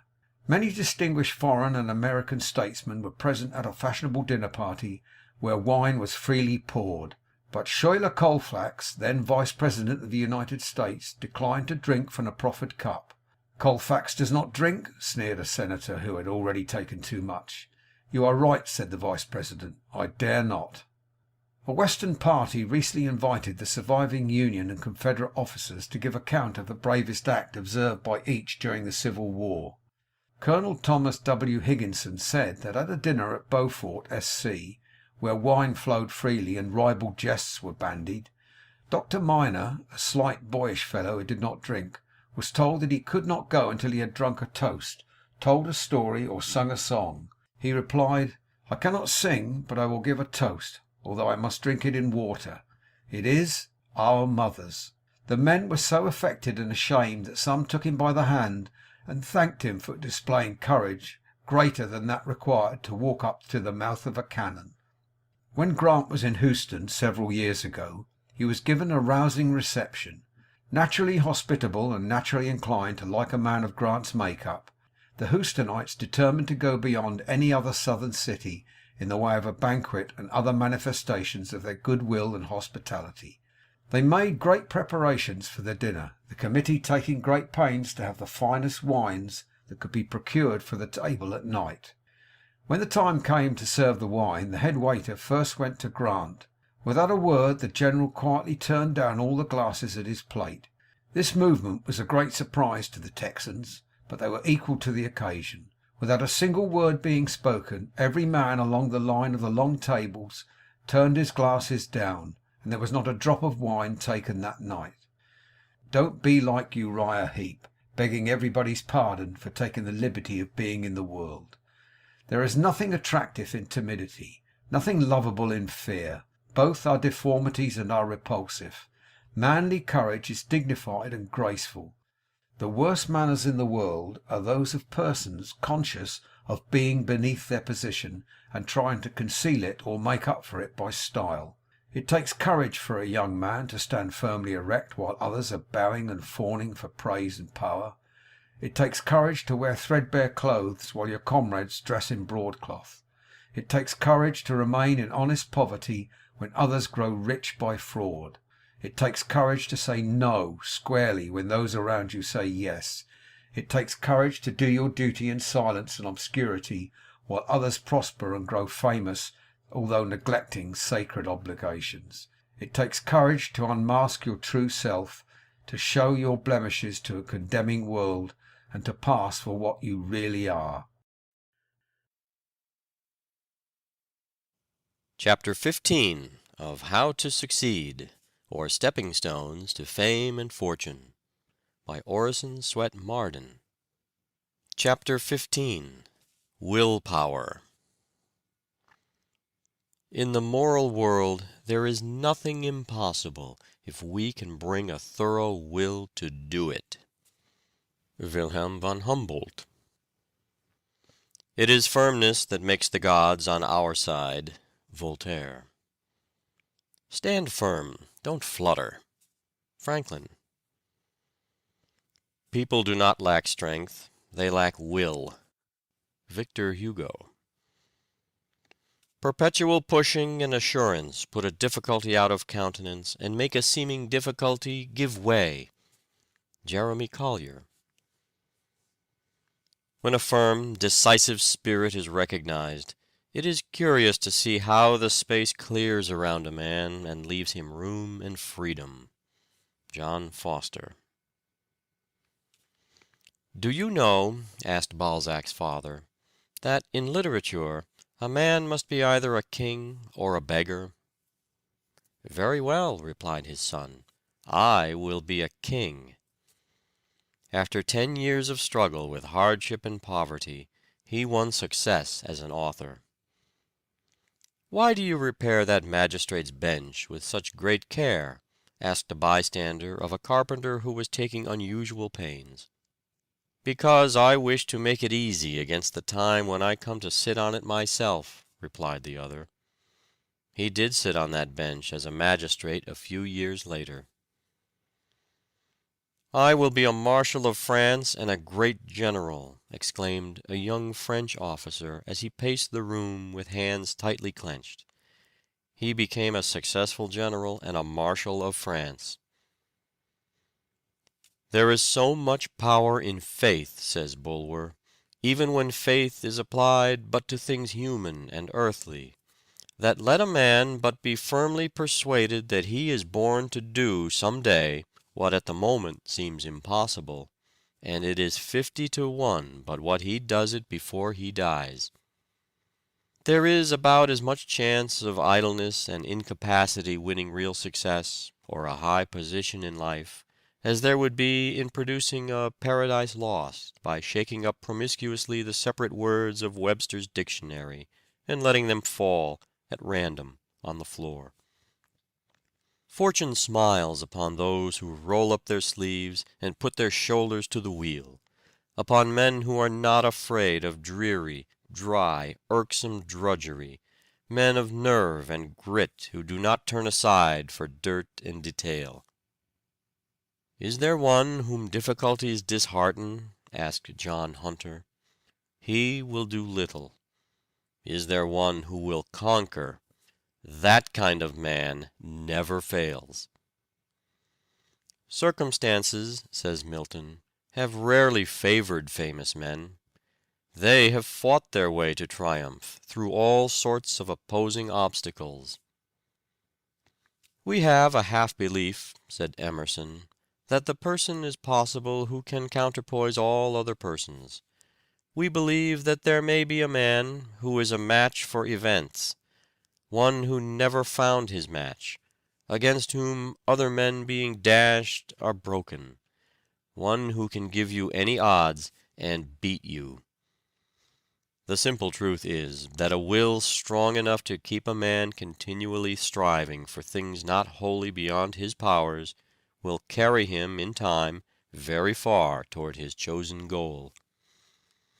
At 19, Bayard Taylor walked to Philadelphia, 30 miles, to find a publisher for 15 of his poems. He wanted to see them printed in a book, but no publisher would undertake it. He returned to his home whistling, however, showing that his courage and resolution had not abated. In Europe he was often forced to live on 20 cents a day for weeks on account of his poverty. He returned to London with only 30 cents left. He tried to sell a poem of 1,200 lines, which he had in his knapsack, but no publisher wanted it. Of that time he wrote, "My situation was about as hopeless as it is possible to conceive." But his will defied circumstances, and he rose above them. For 2 years he lived on $250 a year in London, earning every dollar of it with his pen. His untimely death in 1879, at 54, when minister to Berlin, was lamented by the learned and great of all countries. We are told of a young New York inventor who about 20 years ago spent every dollar he was worth in an experiment which, if successful, would introduce his invention to public notice and ensure his fortune and, what he valued more, his usefulness. The next morning the daily papers heaped unsparing ridicule upon him. Hope for the future seemed vain. He looked around the shabby room where his wife, a delicate little woman, was preparing breakfast. He was without a penny. He seemed like a fool in his own eyes. All these years of hard work were wasted. He went into his chamber, sat down, and buried his face in his hands. At length, with a fiery heat flashing through his body, he stood erect. "It shall succeed," he said, shutting his teeth. His wife was crying over the papers when he went back. "They are very cruel," she said. "They don't understand." "I'll make them understand," he replied cheerfully. "It was a fight for 6 years," he said afterward. "Poverty, sickness, and contempt followed me. I had nothing left but the dogged determination that it should succeed." It did succeed. The invention was a great and useful one. The inventor is now a prosperous and happy man. Napoleon was a terrible example of what the power of will can accomplish. He always threw his whole force of body and mind direct upon his work. Imbecile rulers and the nations they governed went down before him in succession. He was told that the Alps stood in the way of his armies. "There shall be no Alps," he said. and the road across the Simplon was constructed, through a district formerly almost inaccessible. "Impossible," said he, "is a word only to be found in the dictionary of fools." He was a man who toiled terribly, sometimes employing and exhausting 4 secretaries at a time. He spared no one, not even himself. His influence inspired other men, and put a new life into them. "I made my generals out of mud," he said. To think we are able is almost to be so. To determine upon attainment is frequently attainment itself. Thus earnest resolution has often seemed to have about it almost a savor of omnipotence. The strength of Suwarrow's character lay in his power of willing, and like most resolute persons, he preached it up as a system. Before Pizarro, d'Almagro, and De Luc obtained any associates, or arms, or soldiers, and with a very imperfect knowledge of the country or the powers they were to encounter, they celebrated a solemn mass in one of the great churches, dedicating themselves to the conquest of Peru. The people expressed their contempt at such a monstrous project, and were shocked at such sacrilege. But these decided men continued the service, and afterward retired for their great preparation, with an entire insensibility to the expressions of contempt. Their firmness was absolutely invincible. The world has deplored the results of this expedition, but there is a great lesson for us in the firmness of decision of its leaders. Such firmness would keep to its course, and retain its purpose unshaken amidst the ruins of the world. At the Battle of Marengo, the French army was supposed to be defeated, but while Bonaparte and his staff were considering their next move, Desailly suggested that there was yet time to retrieve their disaster, as it was only about the middle of the afternoon. Napoleon rallied his men, renewed the fight, and won a great victory over the Austrians, though the unfortunate Desailly lost his own life in that field. What has chance ever done in the world?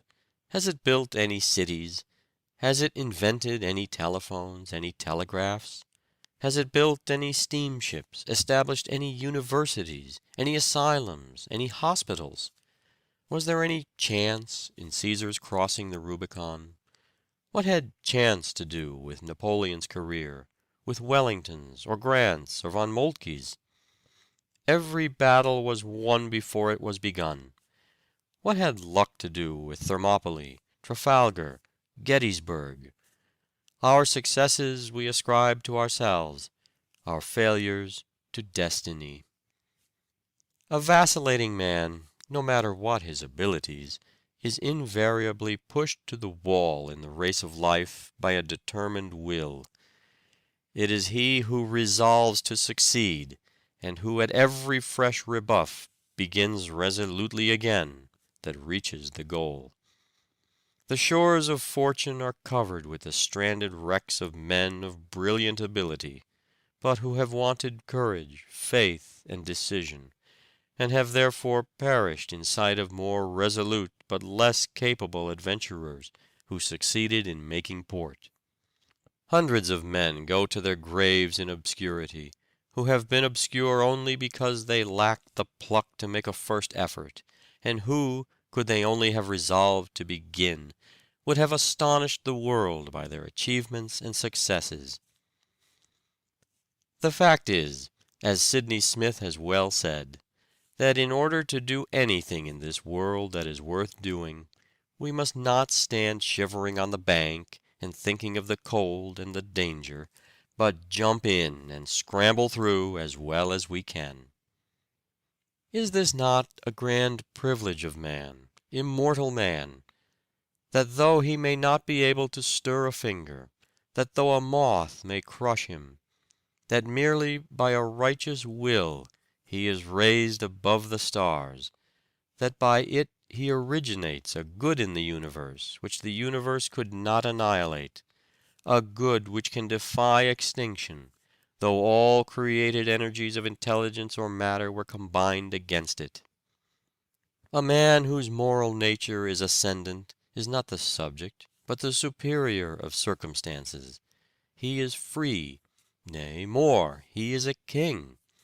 And though this sovereignty may have been won by many desperate battles, once on the throne, and holding the scepter with a firm grasp, he has a royalty of which neither time nor accident can strip him. What can you do with a man who has an invincible purpose in him, who never knows when he is beaten, and who, when his legs are shot off, will fight on the stumps? Difficulties and opposition do not daunt him. He thrives on persecution. It only stimulates him to more determined endeavor. Give a man the alphabet and an iron will, and who shall place bounds to his achievements?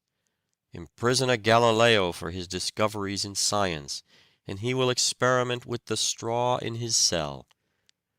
Deprive Euler of his eyesight, and he but studies harder upon mental problems, thus developing marvelous powers of mathematical calculation.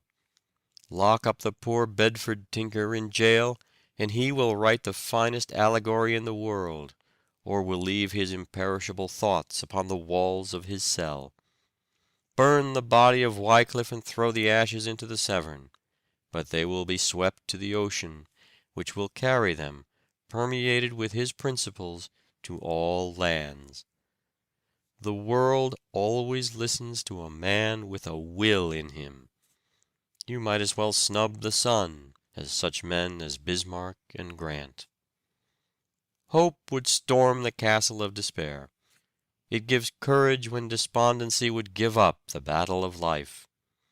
He is the best doctor who can implant hope and courage in the human soul. So he is the greatest man who can inspire us to the grandest achievements. Our remedies oft in ourselves do lie, which we ascribe to heaven. The fated sky gives us free scope, and only backward pulls our slow designs when we ourselves are dull. How much I could do if I only tried. End of chapter 15. Chapter 16 of How to Succeed, or Stepping Stones to Fame and Fortune, by Orison, Swett, Marden. Chapter 16. Guard your weak point. He that is slow to anger is better than mighty, and he that ruleth his spirit than he that taketh a city. Bible. The first and best of victories is for a man to conquer himself. To be conquered by himself is of all things the most shameful and vile. Plato. The worst education, which teaches self-denial, is better than the best, which teaches everything else and not that. John Sterling. Most powerful is he who has himself in his own power. Seneca. The energy which issues in growth or assimilates knowledge must originate in self and be self-directed. Thomas J. Morgan. The foes with which they waged their strife were passion, self, and sin. The victories that laureled life were fought and won within. Edward H. Duart. "I'll sign it after a while," a drunkard would reply when repeatedly urged by his wife to sign the pledge, "but I don't like to break off at once. The best way is to get used to a thing." "Very well, old man," said his wife, "see if you don't fall into a hole one of these days with no one to help you out." Not long after, when intoxicated, he did fall into a shallow well, but his shouts for help were fortunately heard by his wife.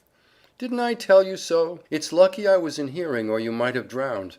He took hold of the bucket, and she tugged at the windlass, but when he was near the top her grasp slipped, and down he went into the water again. This was repeated until he screamed, "Look here, you're doing that on purpose, I know you are." "Well, now I am," admitted the wife. "Don't you remember telling me it's best to get used to a thing by degrees? I'm afraid if I bring you up sudden you would not find it wholesome." Finding that his case was becoming desperate, he promised to sign the pledge at once. His wife raised him out immediately, but warned him that if ever he became intoxicated and fell into the well again, she would leave him there. A man captured a young tiger and resolved to make a pet of it. It grew up like a kitten, fond and gentle. There was no evidence of its savage, bloodthirsty nature, and it seemed perfectly harmless. But one day, while the master was playing with his pet, the rough tongue upon his hand started the blood from a scratch. The moment the beast tasted blood, his ferocious tiger nature was roused, and he rushed upon his master to tear him to pieces.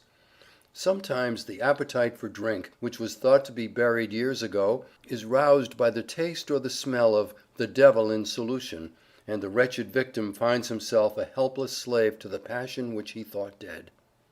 When a young man, Hugh Miller once drank the 2 glasses of whiskey which fell to his share at the usual treat of drink of the masons with whom he worked. On reaching home he tried to read Bacon's Essays, his favorite book, but he could not distinguish the letters or comprehend the meaning. The condition into which I had brought myself was, I felt, one of degradation, said he. I had sunk by my own act for the time to a lower level of intelligence than that on which it was my privilege to be placed, and though the state could have been no very favorable one for forming a resolution, I in that hour determined that I should never again sacrifice my capacity of intellectual enjoyment to a drinking usage, and with God's help I was enabled to hold by the determination. In a certain manufacturing town, an employer one Saturday paid to his workmen $700 in crisp new bills that had been secretly marked. On Monday, $450 of those identical bills were deposited in the bank by the saloon keepers. When the fact was made known, the workmen were so startled by it that they helped to make the place a no-license town. The times would not be so hard for the workmen if the saloons did not take in so much of their wages. If they would organize a strike against the saloons, they would find the result to be better than an increase of wages, and to include an increase of savings. How often we might read the following sign over the threshold of a youthful life: "For sale, grand opportunities for a song, golden chances for beer, magnificent opportunities exchanged for a little sensual enjoyment, for exchange a beautiful home, devoted wife, lovely children, for drink. For sale, cheap, all the magnificent possibilities of a brilliant life, a competence for one chance in 1,000 at the gambling table. For exchange, bright prospects, a brilliant outlook, a cultivated intelligence, a college education, a skilled hand, an observant eye, valuable experience, great tact, all exchanged for rum, for a muddled brain, a bewildered intellect, a shattered nervous system, poisoned blood, a diseased body, for fatty degeneration of the heart, for Bright's disease, for a drunkard's liver." With almost palsied hand, at a temperance meeting, John B. Gough signed the pledge. For 6 days and nights, in a wretched garret, without a mouthful of food, with scarcely a moment's sleep, he fought the fearful battle with appetite. Weak, famished, almost dying, he crawled into the sunlight, but he had conquered the demon which had almost killed him. Gough used to describe the struggles of a man who tried to leave off using tobacco. He threw away what he had, and said that was the end of it. But no, it was only the beginning of it. He would chew chamomile, gentian, toothpicks, but it was of no use. He bought another plug of tobacco and put it in his pocket. He wanted to chew awfully, but he looked at it and said, "You are a weed, and I am a man. I'll master you if I die for it." And he did, while carrying it in his pocket daily. There was an abbot that desired a piece of ground that lay conveniently for him. The owner refused to sell, yet with much persuasion he was contented to let it. The abbot hired it, and covenanted only to farm it for one crop. He had his bargain, and sowed it with acorns, a crop that lasted 300 years. So Satan asks to get possession of our souls by asking us to permit some small sin to enter, some one wrong that seems of no great account. But when once he has entered, and planted the seeds and beginnings of evil, he holds his ground. "Teach self-denial and make its practice pleasurable," says Walter Scott, "and you create for the world a destiny more sublime than ever issued from the brain of the wildest dreamer." Thomas A. Edison once asked why he was a total abstainer. He said, "I thought I had a better use for my head." Byron could write poetry easily, for it was merely indulging his natural propensity. But to curb his temper, soothe his discontent, and control his animal appetites was a very different thing. At all events, it seemed so great to him that he never seriously attempted self-conquest. Let every youth who would not be shipwrecked on life's voyage cultivate this one great virtue, self-control. There is nothing so important to a youth starting out in life as a thoroughly trained and cultivated will. Everything depends upon it.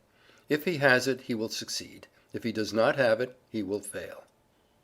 The first and best of victories, says Plato, is for a man to conquer himself. To be conquered by himself is, of all things, the most shameful and vile. Silence, says Zimmermann, is the safest response for all the contradiction that arises from impertinence, vulgarity, or envy. He is a fool who cannot be angry, says English, but he is a wise man who will not. Seneca, one of the greatest of the ancient philosophers, said that we should every night call ourselves to account. What infirmity have I mastered today? What passion opposed? What temptation resisted? What virtue acquired? And then he follows with the profound truth that our vices will abate of themselves if they be brought every day to the shrift. If you cannot at first control your anger, learn to control your tongue, which, like fire, is a good servant but a hard master. It does no good to get angry. Some sins have a seeming compensation or apology, a present gratification of some sort, but anger has none. A man feels no better for it. It is really a torment, and when the storm of passion is cleared away, it leaves one to see that he has been a fool. And he has made himself a fool in the eyes of others too. The wife of Socrates, Xanthippe, was a woman of a most fantastical and furious spirit. At one time, having vented all the reproaches upon Socrates her fury could suggest, he went out and sat before the door. His calm and unconcerned behavior but irritated her so much the more, and, in the excess of her rage, she ran upstairs and emptied a vessel upon his head, at which he only laughed, and said that so much thunder must needs produce a shower. Alcibiades, his friend, talked with him about his wife, told him he wondered how he could bear such an everlasting scold in the same house with him. He replied, I have so accustomed myself to expect it, that it now offends me no more than the noise of carriages in the street. It is said of Socrates that whether he was teaching the rules of an exact morality, whether he was answering his corrupt judges, or was receiving sentence of death, or swallowing the poison, he was still the same man. That is to say, calm, quiet, undisturbed, intrepid, in a word, wise to the last. It is not enough to have great qualities, says La Rochefoucauld. We should also have the management of them. No man can call himself educated until every voluntary muscle obeys his will. You ask whether it would not be manly to resent a great injury, said Eardley Wilmot. I answer that it would be manly to resent it, but it would be godlike to forgive it. He who, with strong passions, remains chaste, he who, keenly sensitive, with manly power of indignation in him, can be provoked, and yet restrain himself and forgive, these are strong men, the spiritual heroes. To feel provoked or exasperated at a trifle, when the nerves are exhausted, is perhaps natural to us in our imperfect state. But why put into the shape of speech the annoyance which, once uttered, is remembered, which may burn like a blistering wound, or rankle like a poisoned arrow? If a child be crying, or a friend capricious, or a servant unreasonable, be careful what you say. Do not speak while you feel the impulse of anger, for you will be almost certain to say too much, to say more than your cooler judgment will approve, and to speak in a way that you will regret. Be silent until the sweet by and by, when you will be calm, rested, and self-controlled. But self-respect must be accompanied by self-conquest, or our strong feelings may prove but runaway horses.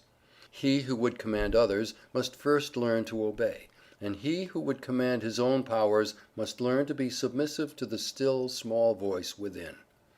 Discipline the passions, curb pride and impatience, restrain all hasty impulses. Deny yourself the gratification of any desire not sanctioned by reason. Shame and its consequent degradation follow the loss of our own good opinion rather than the esteem of others. Too many yield in the perpetual conflict between temptation to gratify the coarser appetites and aspiration for the good, the true, and the beautiful.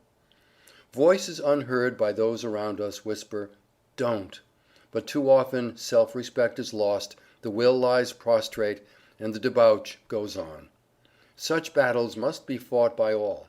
Be ours the victory born of self-control, aided by that heaven which always helps him who prays while putting his own shoulder to the wheel. No man had a better heart or more thoroughly hated oppression than Edmund Burke.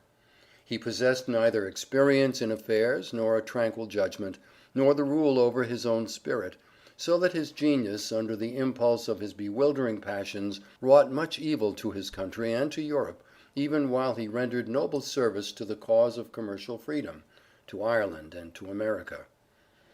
Burns could not resist the temptation to utter his clever sarcasms at another's expense, and one of his biographers had said that he made 100 enemies for every 10 jokes he made. But Burns could no more control his appetite than his tongue. Thus thoughtless follies laid him low, and stained his name. Xanthus, the philosopher, told his servant that on the morrow he was going to have some friends to dine, and asked him to get the best thing he could find in the market. The philosopher and his guests sat down the next day at the table. They had nothing but tongue, 4 or 5 courses of tongue cooked in this way and tongue cooked in that way, and the philosopher lost his patience, and said to his servant, "Didn't I tell you to get the best thing in the market?" He said, "I did get the best thing in the market. Isn't the tongue the organ of sociality, the organ of eloquence, the organ of kindness, the organ of worship?" Then Xanthus said, "Tomorrow I want you to get the worst thing in the market."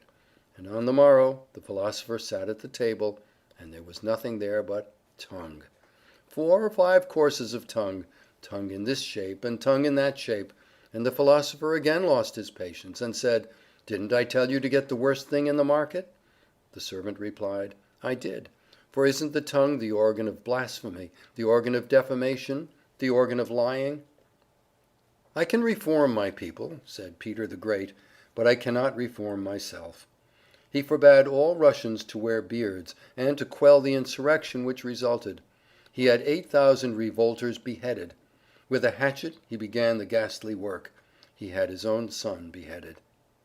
He who cannot resist temptation is not a man. He is wanting in the highest attributes of humanity. The honor and nobleness of the old knight errantry consisted in defending the innocence of men and protecting the chastity of women against the assaults of others. But the true and nobler knighthood protects the property and the character, the innocence and the chastity of others against one's self. We should all be posted upon our weak points, for after all there are many emergencies in life when these weak points, not our strong ones, will measure our manhood and our strength.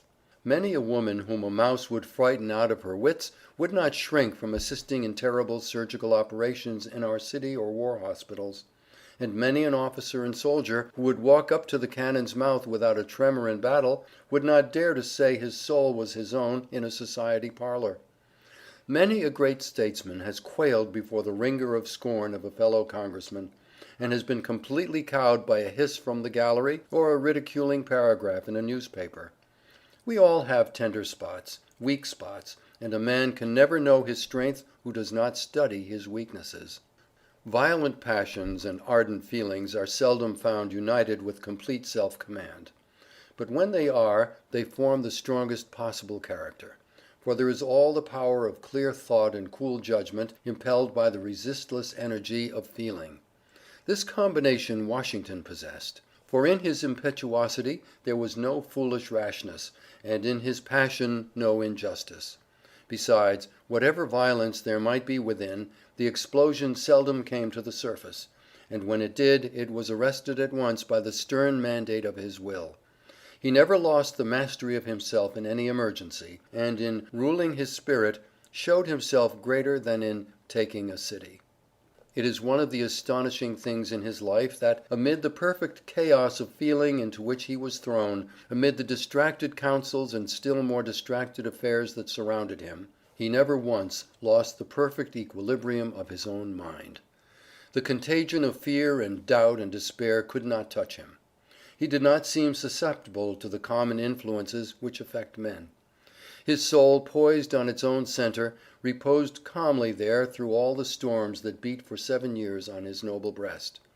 The ingratitude and folly of those who should have been his allies, the insults of his foes, and the frowns of fortune never provoked him into a rash act, or deluded him into a single error.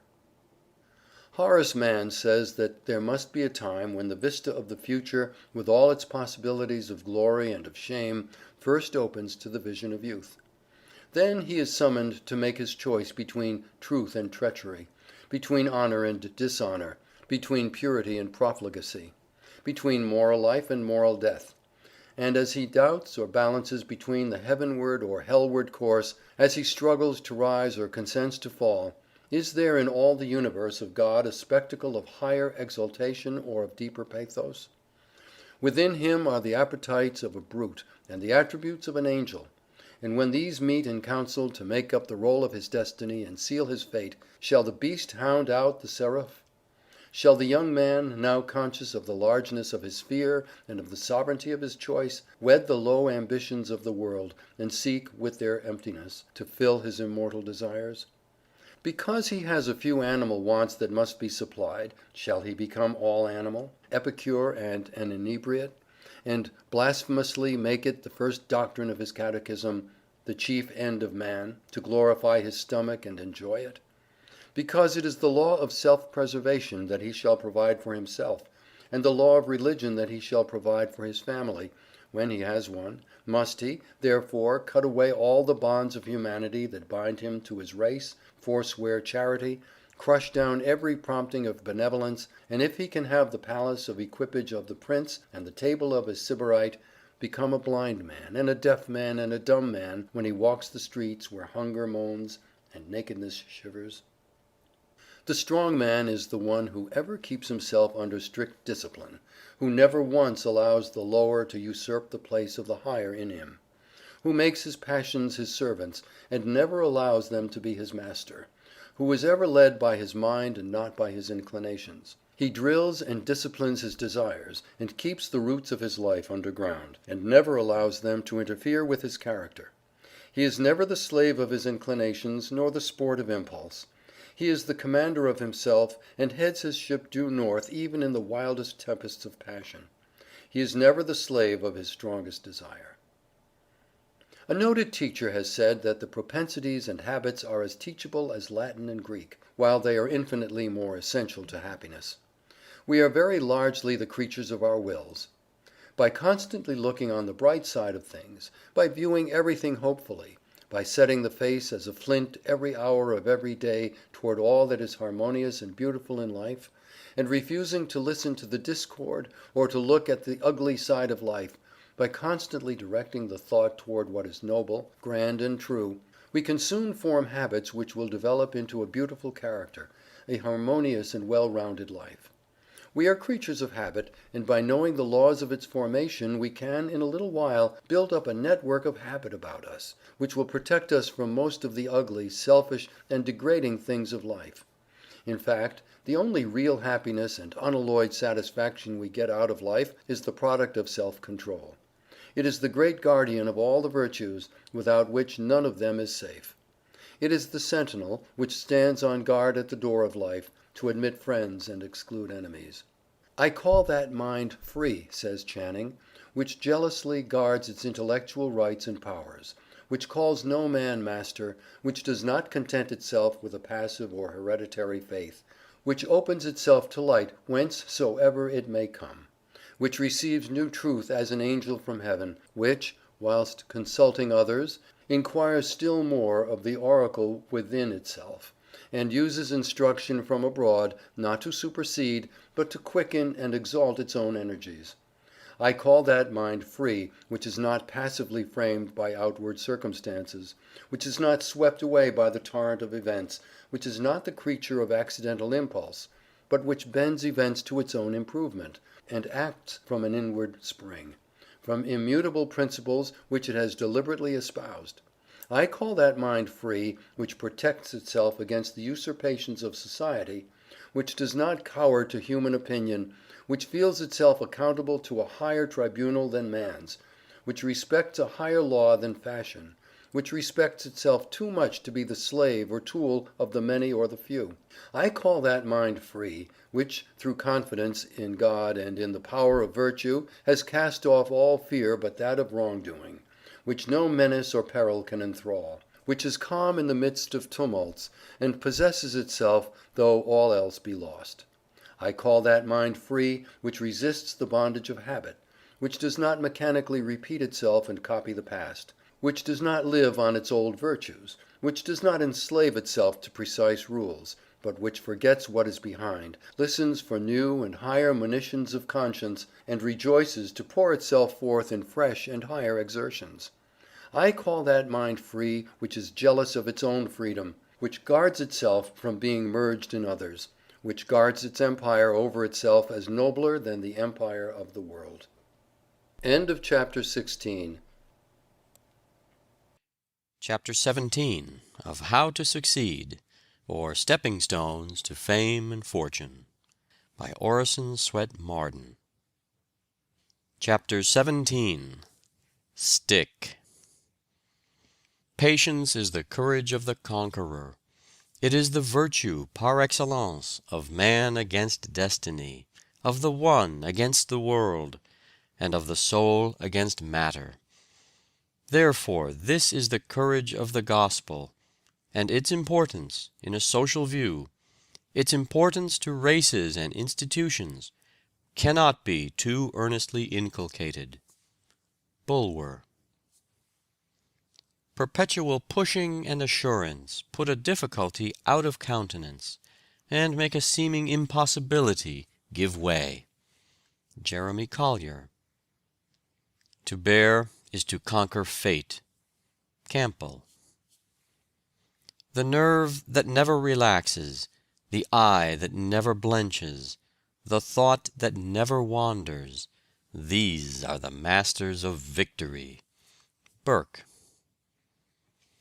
Let us then be up and doing, with a heart for any fate, still achieving, still pursuing, learn to labor and to wait. Longfellow.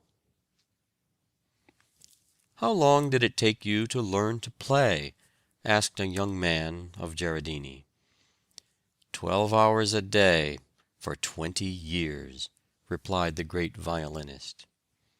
Layman Beecher's father, when asked how long it took him to write his celebrated sermon on the government of God, replied, about 40 years. If you will study a year, I will teach you to sing well, said an Italian music teacher to a pupil who wished to know what can be hoped for with study.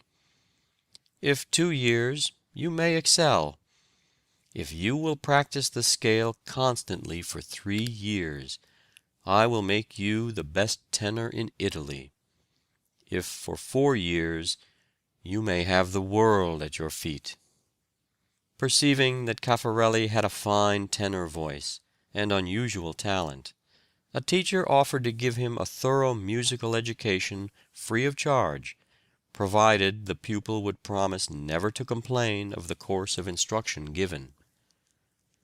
The first year the master gave nothing but the scales, compelling the youth to practice them over and over again. The second year it was the same, the third, and the fourth, the conditions of the bargain being the only reply to any question in relation to a change from such monotonous drill. The fifth year the teacher introduced chromatics and thorough bass, and at its close, when Caffarelli looked for something more brilliant and interesting, the master said, "Go, my son, I can teach you nothing more. You are the first singer of Italy and of the world." The mastery of scales and diatonics gave him power to sing anything. "Keep at the helm," said President Porter. "Steer your own ship, and remember that the great art of commanding is to take a fair share of the work. Strike out, assume your own position. Put potatoes in a cart over a rough road, and the small ones go to the bottom." "Never depend upon your genius," said John Ruskin in the words of Joshua Reynolds. "If you have talent, industry will improve it. If you have none, industry will supply the deficiency." "The only merit to which I lay claim," said Hugh Miller, "is that of patient research. A merit in which whoever wills may rival or surpass me. And this humble faculty of patience, when rightly developed, may lead to more extraordinary development of ideas than even genius itself." Titian, the greatest master of color the world has seen, used to say, "White, red, and black, these are all the colors that a painter needs, but he must know how to use them." It took 50 years of constant hard practice to bring him to his full mastery. "How much grows everywhere if we do but wait!" exclaims Carlyle. "Not a difficulty but can transfigure itself into a triumph. Not even a deformity, but if our own soul have imprinted worth on it, will grow dear to us." Persistency is characteristic of all men who have accomplished anything great. They may lack in some other particular, have many weaknesses or eccentricities, but the quality of persistence is never absent in a successful man. No matter what opposition he meets, or what discouragements overtake him, he is always persistent. Drudgery cannot disgust him. Obstacles cannot discourage him. Labor cannot weary him. He will persist, no matter what comes or what goes. It is a part of his nature. He could almost as easily stop breathing. It is not so much brilliancy of intellect or fertility of resource as persistency of effort, constancy of purpose, that makes a great man. Persistency always gives confidence. Everybody believes in the man who persists. He may meet misfortunes, sorrows, and reverses, but everybody believes that he will ultimately triumph, because they know there is no keeping him down. Does he keep at it? Is he persistent? Is the question which the world asks of a man. Even the man with small ability will often succeed if he has the quality of persistence, where a genius without persistence would fail. "How hard I worked at that tremendous shorthand, and all improvement appertaining to it," said Dickens. I will only add to what I have already written of my perseverance at this time of my life, and of a patient and continuous energy which then began to be matured within me, and which I know to be the strong point of my character, if it have any strength at all, that there, on looking back, I find the source of my success. "I am sorry to say that I don't think this is in your line," said Woodfall the reporter, after Sheridan had made his first speech in Parliament. "You had better have stuck to your former pursuits." With his head on his hand, Sheridan mused for a time, then looked up and said, "It is in me, and it shall come out of me." From the same man came that harangue against Warren Hastings, which the orator Fox called the best speech ever made in the House of Commons. "The man who is perpetually hesitating which of two things he will do first," said William Wirt, "will do neither. The man who resolves, but suffers his resolution to be changed by the first counter-suggestion of a friend, who fluctuates from opinion to opinion, from plan to plan, and veers like a weathercock to every point of the compass, with every breath of caprice that blows, can never accomplish anything great or useful. Instead of being progressive in anything, he will be at best stationary, and more probably retrograde in all." great writers have ever been noted for their tenacity of purpose. Their works have not been flung off from minds aglow with genius, but have been elaborated and elaborated into grace and beauty, until every trace of their efforts has been obliterated. Bishop Butler worked 20 years incessantly on his Analogy, and even then was so dissatisfied that he wanted to burn it. Rousseau says he obtained the ease and grace of his style only by ceaseless inquietude, by endless botches and erasures. Virgil worked 11 years on the Aeneid. The notebooks of great men like Hawthorne and Emerson are telltales of enormous drudgery, of the years put into a book which may be read in an hour. Montesquieu was 25 years writing his Esprit de Loi, yet you can read it in 60 minutes.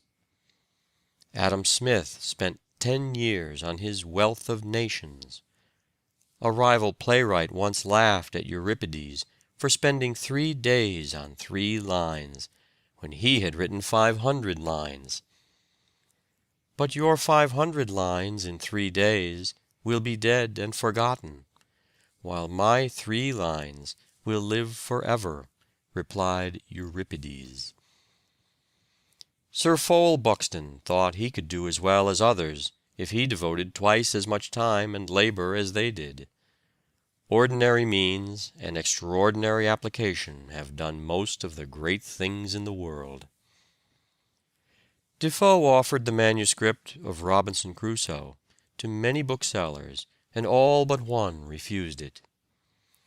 Addison's first play, Rosamond, was hissed off the stage, but the editor of the Spectator and Tatler was made of stern stuff, and was determined that the world should listen to him, and it did. David Livingstone said, "Those who have never carried a book through the press can form no idea of the amount of toil it involves. The process has increased my respect for authors 1,000-fold. I think I would rather cross the African continent again than undertake to write another book." "For the statistics of the Negro population of South America alone," says Robert Dale Owen, "I examined more than 150 volumes." Another author tells us that he wrote paragraphs and whole pages of his book as many as 50 times. It is said of one of Longfellow's poems that it was written in 4 weeks, but that he spent 6 months in correcting and cutting it down. Bulwer declared that he had written some of his briefer productions as many as 8 or 9 times before their publication. One of Tennyson's pieces was rewritten 50 times. John Owen was 20 years on his commentary on the Epistle to the Hebrews, Gibbon on his Decline and Fall 20 years, and Adam Clarke on his commentary 26 years. Carlyle spent 15 years on his Frederick the Great. A great deal of time is consumed in reading before some books are prepared. George Eliot read 1,000 books before she wrote Daniel Deronda. Alison read 2,000 before he completed his history. It is said of another that he read 20,000 and wrote only 2 books. Virgil spent several years on the Georgics, which could be printed in 2 columns of an ordinary newspaper. "Generally speaking," said Sidney Smith, "the life of all truly great men has been a life of intense and incessant labor.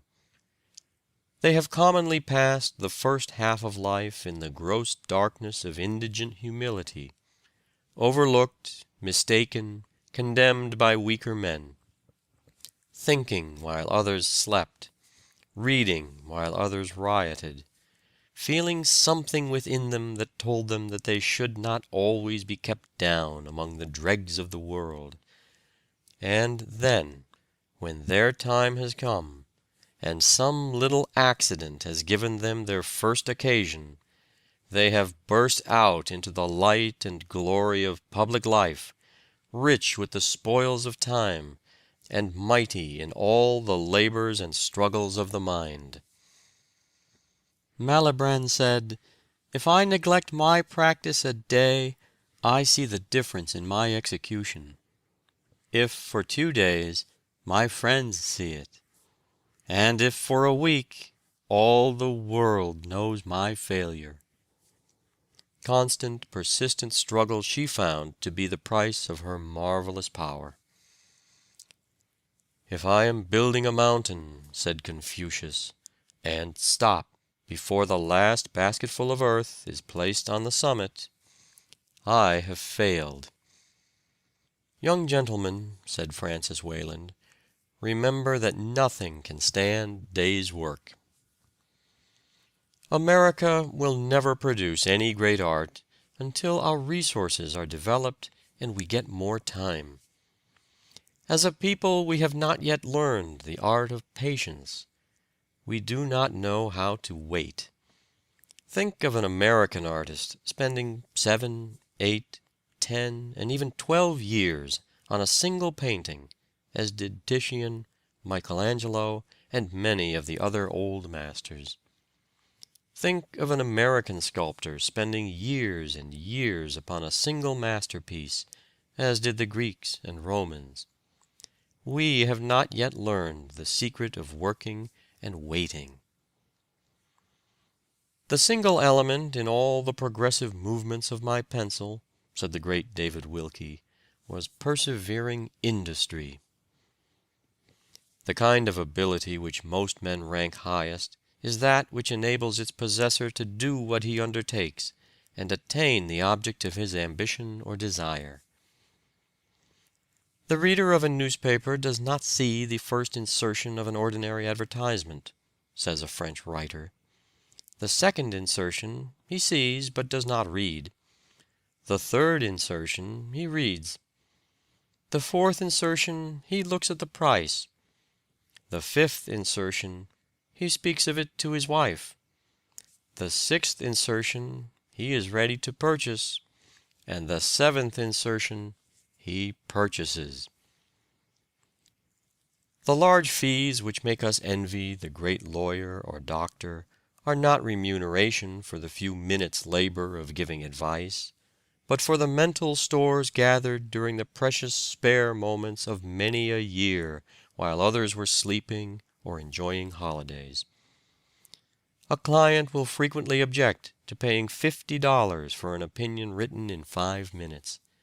But such an opinion could be written only by one who has read 100 law books. If the lawyer had not previously read those books, but should keep a client waiting until he could read them with care, there would be fewer complaints that fees of this kind are not earned. We are told that Perseverance built the pyramids on Egypt's plains, erected the gorgeous temple at Jerusalem, enclosed in adamant the Chinese Empire, scaled the stormy cloud-capped Alps, opened a highway through the watery wilderness of the Atlantic, leveled the forests of the New World, and reared in its stead a community of states and nations. Perseverance has wrought from the marble block the exquisite creations of genius, painted on canvas the gorgeous mimicry of nature, and engraved, on a metallic surface, the viewless substance of the shadow. Perseverance has put in motion millions of spindles, winged as many flying shuttles, harnessed thousands of iron steeds to as many freighted cars, and sent them flying from town to town and nation to nation, tunneled mountains of granite, and annihilated space with the lightning's speed. Perseverance has whitened the waters of the world with the sails of 100 nations, navigated every sea, and explored every land. Perseverance has reduced nature in her 1,000 forms to as many sciences, taught her laws, prophesied her future movements, measured her untrodden spaces, counted her myriad hosts of worlds, and computed their distances, dimensions, and velocities. Whoever is resolved to excel in painting, or indeed in any other art, said Reynolds, must bring all his mind to bear upon that one object from the moment that he rises till he goes to bed. If you work hard 2 weeks without selling a book, wrote a publisher to an agent, you will make a success of it. Know thy work and do it, said Carlyle, and work at it like a Hercules. One monster there is in the world, an idle man. End of chapter 17. Chapter 18 of How to Succeed or Stepping Stones to Fame and Fortune by Orison, Swett, Marden. Chapter 18. Save. If you want to test a young man and ascertain whether nature made him for a king or a subject, give him $1,000 and see what he will do with it. If he is born to conquer and command, he will put it quietly away till he is ready to use it as opportunity offers. If he is born to serve, he will immediately begin to spend it in gratifying his ruling propensity. Parton. The man who builds and lacks wherewith to pay, provides a home from which to run away. Young. Buy what thou hast no need of, and ere long thou shalt sell thy necessaries. For age and want save while you may. No morning sun lasts a whole day. Franklin. Whatever be your talents, whatever be your prospects, never speculate away on a chance of a palace that which you might need as a provision against the workhouse. Bulwer. What do you do with all these books? Oh, that library is my one cigar a day, was the response. What do you mean? Mean? Just this. When you bothered me about being a man and learning to smoke, I'd just been reading about a young fellow who bought books with money that others would have spent in smoke, and I thought I'd try and do the same. You remember, I said I should allow myself one cigar a day. Yes. Well, I never smoked. I just put by the price of a 5-cent cigar every day, and as the money accumulated I bought books, the books you see there. Do you mean to say that those books cost no more than that? Why, there are dollars worth of them. Yes, I know there are. I had 6 years more of my apprenticeship to serve when you persuaded me to be a man. I put by the money I have told you of, which of course at 5 cents a day amounted to $18.25 a year, or $109.50 in 6 years. I keep those books by themselves, as a result of my apprenticeship cigar money, and if you'd done as I did, you would by this time have saved many, many more dollars than that, and been in business besides. If a man will begin at the age of 20 and lay by 26 cents every working day, investing at 7% compound interest, he will have $32,000 when he is 70 years old. 20 cents a day is no unusual expenditure for beer or cigars, yet in 50 years it would easily amount to $20,000. Even a saving of $1 a week from the date of one's majority would give him $1,000 for each of the last 10 of the allotted years of life. What maintains one vice would bring up 2 children. Who does not feel honored by his relationship to Dr. Franklin, whether as a townsman or a countryman, or even as belonging to the same race? Who does not feel a sort of personal complacency in that frugality of his youth which laid the foundation for so much competence and generosity in his mature age? In that wise discrimination of his outlays, which held the culture of the soul in absolute supremacy over the pleasures of the sense, and in that consummate mastership of the great art of living, which has carried his practical wisdom into every cottage in Christendom, and made his name immortal? And yet how few there are among us who would not disparage, nay, ridicule and contemn a young man who should follow Franklin's example. Washington examined the minutest expenditures of his family, even when President of the United States. He understood that without economy none can be rich, and with it none need be poor. Napoleon examined his domestic bills himself, detected overcharges and errors. Unfortunately, Congress can pass no law that will remedy the vice of living beyond one's means. We are ruined, says Colton, not by what we really want, but by what we think we do. Therefore, never go abroad in search of your wants. if they be real wants, they will come home in search of you. For he that buys what he does not want will soon want what he cannot buy. I hope that there will not be another sale, exclaimed Horace Walpole, for I have not an inch of room nor a farthing left. A woman once bought an old door plate with Thompson on it, because she thought it might come in handy sometime. The habit of buying what you don't need because it is cheap encourages extravagance. Many have been ruined by buying good pennyworths. Barnum tells the story of one of his acquaintances, whose wife would have a new and elegant sofa, which in the end cost him $30,000. When the sofa reached the house it was found necessary to get chairs to match, then sideboards, carpets, and tables to correspond with them, and so on through the entire stock of furniture, when at last it was found that the house itself was quite too small and old-fashioned for the furniture, and a new one was built to correspond with the sofa, and etceteras.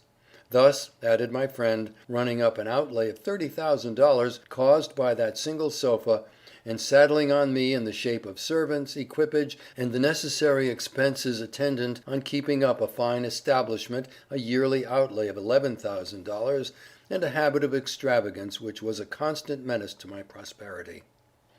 Cicero said, "Not to have a mania for buying is to possess a revenue."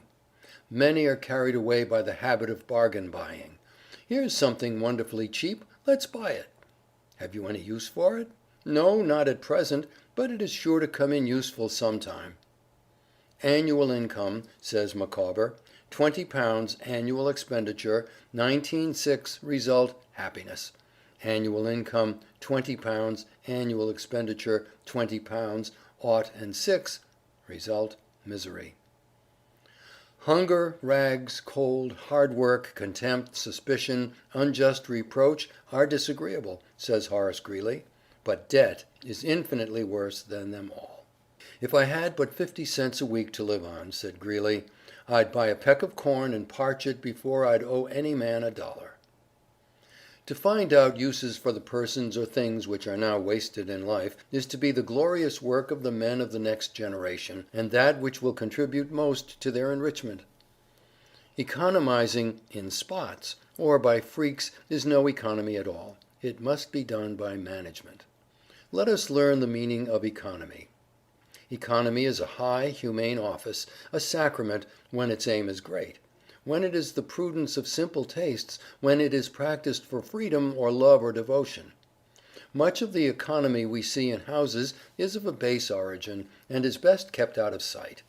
Parched corn eaten today, that I may have roast fowl for my dinner on Sunday, is a baseness, but parched corn and a house with one apartment, that I may be free of all perturbations, that I may be serene and docile to what the mind shall speak, and girt and road ready for the lowest mission of knowledge or good will, is frugality for gods and heroes. Like many other boys, P.T. Barnum picked up pennies driving oxen for his father. But unlike many other boys, he would invest these earnings in knickknacks which he would sell to others on every holiday, thus increasing his pennies to dollars. The eccentric John Randolph once sprang from his seat in the House of Representatives, and exclaimed in his piercing voice, "Mr. Speaker, I have found it!" And then, in the stillness which followed this strange outburst, he added, "I have found the philosopher's stone. It is pay as you go." In France, all classes, the men as well as the women, study the economy of cookery and practice it, and there, as many travelers affirm, the people live at 1/3 the expense of Englishmen or Americans. There they know how to make savory messes out of remnants that others would throw away.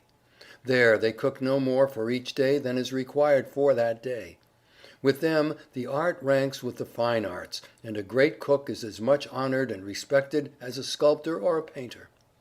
The consequence is, as ex-Secretary McCulloch thinks, a French village of 1,000 inhabitants could be supported luxuriously on the waste of one of our large American hotels, and he believes that the entire population of France could be supported on the food which is literally wasted in the United States. Professor Blott, who resided for some years in the United States, remarks, pathetically, that here, where the markets rival the best markets of Europe, it is really a pity to live as many do live. There are thousands of families in moderately good circumstances who have never eaten a loaf of really good bread, nor tasted a well-cooked steak, nor sat down to a properly prepared meal. There are many who think that economy consists in saving cheese parings and candle ends, in cutting off 2d. from the laundress bill, and doing all sorts of little, mean, dirty things. Economy is not meanness. The misfortune is also that this class of persons let their economy apply only in one direction. They fancy that they are so wonderfully economical in saving a halfpenny, where they ought to spend 2d., that they think they can afford to squander in other directions.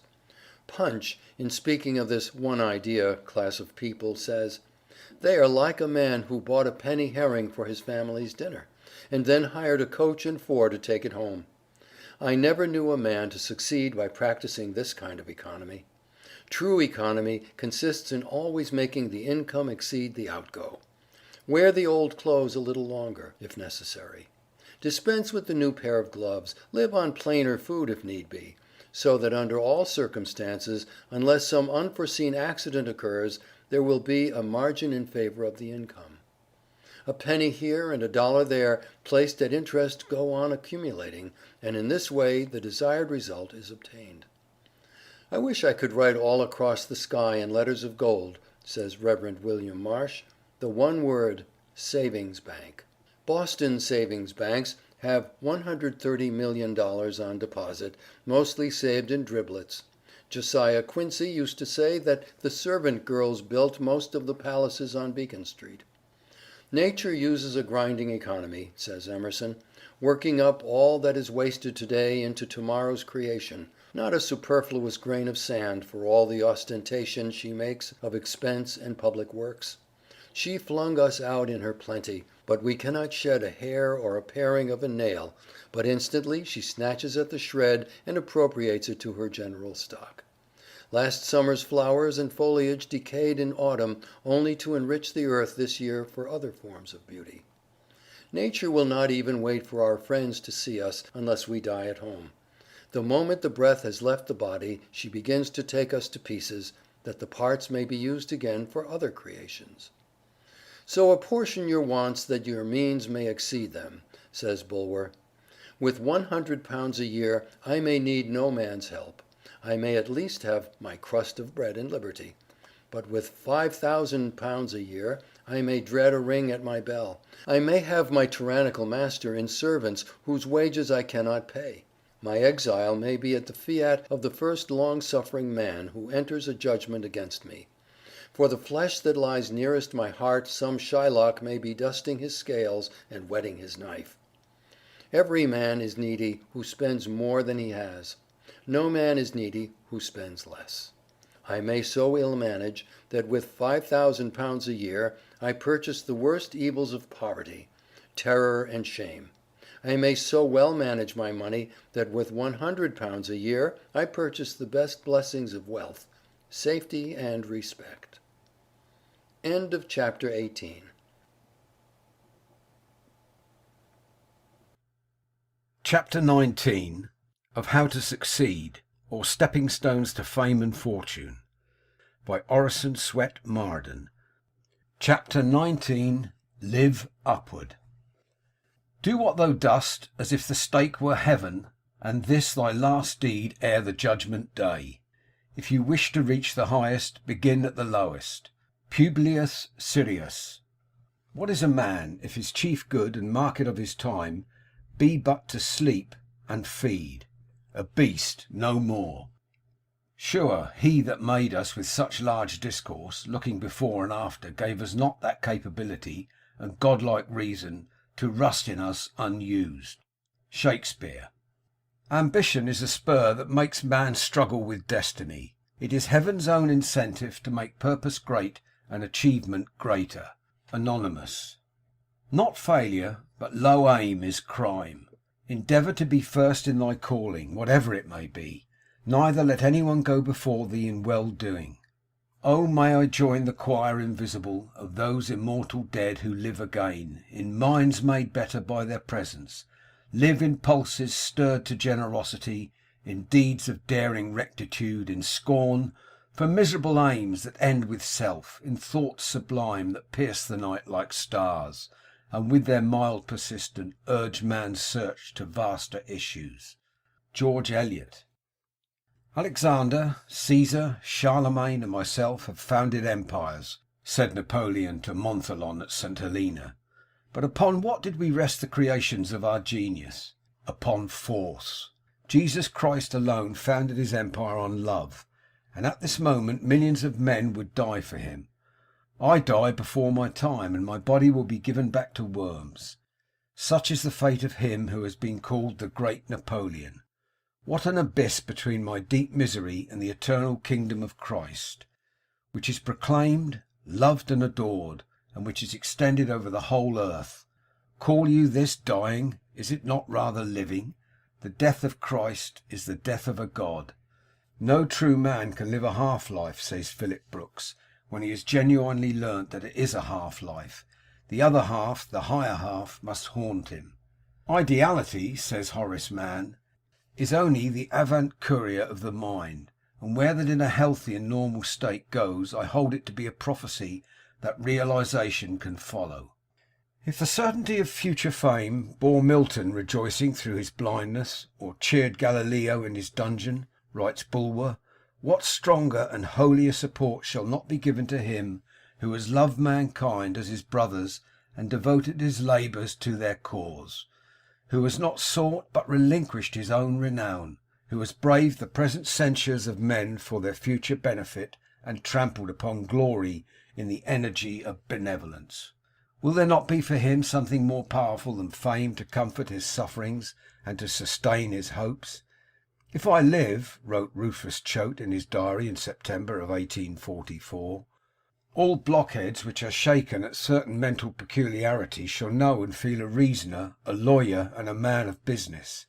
I have read that none of the humbler races have the muscle by which man turns his eye upward, though I am not anatomist enough to be sure of the fact. Show me a contented slave, says Burke, and I will show you a degraded man. They truly are faithful, says one writer, who devote their entire lives to amendment. General Grant said of the Chinese wall, I believe that the labour expended on this wall could have built every railroad in the United States, every canal and highway, and most, if not all, of our cities. The real benefactors of mankind, says Emerson, are the men and women who can raise their fellow beings out of the world of corn and money, who make them forget their bank account by interesting them in their higher selves, who can raise mere money-getters into the intellectual realm, where they will cease to measure greatness and happiness by dollars and cents, who can make men forget their stomachs and feast on being's banquet. Men are not so much mistaken in desiring to advance themselves, said Beecher, as in judging what will be an advance, and what the right method of obtaining it. An ambition which has conscience in it will always be a laborious and faithful engineer, and will build the road and bridge the chasms between itself and the eminent success by the most faithful and minute performances of duty. The liberty to go higher than we are is given only when we have fulfilled amply the duty of our present sphere.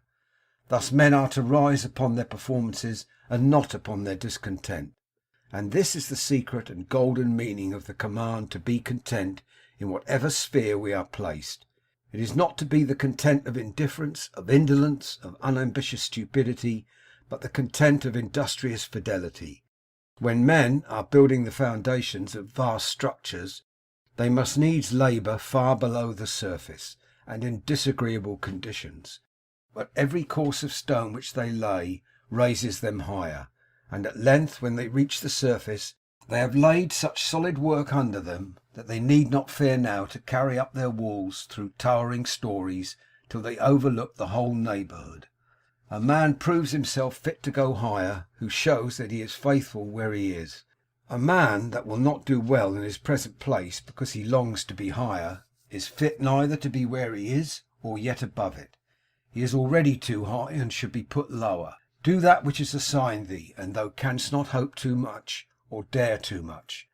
What a man does that he has, in himself, in his might, don't waste life on doubts and fears. Spend yourself on the work before you, well assured that the performance of this hour's duties will be the best preparation for the hours or ages that follow it. Tradition says that when Solomon received the gift of an emerald vase from the Queen of Sheba, he filled it with an elixir which he only knew how to prepare, one drop of which would prolong life indefinitely. A dying criminal begged for a drop of the precious fluid, but Solomon refused to prolong a wicked life. When good men asked for it, they were refused, or failed to obtain it when promised, as the king would forget or prefer not to open the vase to get but a single drop. When at last the king became ill and bade his servants bring the vase, he found that the contents had all evaporated. So it is often with our hope, our faith, our ambition, our aspiration. A man cannot aspire if he looks down. God has not created us with aspirations and longings for heights to which we cannot climb. Live upward. The unattained still beckons us towards the summit of life's mountains, into the atmosphere where great souls live and breathe and have their being. Even hope is but a promise of the possibility of its own fulfilment. Life should be lived in earnest. It is no idle game, no farce to amuse and be forgotten. It is a stern reality, fuller of duties than the sky of stars. You cannot have too much of that yearning which we call aspiration, for even though you do not attain your ideal, the efforts you make will bring nothing but blessing, while he who fails of attaining mere worldly goals is too often eaten up with the canker worm of disappointed ambition. To all will come a time when the love of glory will be seen to be but a splendid delusion, riches empty, rank vain, power dependent, and all outward advantages without inward peace a mere mockery of wretchedness. The wisest men have taken care to uproot selfish ambition from their breasts. Shakespeare considered it so near a vice as to need extenuating circumstances to make it a virtue. Who has not noticed the power of love in an awkward, crabbed, shiftless, lazy man? He becomes gentle, chaste in language, energetic. Love brings out the poetry in him. It is only an idea, a sentiment, and yet what magic it has wrought! Nothing we can see has touched the man, yet he is entirely transformed. Not less does ambition completely transform a human being, for a woman thirsting for fame can work where a man equally resolute would faint. He despises ease and sloth, welcomes toil and hardship, and shakes even kingdoms to gratify his master passion. Mere ambition has impelled many a man to a life of eminence and usefulness. Its higher manifestation, aspiration, has led him beyond the stars. If the aim be right, the life in its details cannot be far wrong. Your heart must inspire what your hands execute, or the work will be poorly done. The hand cannot reach higher than does the heart. But do not strive to reach impossible goals. It is wholly in your power to develop yourself, but not necessarily so to make yourself a king. How many presidents of the United States or prime ministers of England are chosen within the working lifetime of a man? What if 1,000 young men resolve to become president or prime minister? While such prizes are within your reach, remember that your will must be tremendous and your qualifications of the highest order, or you cannot hope to secure them.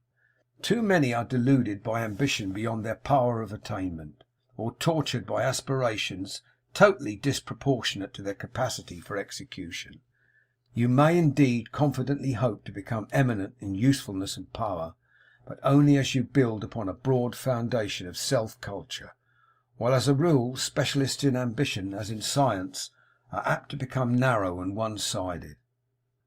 Darwin was very fond of poetry and music when young, but after devoting his life to science, he was surprised to find Shakespeare tedious. He said that if he were to live his life again, he would read poetry and hear music every day, so as not to lose the power of appreciating such things. God asks no man whether he will accept life. That is not the choice. You must take it. The only choice is how. When I found out I was black, said Dumas, I resolved to live as if I were white, and so force men to look below my skin. In the collection of the Massachusetts Historical Society is a prospectus used by Longfellow in canvassing. On one of the blank leaves of which are the skeleton stanzas of Excelsior, which he was evidently evolving as he trudged from house to house.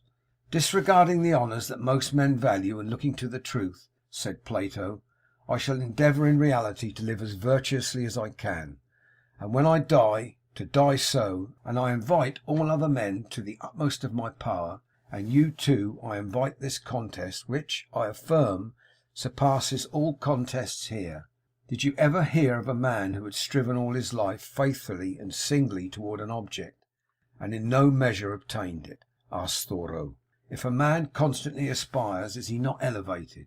Did ever a man try heroism, magnanimity, truth, and sincerity, and find there was no advantage in them, that it was a vain endeavour? Oh, if the stone can only have some vision of the temple of which it is to be a part for ever, exclaimed Phillips Brooks.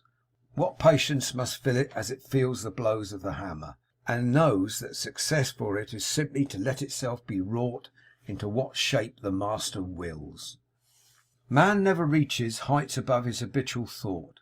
It is not enough now and then to mount on wings of ecstasy into the infinite. We must habitually dwell there. The great man is he who abides easily on heights to which others rise occasionally and with difficulty. Don't let the maxims of low prudence daily dinned into your ears lower the tone of your high ambition or check your aspirations. Hope lifts us step by step up the mysterious ladder, the top of which no eye hath ever seen. Though we do not find what hope promised, yet we are stronger for the climbing, and we get a broader outlook upon life, which repays the effort. Indeed, if we do not follow where hope beckons, we gradually slide down the ladder in despair. Strive ever to be at the top of your condition. A high standard is absolutely necessary. End of chapter 19. Chapter 20 of How to Succeed, or Stepping Stones to Fame and Fortune, by Orison Swett Marden. Chapter 20 Sand. I shall show the cinders of my spirits through the ashes of my chance. Shakespeare. Perseverance is a virtue that wins each godlike act, and plucks success even from the spear-proofed crest of rugged danger. William Harvard. Never say fail again. Richelieu. It is the one neck nearer that wins the race and shows the blood, the one pull more of the oar that proves the beefiness of the fellow, as Oxford men say. It is the one march more that wins the campaign, the 5 minutes more persistent courage that wins the fight. Though your force be less than another's, you equal and outmaster your opponent if you continue it longer and concentrate it more. Smiles. I know no such unquestionable badge and ensign of a sovereign mind as that tenacity of purpose which through all changes of companions or parties or fortunes changes never, bates no jot of heart or hope, but wearies out opposition and arrives at its port. "Well done, Tommy Brooks!" exclaimed his teacher in pleased surprise, when the dunce of the school spoke his piece without omitting a single word. The other boys had laughed when he rose, for they expected a bad failure. But when the rest of the class had tried, the teacher said Tommy had done the best of all, and gave him the prize. "And now tell me," said she, "how you learned the poem so well." "Please, ma'am, it was the snail on the wall that taught me how to do it," said Tommy. At this the other pupils laughed aloud, but the teacher said, "You need not laugh, boys, for we may learn much from such things as snails. How did the snail teach you, Tommy?" "I saw it crawl up the wall, little by little," replied the boy. "It did not stop nor turn back, but went on and on. And I thought I would do the same with the poem. So I learned it little by little, and did not give up. By the time the snail reached the top of the wall, I had learned the whole poem." I may here impart the secret of what is called good and bad luck, said Addison. There are men who, supposing Providence to have an implacable spite against them, bemoan in the poverty of old age the misfortunes of their lives. Luck forever runs against them and for others. One with a good profession lost his luck in the river, where he idled away his time a-fishing. Another with a good trade perpetually burnt up his luck by his hot temper, which provoked all his employees to leave him. Another with a lucrative business lost his luck by amazing diligence at everything but his own business. Another who steadily followed his trade, as steadily followed the bottle. Another who was honest and constant to his work, erred by his perpetual misjudgment. He lacked discretion. Hundreds lose their luck by indulging sanguine expectations, by trusting fraudulent men, and by dishonest gains. A man never has good luck who has a bad wife. I never knew an early-rising, hard-working, prudent man, careful of his earnings and strictly honest, who complained of his bad luck. A good character, good habits, and iron industry are impregnable to the assaults of the ill luck that fools are dreaming of. But when I see a tatterdemalion creeping out of a grocery late in the forenoon, with his hands stuck into his pockets, the rim of his hat turned up and the crown knocked in, I know he has had bad luck, for the worst of all luck is to be a sluggard, a knave, or a tippler. "You have a difficult subject," said Anthony Trollope at Niagara Falls to an artist who had attempted to draw the spray of the waters. "All subjects are difficult," was the reply, "to a man who desires to do well." "But yours, I fear, is impossible," said Trollope. "You have no right to say so, till I have finished my picture," protested the artist. "Tell Louisa to stick to her teaching. She can never succeed as a writer." When her father delivered the rejected manuscript of a story sent to James T. Fields, editor of the Atlantic Monthly, with the above message, Miss Alcott said, "Tell him I will succeed as a writer, and some day I shall write for the Atlantic." Not long after, she sent an article to the Atlantic and received a check for $50. With the money, she said, she bought a second-hand carpet for the parlor, a bonnet for her sister, shoes and stockings for herself. Her father was calling upon Longfellow some time after this, when Longfellow took the Atlantic and said, "I want to read to you Emerson's fine poem upon Thoreau's flute." Mr. Alcott interrupted him with delight and said, "My daughter Louisa wrote that." "Men talk as if victory were something fortunate," says Emerson. "Work is victory. Wherever work is done, victory is obtained. There is no chance and no blanks. You want but one verdict. If you have your own, you are secure of the rest. But if witnesses are wanted, witnesses are near."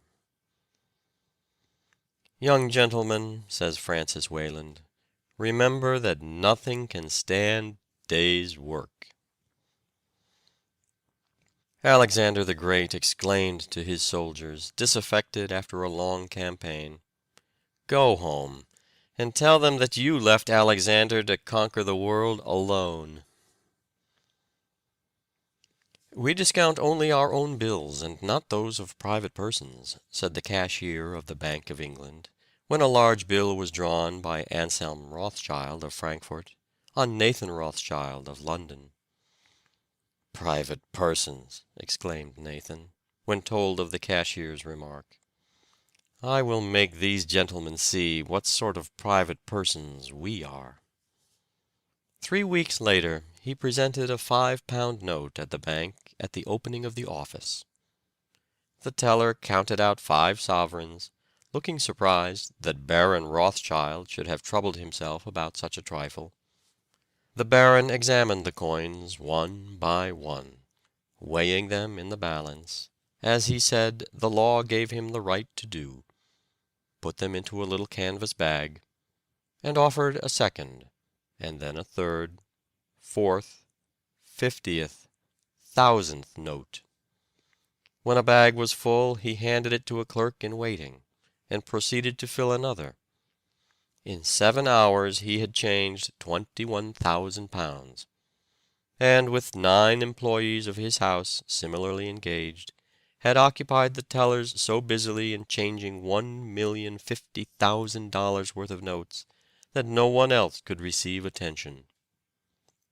The bankers laughed, but the next morning Rothschild appeared with his 9 clerks and several drays to carry away the gold, remarking, "These gentlemen refuse to pay my bills. I have sworn not to keep theirs. They can pay at their leisure, only I notify them that I have enough to employ them for 2 months." The smiles faded from the features of the bank officials as they thought of a draft of $55,000,000 in gold which they did not hold. Next morning notice was given in the newspapers that the Bank of England would pay Rothschild's bills as well as its own. "Well," said Barnum to a friend in 1841, "I am going to buy the American Museum." "Buy it!" exclaimed the astonished friend, who knew that the showman had not a dollar. "What do you intend buying it with?" "Brass," was the prompt reply, "for silver and gold have I none." Everyone interested in public entertainments in New York knew Barnum, and knew the condition of his pocket. But Francis Olmsted, who owned the museum building, consulted numerous references, all telling of "a good showman who would do as he agreed," and accepted a proposition to give security for the purchaser. Mr. Olmsted was to appoint a money taker at the door, and credit Barnum toward the purchase with all above expenses, and an allowance of $50 per month to support his wife and 3 children. Mrs. Barnum gladly assented to the arrangement, and offered, if need be, to cut down the household expenses to a little more than $1 a day. Some 6 months later Mr. Olmsted happened to enter the ticket office at noon, and found Barnum eating for dinner a few slices of bread and some corned beef. "Is this the way you eat your dinner?" he asked. "I have not eaten a warm dinner since I bought the museum, except on the Sabbath, and I intend never to eat another until I get out of debt." "Ah, you are safe, and will pay for the museum before the year is out," said Mr. Olmsted, slapping the young man approvingly on the shoulder. He was right, for in less than a year Barnum had paid every cent out of the profits of the establishment. A noted philosopher said, "The favors of fortune are like steep rocks. Only eagles and creeping things mount to the summit." Lord Campbell, who became Chief Justice and Lord Chancellor of England, and amassed a large fortune, began life as a drudge in a printing office. A little observation shows us that, as a rule, the men who accomplish the most in the world are the most useful and sensible members of society, the men who are depended upon most in emergencies, the men of backbone and stamina, the bone and sinew of their communities, the men who can always be relied upon, who are healthiest and happiest, are, as a rule, of ordinary mental caliber and medium capacity, but with persistent and untiring industry, these are they, after all, who carry the burdens and reap the prizes of life. It is the men and women who keep everlastingly at it, who do not believe themselves geniuses, but who know that if they ever accomplish anything great, they must do it by common drudgery and persistent industry, and with an unwavering aim in one pursuit. Those who believe themselves geniuses are apt to scatter their efforts and thus fritter away their great energies without accomplishing anything in proportion to their high promise. Often the men who promise the most pay the least. Mrs. Frank Leslie often refers to the time she lived in her carpetless attic while striving to pay her husband's obligations.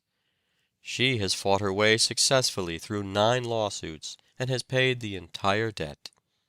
She manages her 10 publications entirely herself, signs all checks and money orders, makes all contracts, looks over all proofs, and approves the makeup of everything before it goes to press.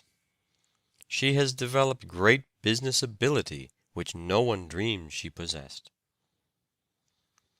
A little boy was asked how he learned to skate. "Oh, by getting up every time I fell down," he replied. The boy Thorwaldsen, whose father died in the poorhouse, and whose education was so scanty that he had to write his letters over many times before they could be posted, by his indomitable perseverance, tenacity, and grit, fascinated the world with the genius which neither his discouraging father, poverty, nor hardship could repress. "It is all very well," said Charles J. Fox, "to tell me that a young man has distinguished himself by a brilliant first speech. He may go on, or he may be satisfied with his first triumph. But show me a man who has not succeeded at first, and nevertheless has gone on, and I will back that young man to do better than most of those who have succeeded at the first trial." It was the last 3 days of the first voyage of Columbus that told. All his years of struggle and study would have availed nothing if he had yielded to the mutiny. It was all in those 3 days. But what days! "Often defeated in battle," said Macaulay of Alexander the Great, "he was always successful in war." He might have said the same of Washington, and, with appropriate changes, of all who win great triumphs of any kind. One of the greatest preachers of modern times, Lacordaire, failed again and again. Everybody said he would never make a preacher, but he was determined to succeed, and in 2 years from his humiliating failures he was preaching in Notre Dame to immense congregations. Orange Judd was a remarkable example of success through grit. He earned corn by working for farmers, carried it on his back to mill, brought back the meal to his room, cooked it himself, milked cows for his pint of milk per day, and lived on mush and milk for months together. He worked his way through Wesleyan University and took a 3 years postgraduate course at Yale. Oh, the triumphs of this indomitable spirit of the conqueror! This it was that enabled Franklin to dine on a small loaf in the printing office with a book in his hand. It helped Locke to live on bread and water in a Dutch garret. It enabled Gideon Lee to go barefoot in the snow, half-starved and thinly clad.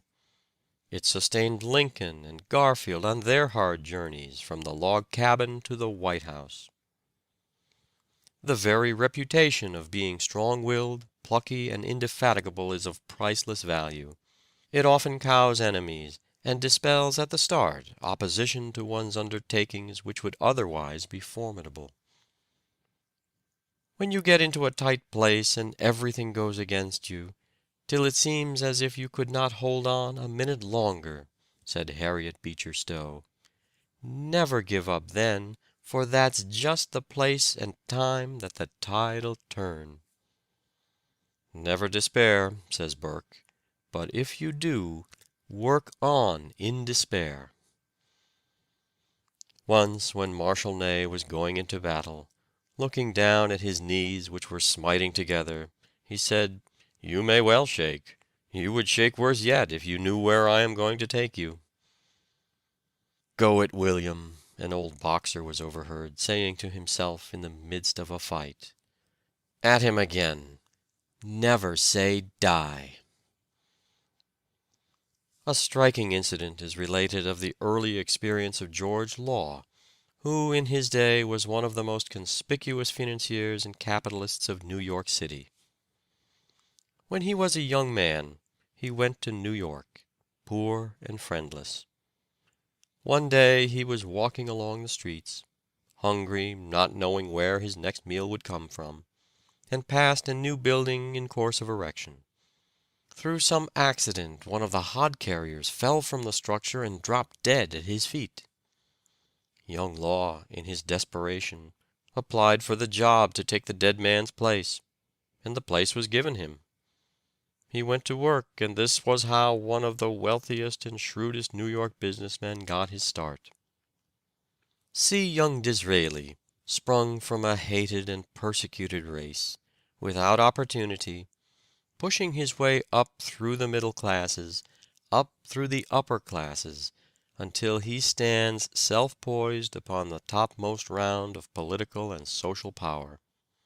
Scoffed, ridiculed, rebuffed, hissed from the House of Commons, he simply says, "The time will come when you will hear me." The time did come, and the boy with no chance swayed the scepter of England for a quarter of a century. If impossibilities ever exist, popularly speaking, they ought to have been found somewhere between the birth and the death of Kitto, that deaf pauper and master of Oriental learning. But Kitto did not find them there. In the presence of his decision and imperial energy, they melted away. Kitto begged his father to take him out of the poorhouse, even if he had to subsist like the Hottentots. He told him that he would sell his books and pawn his handkerchief, by which he thought he could raise about 12 shillings. He said he could live upon blackberries, nuts, and field turnips, and was willing to sleep on a hayrick. Here was real grit. What were impossibilities to such a resolute will? Patrick Henry voiced that decision which characterized the great men of the Revolution when he said, "Is life so dear, or peace so sweet, as to be purchased at the price of chains and slavery? Forbid it, Almighty God! I know not what course others may take, but as for me, give me liberty or give me death." Look at Garrison reading this advertisement in a Southern paper. $5,000 will be paid for the head of W.L. Garrison by the governor of Georgia. Behold him again. A broadcloth mob is leading him through the streets of Boston by a rope. He is hurried to jail. See him return calmly and unflinchingly to his work, beginning at the point at which he was interrupted. Note this heading in The Liberator, the type of which he set himself in an attic on State Street in Boston. "I am in earnest. I will not equivocate. I will not excuse. I will not retreat a single inch. And I will be heard." Was Garrison heard? Ask a race set free largely by his efforts. Even the gallows erected in front of his own door did not daunt him. He held the ear of an unwilling world with that burning word, freedom, which was destined never to cease its vibrations until it had breathed its sweet secret to the last slave. At a time when abolitionists were dangerously unpopular, a crowd of brawny Cape Cod fishermen had made such riotous demonstrations that all the speakers announced, except Stephen Foster and Lucy Stone, had fled from an open-air platform. "You had better run, Stephen," said she. "They are coming." "But who will take care of you?" asked Foster. "This gentleman will take care of me," she replied, calmly laying her hand within the arm of a burly rioter with a club, who had just sprung upon the platform. "What did you say?" stammered the astonished rowdy, as he looked at the little woman. "Yes, I'll take care of you, and no one shall touch a hair of your head."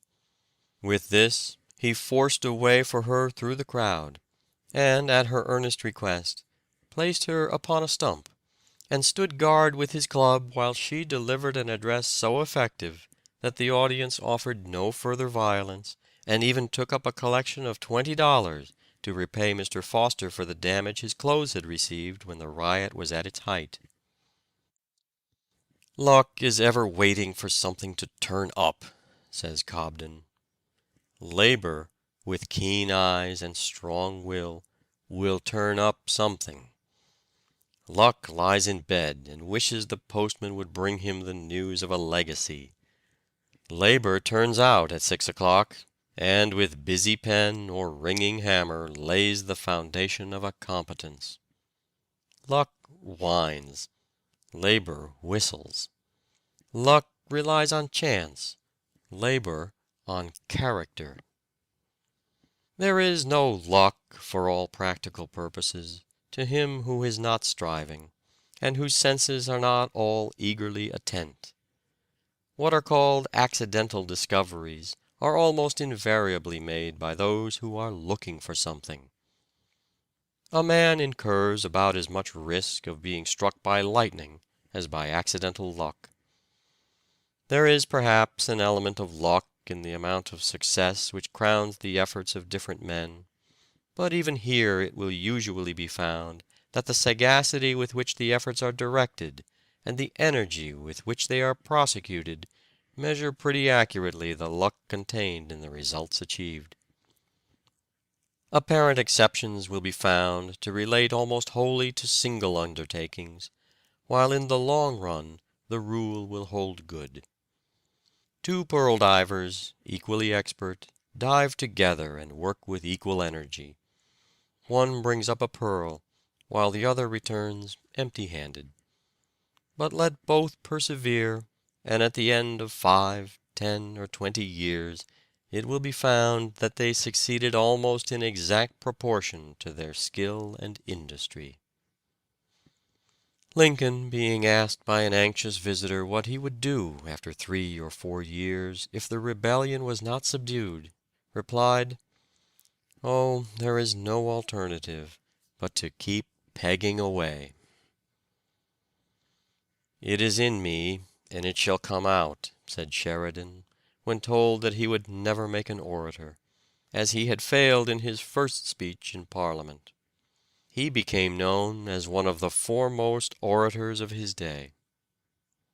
It takes great courage to fight a lost cause when there is no hope even of victory. To contest every inch of ground with as much persistency and enthusiasm as if we were assured of victory, this is true courage. The world admires the man who never flinches from unexpected difficulties, who calmly, patiently, and courageously grapples with his fate, who dies, if need be, at his post. President Chadbourne put grit in place of his lost lung, and worked 35 years after his funeral had been planned. Henry Fawcett put grit in place of eyesight, and became the greatest Postmaster General England ever had. Prescott also put grit in place of eyesight, and became one of America's greatest historians. Francis Parkman put grit in place of health and eyesight, and became the greatest historian of America in his line. Thousands of men have put grit in place of health, eyes, ears, hands, legs, and yet have achieved marvelous success. Indeed, most of the great things of the world have been accomplished by grit and pluck. You cannot keep a man down who has these qualities. He will make stepping stones out of his stumbling blocks, and lift himself to success. Grit and pluck are not always exhibited only by poor boys who have no chance, for there are many notable examples of pluck, persistence, and real grit among youth in good circumstances, who never have to fight their way to their own loaf. Mr. Mifflin, who has recently become the head of the celebrated publishing firm of Houghton, Mifflin and Company, is a notable example of persistency, push, and grit. After graduating at Harvard and traveling abroad, he was determined, although not obliged, to work for a living, to get a position at the Riverside Press in Cambridge. He called upon the late Mr. Houghton and asked him for a situation. Mr. Houghton told him that he had no opening, and that even if he had, he did not believe that a graduate from Harvard, who had money and who had traveled abroad, would ever be willing to begin at the bottom and do the necessary drudgery for boy's pay. Mr. Mifflin protested that he was not afraid of hard work, and that he was willing to do anything and take any sort of a position if he could only learn the business. But Mr. Houghton would not give him any encouragement. Again and again Mr. Mifflin came to the Riverside Press and pressed his suit, but to no purpose. Mr. Mifflin persuaded his father to intercede for him, but Mr. Houghton succeeded in convincing him that it would be very unwise for his son to attempt it. But young Mifflin was determined not to give up. Finally, Mr. Houghton, out of admiration for his persistence and pluck, made a place for him, which had been occupied by a boy, for $5 a week. Young Mifflin took hold of the work with such earnestness, and showed so much pluck and determination, that Mr. Houghton soon called him into the office and raised his pay to $9 a week from the time he began. Although the young man lived in Boston, he was always at the Riverside Press in Cambridge early in the morning, and would frequently remain after all the others had gone. Mr. Houghton happened to go in late one night, after everybody had gone as he supposed, and was surprised to find Mr. Mifflin there taking one of the presses apart. Of course such a young man would be advanced. These are the boys who become the heads of firms. It is victory after victory with the soldier, lesson after lesson with the scholar, blow after blow with the laborer, crop after crop with the farmer, picture after picture with the painter, and mile after mile with the traveler, that secures what all so much desire: success. Stick to the thing and carry it through. Believe you were made for the place you fill, and that no one else can fill it as well. Put forth your whole energies. Be awake, electrify yourself, go forth to the task.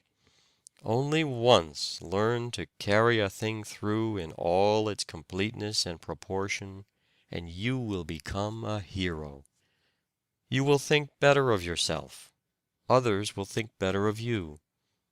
The world in its very heart admires the stern, determined doer. End of chapter 20. Chapter 21 of How to Succeed, or Stepping Stones to Fame and Fortune, by Orison, Swett, Marden. Chapter 21. Above Rubies. The best way to settle the quarrel between capital and labor is by allopathic doses of Peter Cooperism. Talmage.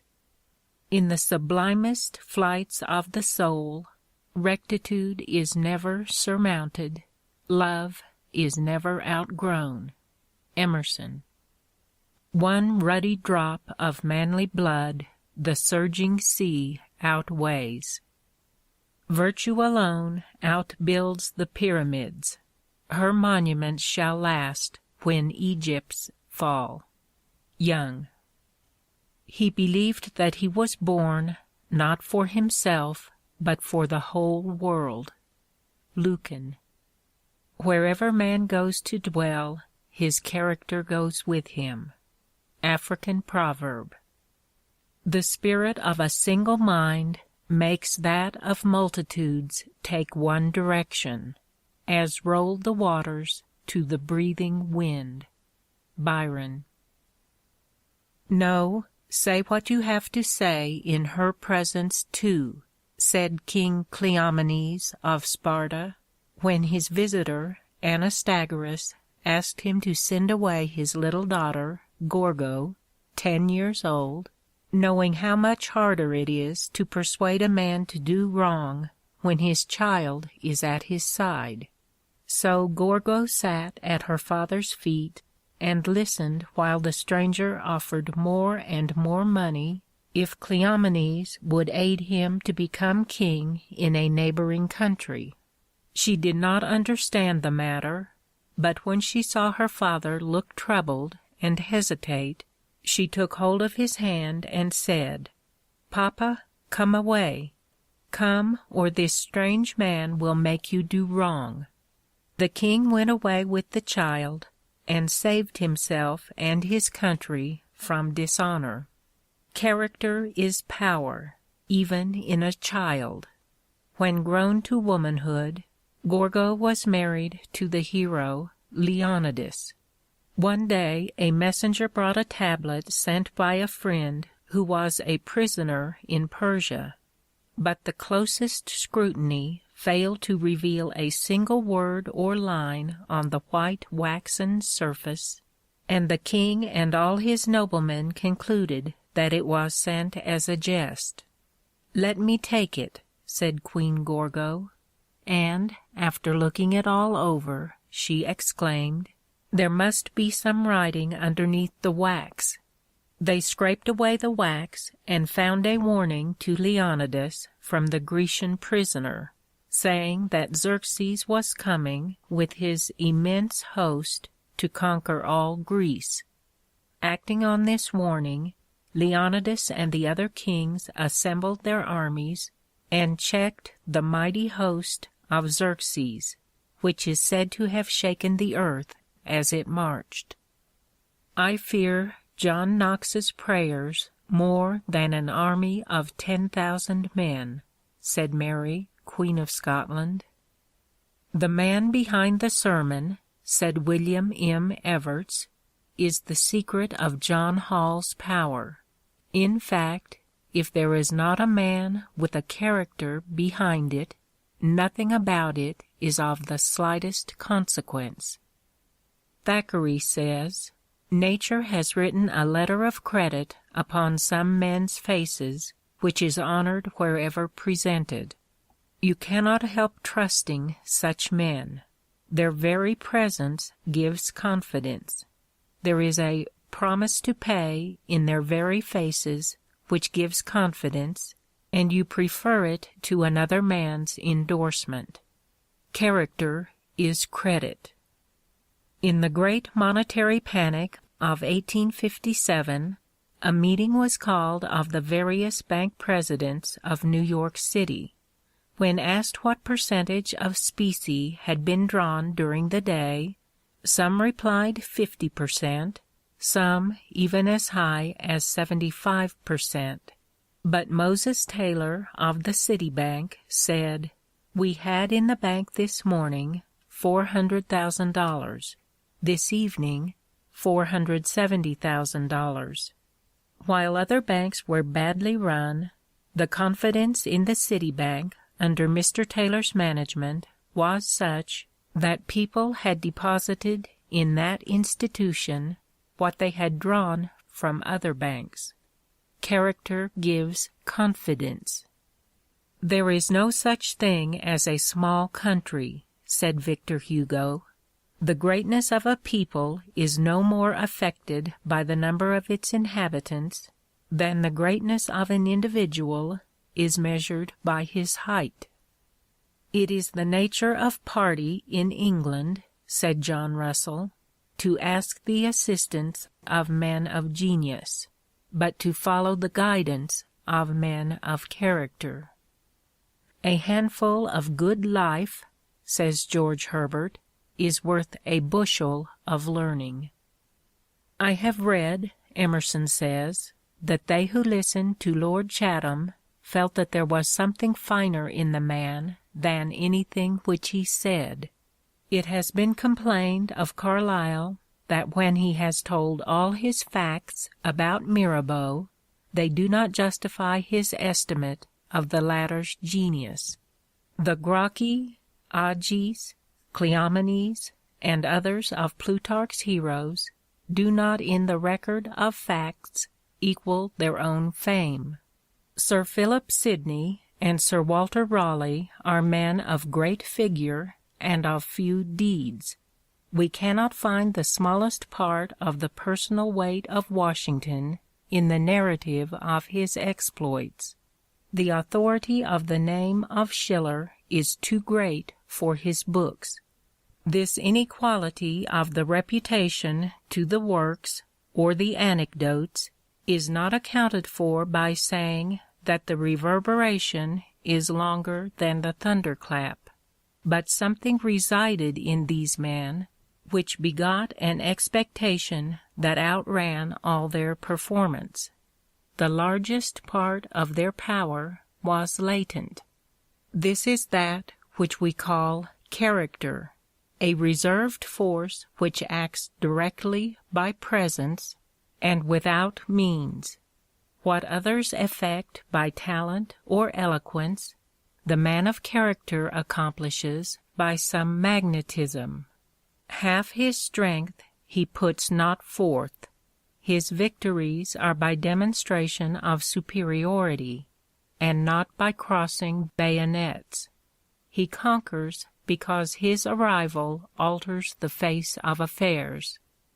O Iole, how didst thou know that Hercules was a god?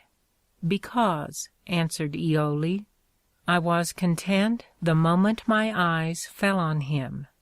When I beheld Theseus, I desired that I might see him offer battle, or at least drive his horses in a chariot race. But Hercules did not wait for a contest. He conquered whether he stood or walked or sat or whatever else he did. Show me, said Omar the Caliph to Amru the warrior, the sword with which you have fought so many battles and slain so many infidels. Ah, replied Amru, the sword without the arm of the master is no sharper nor heavier than the sword of Pharezdak the poet. So 150 pounds of flesh and blood without character is of no great value. No man throws away his vote, says Francis Willard, when he places it in the ballot box with his conviction behind it. The party which elected Lincoln in 1860 polled only 7,000 votes in 1840. Revolutions never go backward, and the fanaticisms of today are the victories of tomorrow.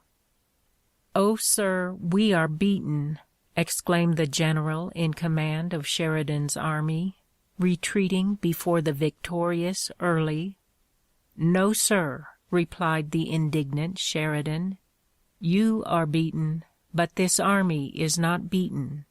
Drawing his sword, he waved it above his head, and pointed it at the pursuing host, while his clarion voice rose above the horrid din in a command to charge once more. The lines paused, turned, and with the ocean's mighty swing, when heaving to the tempest's wing, they hurled them on the foe, and the Confederate army was wildly routed.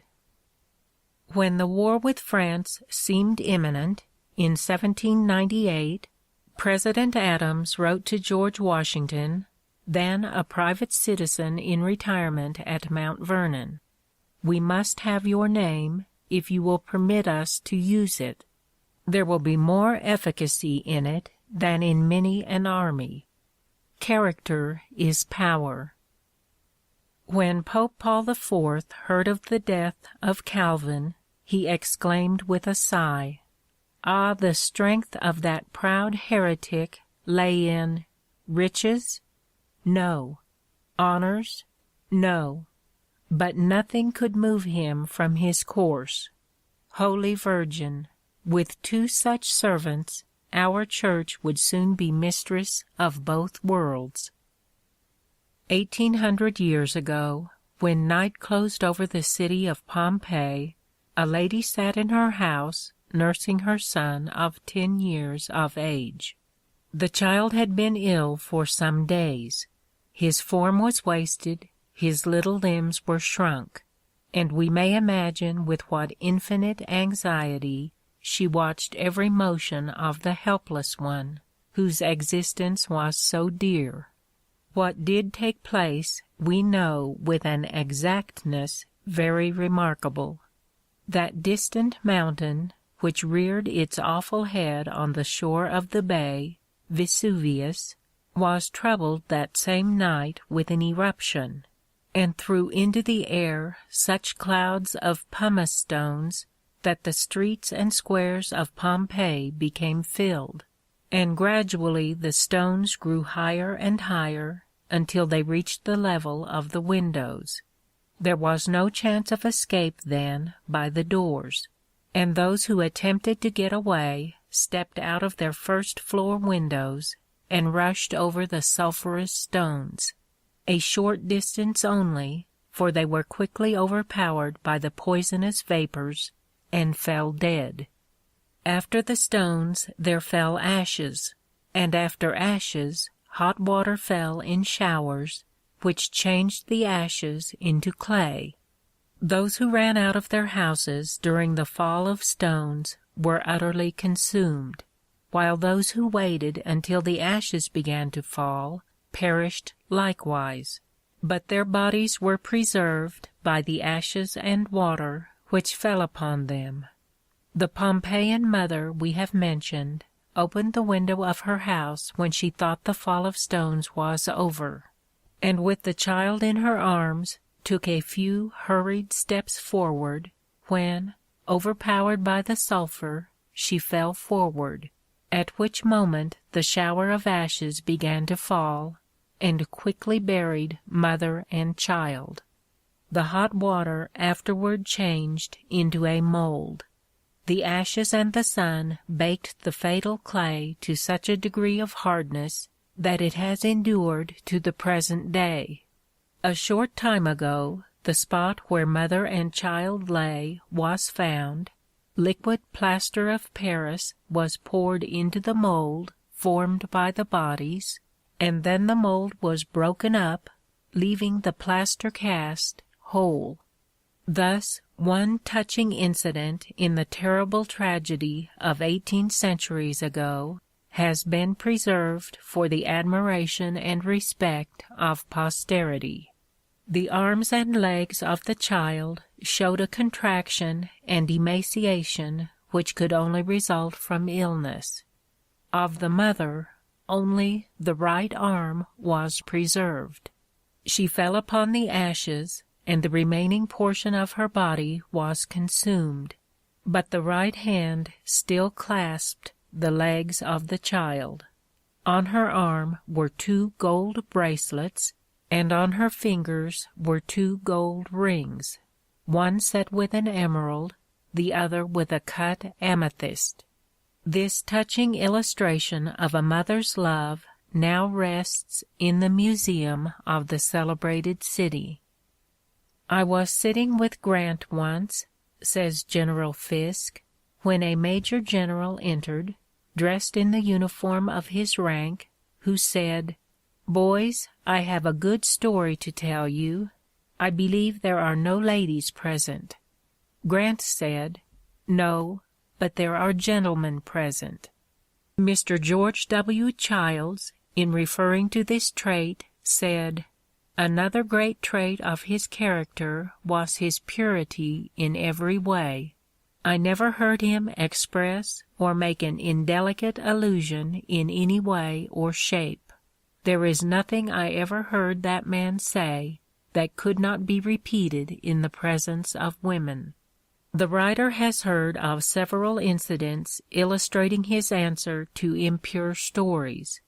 On one occasion, when Grant formed one of a dinner party of American gentlemen in a foreign city, conversation drifted into references to questionable affairs, when he suddenly rose and said, "Gentlemen, please excuse me, I will retire." When Attila, flushed with conquest, appeared with his barbarian horde before the gates of Rome in 452, Pope Leo alone of all the people dared go forth and try to turn his wrath aside. A single magistrate followed him.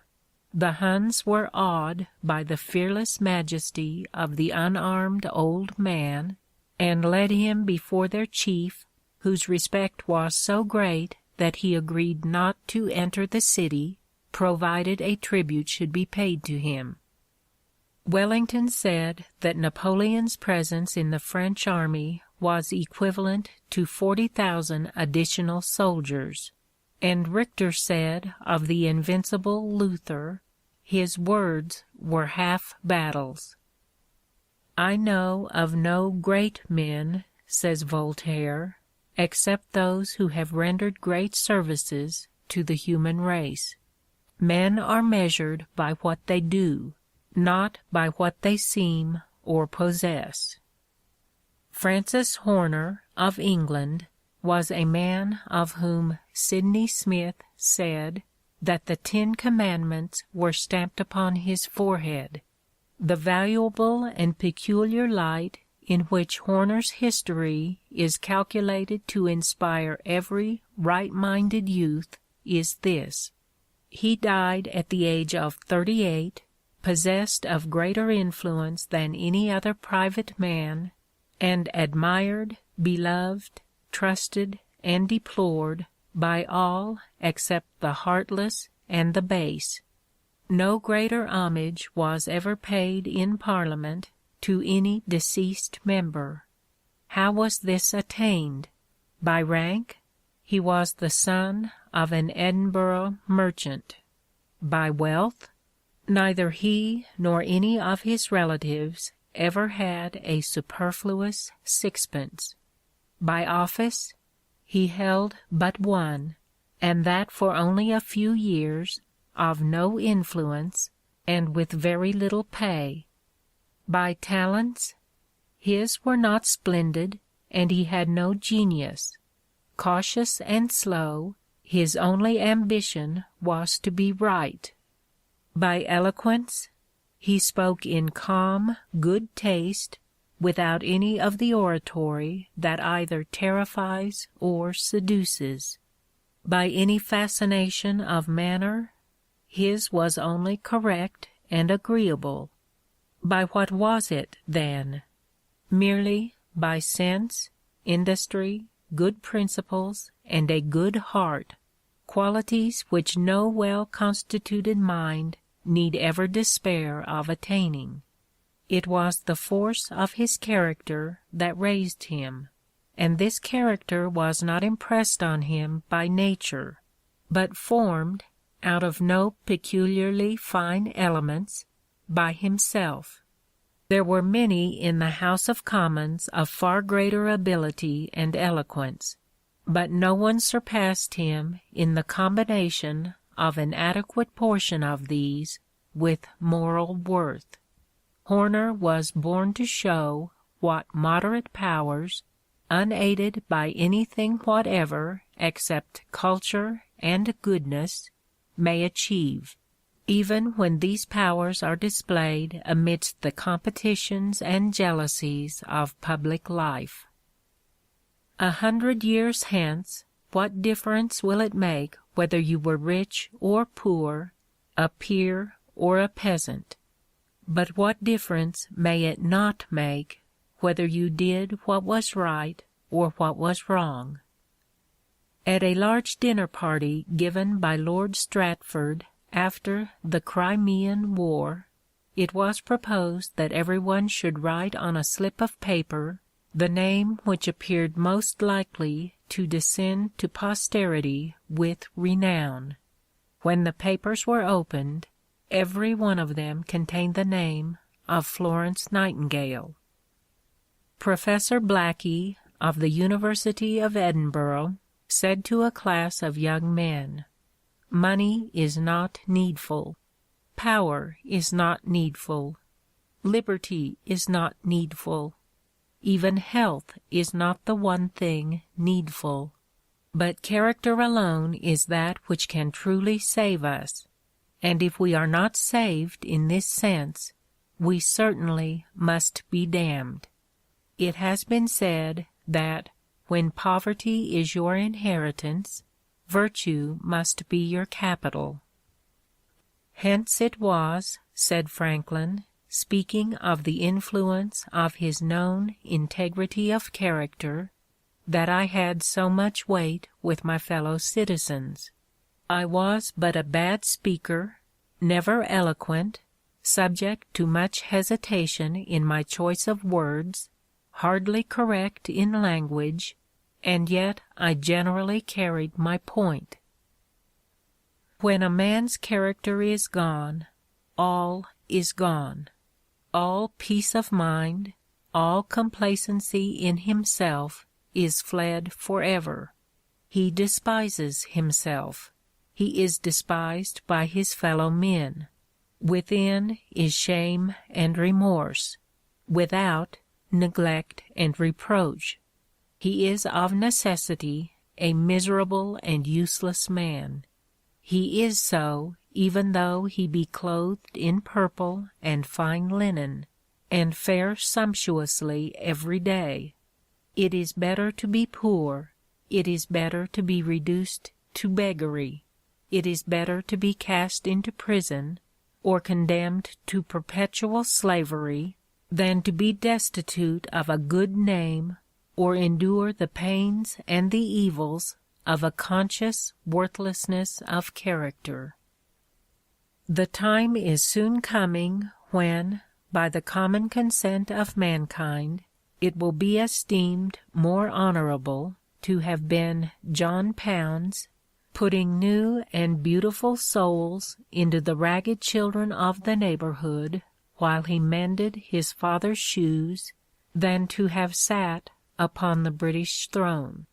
The time now is when, if Queen Victoria, in one of her magnificent progresses through her realms, were to meet that more than American queen, Miss Dix, in her circumnavigation of charity among the insane, the former should kneel and kiss the hand of the latter, and the ruler over more than 100 millions of people should pay homage to the angel whom God has sent to the maniac. At your age, said to a youth, an old man who had honorably held many positions of trust and responsibility, both position and wealth appear enduring things, but at mine a man sees that nothing lasts but character. Several eminent clergymen were discussing the qualities of self-made men. They each admitted that they belonged to that class, except a certain bishop, who remained silent, and was intensely absorbed in the repast. The host was determined to draw him out, and so, addressing him, said, "All at this table are self-made men, unless the bishop is an exception." The bishop promptly replied, "I am not made yet." And the reply contained a profound truth. So long as life lasts, with its discipline of joy or sorrow, its opportunities for good or evil, so long our characters are being shaped and fixed. Milton said, "He who would write heroic poems must make his whole life an heroic poem." We are responsible for our thoughts, and unless we could command them, mental and moral excellence would be impossible. Charles Kingsley has well said, "Let anyone set his heart to do what is right and nothing else, and it will not be long ere his brow is stamped with all that goes to make up the heroic expression, with noble indignation, noble self-restraint, great hopes, great sorrows, perhaps even with the print of the martyr's crown of thorns. Said James Martineau, God insists on having a concurrence between our practice and our thoughts. If we proceed to make a contradiction between them, he forthwith begins to abolish it. And if the will not rise to the reason must be degraded to the will. When I say, in conducting your understanding, says Sidney Smith, love knowledge with a great love, with a vehement love, with a love coeval with life, what do I say but love innocence, love virtue, love purity of conduct, love that which, if you are rich and great, will vindicate the blind fortune which has made you so, and make them call it justice. Love that which, if you are poor, will render your poverty respectable, and make the proudest feel that it is unjust to laugh at the meanness of your fortunes. Love that which will comfort you, adorn you, and never quit you, which will open to you the kingdom of thought, and all the boundless regions of conception as an asylum against the cruelty, the injustice, and the pain that may be your lot in the world. That which will make your motives habitually great and honorable, and light up in an instant 1,000 noble disdains at the very thought of meanness and of fraud. The Arabs express this by a parable that incarnates, as is their wont, the word in the recital. King Nimrod, say they, one day summoned his 3 sons into his presence. He ordered to be set before them 3 urns under seal. One of the urns was of gold, another of amber, and the third of clay. The king bade the eldest of his sons choose among the urns that which appeared to him to contain the treasure of greatest price. The eldest chose the vase of gold, on which was written the word Empire. He opened it and found it full of blood. The second chose the amber vase, whereon was written the word Glory. He opened it and found it contained the ashes of the great men who had made a sensation in the world. The third son took the only remaining vase, the one of clay. He found it quite empty, but on the bottom the potter had written the word God. Which of these vases weighs the most? Asked the king of the courtiers. The men of ambition replied it was the vase of gold, the poets and conquerors the amber one, the sages that it was the empty vase, because a single letter of the name of God weighs more than the entire globe. We are of the opinion of the sages. We believe the greatest things are great, but in the proportion of divinity they contain. Although genius always commands admiration, says Smiles, character most secures respect. The former is more the product of brain power, the latter of heart power, and in the long run it is the heart that rules in life. Men of genius stand to society in the relation of its intellect, as men of character of its conscience, and while the former are admired, the latter are followed. Commonplace though it may appear, this doing of one's duty embodies the highest ideal of life and character. There may be nothing heroic about it, but the common lot of men is not heroic. And though the abiding sense of duty upholds man in his highest attitudes, it also equally sustains him in the transaction of the ordinary affairs of everyday existence. The most influential of all the virtues are those which are the most in request for daily use. They wear the best and last the longest. We can always better understand and appreciate a man's real character by the manner in which he conducts himself toward those who are the most nearly related to him, and by his transaction of the seemingly commonplace details of daily duty, than by his public exhibition of himself as an author, an orator, or a statesman. Intellectual culture has no necessary relation to purity or excellence of character. On the contrary, a condition of comparative poverty is compatible with character in its highest form. A man may possess only his industry, his frugality, his integrity, and yet stand high in the rank of true manhood. Character is property. It is the noblest of possessions. It is an estate in the general goodwill and respect of men, and they who invest in it, though they may not become rich in this world's goods, will find their reward in esteem and reputation fairly and honorably won.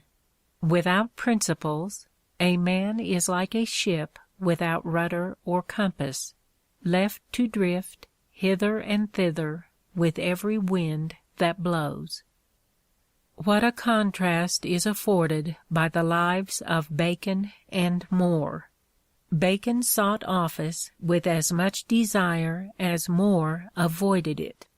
Bacon used as much solicitation to obtain it as More endured to accept it, and each, when in it, was equally true to his character. More was simple, as Bacon was ostentatious. More was as incorruptible as Bacon was venal. More spent his private fortune in office, and Bacon spent the wages of corruption there. Both left office poor in worldly goods, but while More was rich in honor and good deeds, Bacon was poor in everything, poor in the mammon for which he bartered his integrity, poor in the God for which he sacrificed his peace, poor in the presence of the worthless, covered with shame in the midst of the people, trusting his fame to posterity, of which posterity is only able to say that the wisest of men was adviser to the silliest of kings, yet that such a king had a sort of majesty when morally compared with the official director of his conscience. Both More and Bacon served each a great purpose for the world. More illustrated the beauty of holiness. Bacon expounded the infinitude of science. Bacon became the prophet of intellect, More the martyr of conscience. The one pours over our understandings the light of knowledge, but the other inflames our hearts with the love of virtue. All have read of the proud Egyptian king who ordered a colossal staircase built in his new palace, and was chagrined to find that he required a ladder to climb from one step to the next. A king's legs are as short as those of a beggar. So too, a prince's ability to enjoy the pleasures of life is no greater than that of a pauper. All that is valuable in this world is to be had for nothing. Genius, beauty, health, piety, love, are not bought and sold. The richest man on earth would vainly offer a fortune to be qualified to write a verse like Milton or to compose a melody like Mozart. You may summon all the physicians, but they cannot procure for you the sweet, healthful sleep which the tired laborer gets without price. Let no man, then, call himself a proprietor. He owns but the breath as it traverses his lips, and the idea as it flits across his mind. And of that breath he may be deprived by the sting of a bee, and that idea, perhaps, truly belongs to another. We live in deeds, not years; in thoughts, not breaths; in feelings, not in figures on a dial. We should count time by heart throbs. He most lives who thinks most, feels the noblest, acts the best, and he whose heart beats quickest lives the longest. End of chapter 21.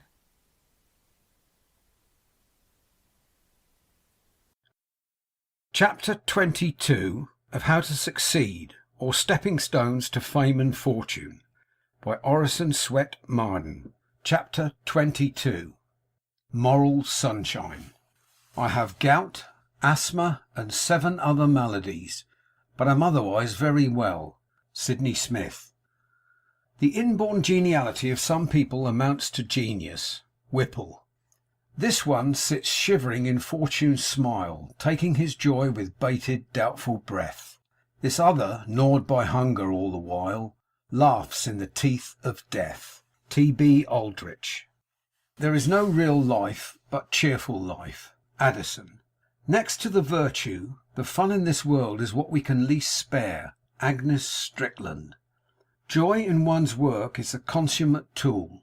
Phillips Brooks. Joy is the mainspring in the whole of endless nature's calm rotation. Joy moves the dazzling wheels that roll in the great timepiece of creation. Schiller. He is as stiff as a poker, said a friend of a man who could never be coaxed or tempted to smile. Stiff as a poker, exclaimed another. Why, he would set an example to a poker. Even Christians are not celebrated for entering into the joy of their Lord. We are told that Pascal would not permit himself to be conscious of the relish of his food.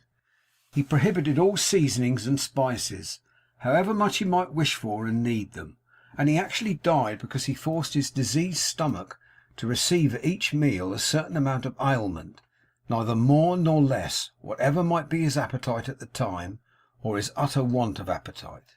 He wore a girdle armed with iron spikes, which he was accustomed to drive in upon his body, his fleshless ribs, as often as he thought himself in need of such admonition.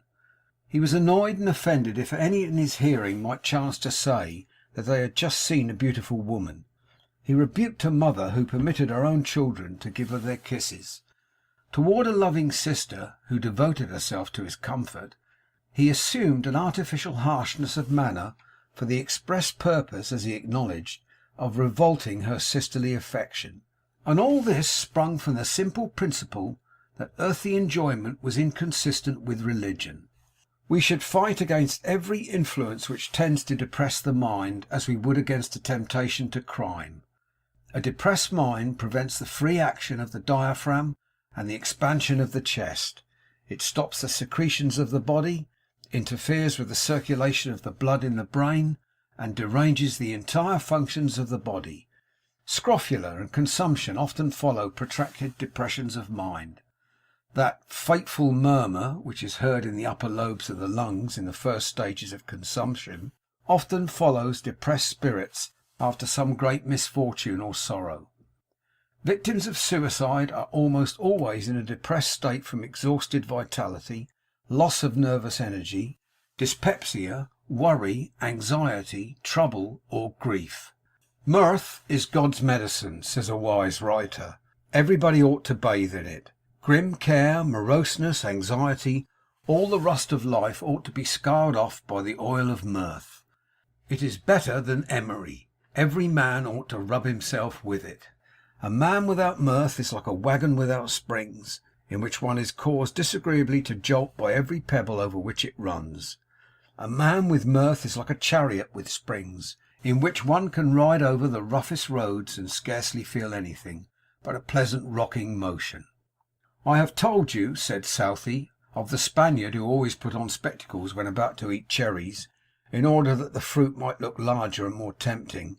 In like manner, I make the most of my enjoyments, and though I do not cast my eyes away from my troubles, I pack them in as a small compass as I can for myself, and never let them annoy others. We all know the power of good cheer to magnify everything. Travellers are told by the Icelanders, who live amid the cold and desolation of almost perpetual winter, that Iceland is the best land the sun shines upon. You are on the shady side of 70, I expect, was asked of an old man. No, was the reply. I am on the sunny side, for I am on the side nearest to glory. A cheerful man is preeminently a useful man. He does not cramp his mind, nor take half views of men and things. He knows that there is much misery, but that misery need not be the rule of life. He sees that in every state people may be cheerful. The lambs skip, birds sing and fly joyously, puppies play, kittens are full of joyance, the whole air full of careering and rejoicing insects, that everywhere the good outbalances the bad, and that every evil has its compensating balm. Bishop Fenelon is a delicious man, said Lord Peterborough. I had to run away from him to prevent his making me a Christian. Hume, the historian, never said anything truer than, to be happy, the person must be cheerful and gay, not gloomy and melancholy. A propensity to hope and joy is real riches, one to fear and sorrow, real poverty. Dr. Johnson once remarked with his point and pith that the custom of looking on the bright side of every event was better than having £1,000 a year income. But Hume rated the value in dollars and cents of cheerfulness still higher. He said he would rather have a cheerful disposition, always inclined to look on the bright side of things, than to be a master of an estate with £10,000 a year. We have not fulfilled every duty unless we have fulfilled that of being pleasant. If a word or two will render a man happy, said a Frenchman, he must be a wretch indeed who will not give it. It is like lighting another man's candle with your own, which loses none of its brilliancy by what the other gains. The sensible young man, in theory at least, chooses for his wife one who will be able to keep his house, to be the mother of sturdy children, one who will of all things meet life's experiences with a sweet temper. It is impossible to imagine a pleasant home with a cross wife, mother or sister, as its presiding genius, and it is a rule, with exceptions, that good appetite and sound sleep induce amiability. If, with these advantages, a girl or woman, boy or man, is still snappish or surly, why, it must be due to her or his total depravity. Some things she should not do. She should not dose herself, or study up her case, or plunge suddenly into vigorous exercise. Moderation is a safe rule to begin with, and, indeed, to keep on with. Moderation in study, in work, in exercise, in everything except fresh air, good simple food, and sleep. Few people have too much of these.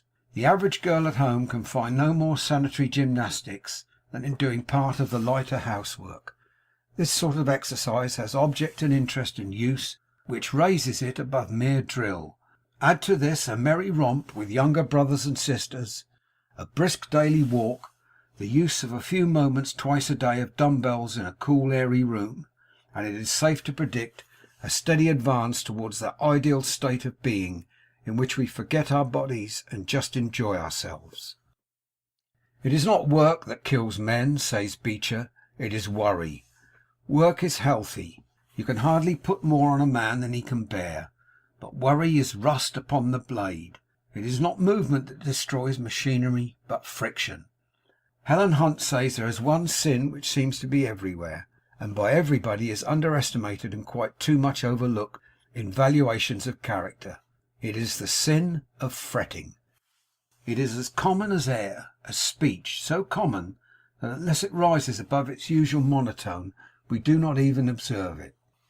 Watch any ordinary coming together of people, and we see how many minutes it will be before somebody frets, that is, makes more or less complaint of something or other, which probably every one in the room or car or the street corner knew before, and which most probably nobody can help. Why say anything about it? It is cold, it is hot, it is wet, it is dry. Somebody has broken an appointment, ill cooked a meal, stupidity or bad faith somewhere has resulted in discomfort. There are plenty of things to fret about. It is simply astonishing how much annoyance and discomfort may be found in the course of everyday living, even of the simplest, if one only keeps a sharp eye out on that side of things. Some people seem to be always hunting for deformities, discords, and shadows, instead of beauty, harmony, and light. We are born to trouble as sparks fly upward, but even to the sparks flying upward in the blackest of smoke there is a blue sky above, and the less time they waste on the road, the sooner they will reach it. Fretting is all time wasted on the road. About two things we should never fret: that which we cannot help, and that which we can help. Better to find one of your own faults than 10 of your neighbours'. It is not the troubles of today, but those of tomorrow and next week and next year, that whiten our heads and wrinkle our faces. Every man we meet looks as if he'd gone out to borrow trouble, with plenty of it on hand, said a French lady driving in New York. The pendulum of a certain clock began to calculate how often it would have to swing backward and forward in the week and the month to come. Then, looking further into the future, it made a calculation for a year, etc. The pendulum got frightened and stopped. Do one day's work at a time. Do not worry about the trouble of tomorrow. Most of the trouble in life is borrowed trouble, which never actually comes. As all healthy action, physical, intellectual, and moral, depends primarily on cheerfulness, says E.P. Whipple, and as every duty, whether it be to follow a plough or to die at the stake, should be done in a cheerful spirit, the exploration of the sources and conditions of this most vigorous, exhilarating, and creative of the virtues may be as useful as the exposition of any topic of science or system of prudential art. Christ, the great teacher, did not shut himself up with monks, away from the temptation of the great world outside. He taught no long-faced, gloomy theology. He taught the gospel of gladness and good cheer. His doctrines are touched with the sunlight and flavoured with the flowers of the fields. The birds of the air and the beasts of the field and happy romping children are in them. True piety is cheerful as the day. Cranmer cheers his brother martyrs, and Latimer walks with a face shining with cheerfulness to the stake, upholds his fellow spirits, and seasons all his sermons with pleasant anecdotes. Nothing will supply the want of sunshine to peaches, said Emerson, and to make knowledge valuable you must have the cheerfulness of wisdom. In answer to the question, how shall we overcome temptation, a noted writer said, cheerfulness is the first thing, cheerfulness is the second, and cheerfulness is the third. A habit of cheerfulness, enabling one to transmute apparent misfortunes into real blessings, is a fortune to a young man or young woman just crossing the threshold of active life. He who has formed a habit of looking at the bright, happy side of things, who sees the glory in the grass, the sunshine in the flowers, sermons in stones, and good in everything, has a great advantage over the chronic dyspeptic, who sees no good in anything. His habitual thought sculptures his face into beauty and touches his manner with grace. We often forget that the priceless charm which will secure to us all of these desirable gifts is within our reach. It is the charm of a sunny temper, a talisman more potent than station, more precious than gold, more to be desired than fine rubies. It is an aroma whose fragrance fills the air with the odours of paradise. It is from these enthusiastic fellows, says an admirer, that you hear, what they fully believe, bless them, that all countries are beautiful, all dinners grand, all pictures superb, all mountains high, all women beautiful. When such a one has come back from his country trip after a hard year's work, he has always found the cosiest of nooks, the cheapest houses, the best of landladies, the finest views, and the best dinners. But with the other the case is indeed altered. He has always been robbed. He has positively seen nothing. His landlady was a harpy. His bedroom was unhealthy, and the mutton was so tough that he could not get his teeth through it. He goes on to talk of the sun in his glory, says Isaac Walton, the fields, the meadows, the streams which they have seen, the birds which they have heard. He asks, what would the blind and deaf give to see and hear what they have seen? Of Lord Robert's sunshiny face, Rogers said, he always comes to breakfast like a man upon whom some sudden good fortune has fallen. But oh, for the glorious spectacles worn by the good-natured man! Oh, for those wondrous glasses, finer than the Claude Lorraine glass, which throws a sunlit view over everything, and makes the heart glad with little things, and thankful for small mercies. Such glasses had honest Isaac Walton, who, coming in from a fishing expedition on the River Lee, burst out in such grateful little talks as this. Let us, as we walk home under the cool shade of this honeysuckle hedge, mention some of the thoughts and joys that have possessed my soul since we two met, and that our present happiness may appear the greater, and we more thankful for it. I beg you to consider with me how many do at this very time lie under the torment of the gout or the toothache, and this we have been free from. And let me tell you that every misery I miss is a new blessing. The hypochondriac who nurses his spleen never looks forward cheerfully, but lounges in his invalid chair and croaks like a raven, foreboding woe. Ah, says he, you will never succeed. These things always fail. The thug of India, whose prayer is a homicide, and whose offering is the body of a victim, is melancholy. The Fijian, waiting to smash the skull of a victim and to prepare a bacola for his gods, is gloomy as fear and death. The melancholy of the Eastern Jews after their black fast, and the ill temper of monks and nuns after their Fridays and Wednesdays, is very observable. It is the recompense which a proud nature takes out of the world for its selfish sacrifice. Melancholia is the black bile which the Greeks presumed overran and pervaded the bodies of such persons, and fasting does undoubtedly produce this. I once talked with a Rosicrucian about the great secret, said Addison. He talked of it as a spirit that lived in an emerald and converted everything that was near it to the highest perfection. It gives lustre to the sun, said he, and water to the diamond. It irradiates every metal, and enriches lead with the property of gold. It brightens smoke into flame, flame into light, and light into glory. A single ray dissipates pain and care from the person on whom it falls. Then I found his great secret was content. My crown is in my heart, not on my head, not decked with diamonds and Indian stones, nor to be seen. My crown is called content. A crown it is that seldom kings enjoy. Shakespeare. Yet with a heart that's ever kind, a gentle spirit gay, you've spring perennial in your mind, and round you make a May. Thackeray. End of chapter 22. Chapter 23 of How to Succeed, or Stepping Stones to Fame and Fortune, by Orison Swett Marden. Chapter 23. Hold up your head. Thoroughly to believe in one's own self, so one's self were thorough, were to do great things. Tennyson. If there be a faith that can remove mountains, it is faith in one's own power. Marie Ebner Eschenbach. Let no one discourage self-reliance. It is, of all the rest, the greatest quality of true manliness. Kossuth. It needs a divine man to exhibit anything divine. Trust thyself. Every breast vibrates to that iron string. Accept the place that divine providence has found for you, the society of your contemporaries, the connection of events. Great men have always done so. Nothing is at last sacred but the integrity of our own mind. Emerson.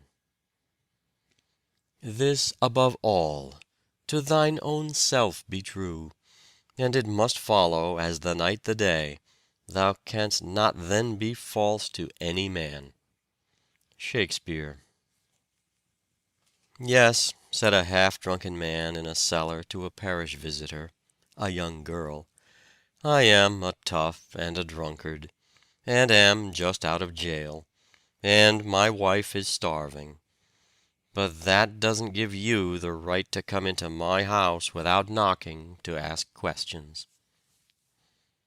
Another zealous girl declared in a reform club in New York City that she always went to visit the poor in her carriage, with the crest on the door and liveried servants. "It gives me authority," she said. "They listen to my words with more respect." The Fraulein Barbara, who founded the Home for Degraded and Drunken Sailors in London, used other means to gain influence over them. "I, too," she would say, taking the poor applicant by the hand when he came to her door, "I, too, as well as you, am one of those for whom Christ died. We are brother and sister, and we'll help each other." An English artist, engaged in painting a scene in the London slums, applied to the Board of Guardians of the Poor in Chelsea for leave to sketch into it, as types of want and wretchedness, certain picturesque paupers then in the almshouse. The board refused permission on the ground that, quote, "a man does not cease to have self-respect and rights because he is a pauper, and that his misfortunes should not be paraded before the world." Unquote. The incident helps to throw light on the vexed problem of the intercourse of the rich with the poor. Kind but thoughtless people, who take up the work of, quote, "slumming," unquote, intent upon elevating and reforming the needy classes, are apt to forget that these unfortunates have self-respect and rights and sensitive feelings. "But I am not derided," said Diogenes, when someone told him he was derided. "Only those are ridiculed who feel the ridicule and are discomposed by it." Dr. Franklin used to say that if a man makes a sheep of himself, the wolves will eat him. Not less true is it that if a man is supposed to be a sheep, wolves will very likely try to eat him. "O God, assist our side," prayed the Prince of Anhalt-Dessau, a general in the Prussian service, before going into battle. "At least, avoid assisting the enemy, and leave the result to me." "If a man possesses the consciousness of what he is," said Schelling, "he will soon also learn what he ought to be. Let him have a theoretical respect for himself, and a practical will soon follow." A person under the firm persuasion that he can command resources virtually has them. "Humility is the part of wisdom, and is most becoming in men," said Kossuth. "But let no one discourage self-reliance. It is, of all the rest, the greatest quality of true manliness." Froude wrote, "A tree must be rooted in the soil before it can bear flowers or fruit. A man must learn to stand upright upon his own feet, to respect himself, to be independent of charity or accident.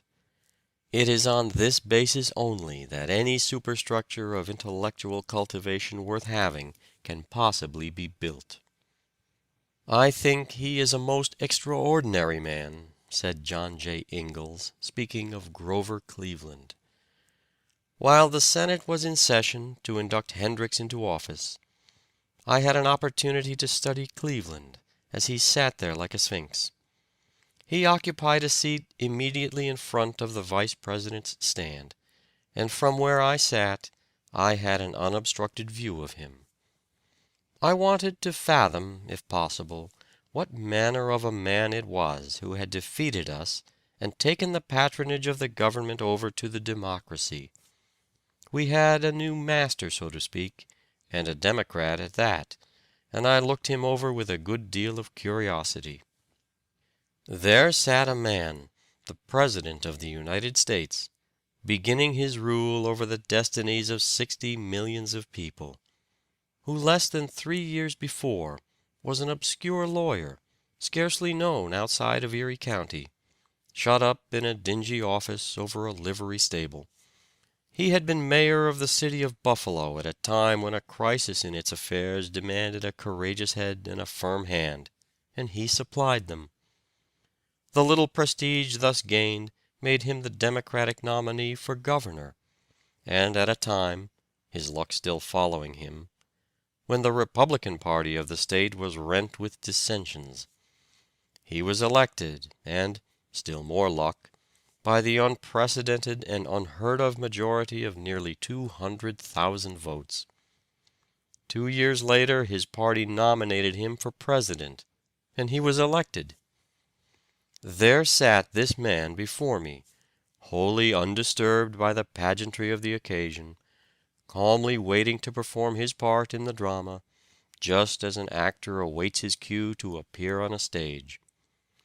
It was his first visit to Washington.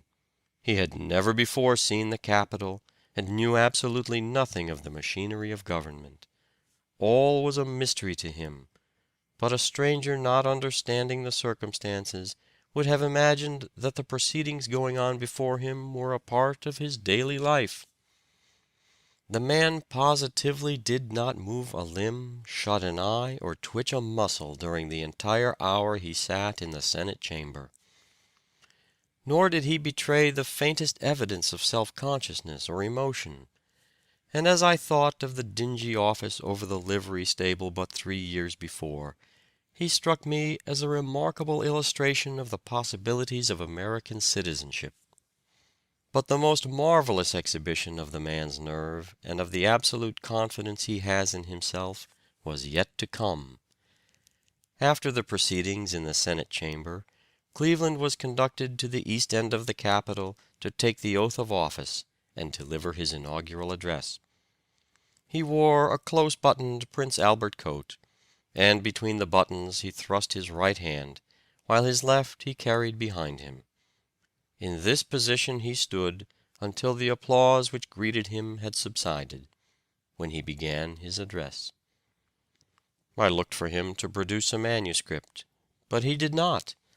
And as he progressed in clear and distinct tones, without hesitation, I was amazed.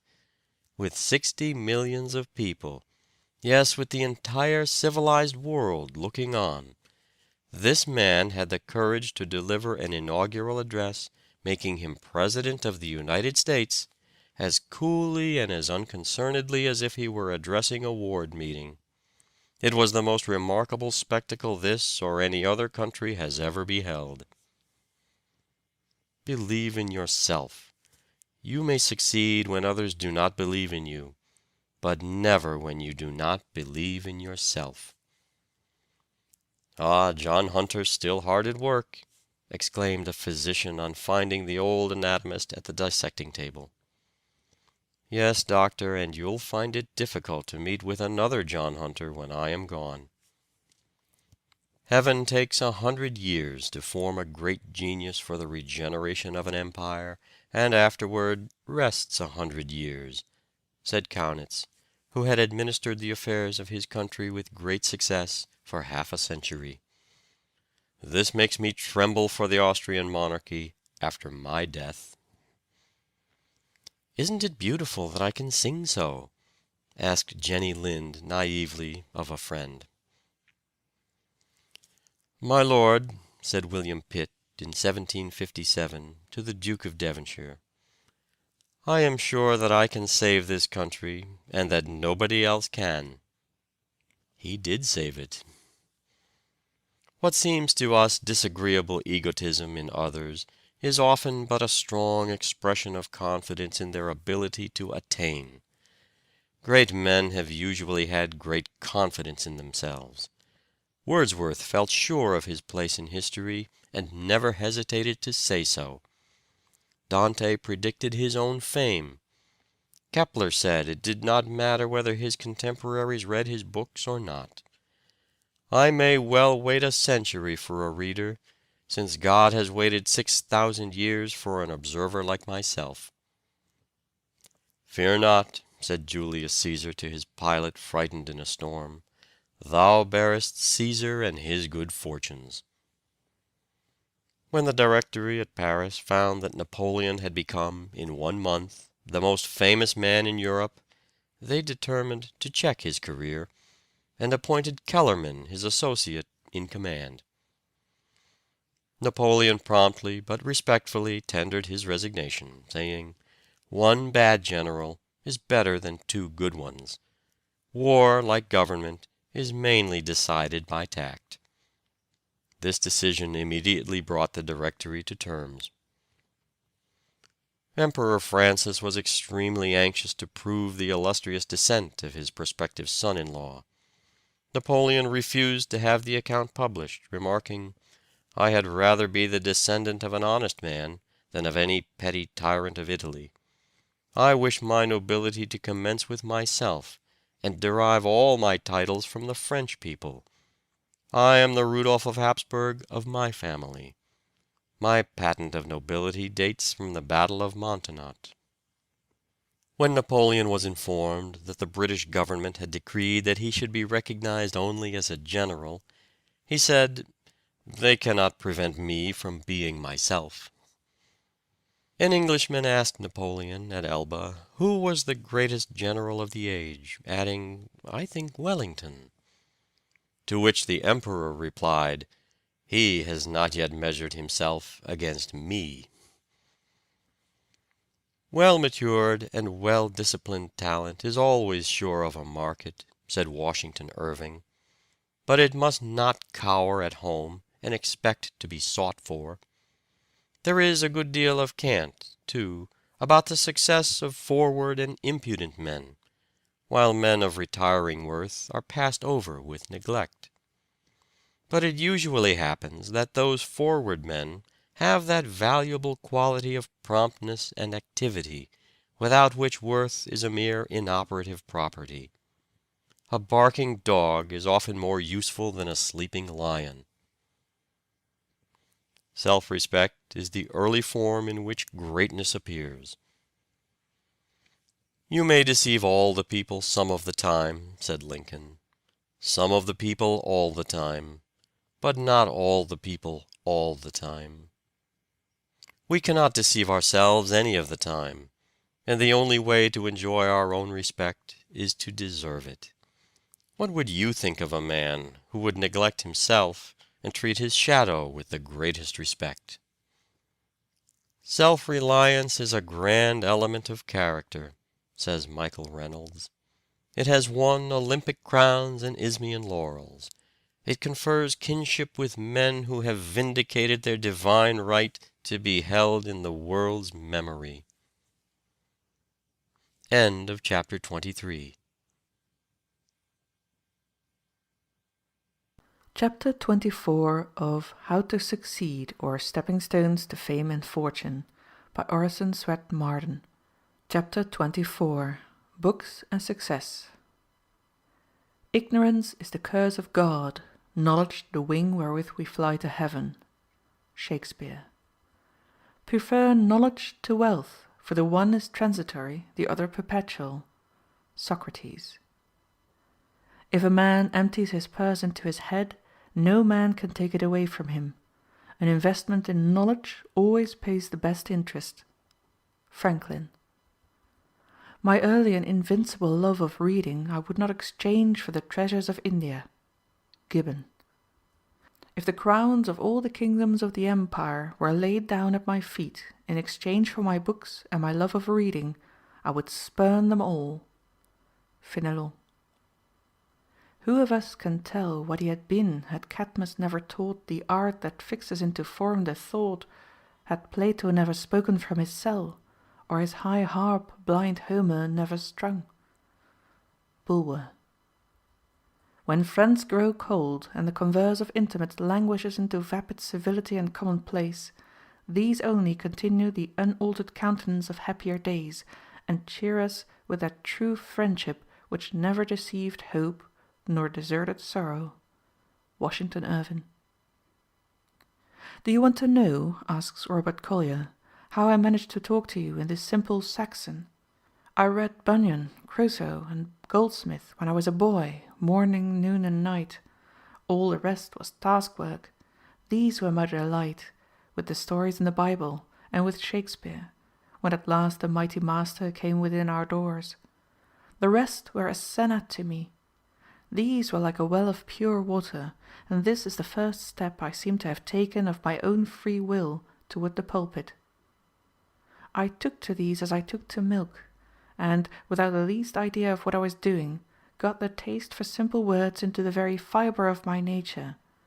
There was day school for me until I was 8 years old, and then I had to turn in and work 13 hours a day.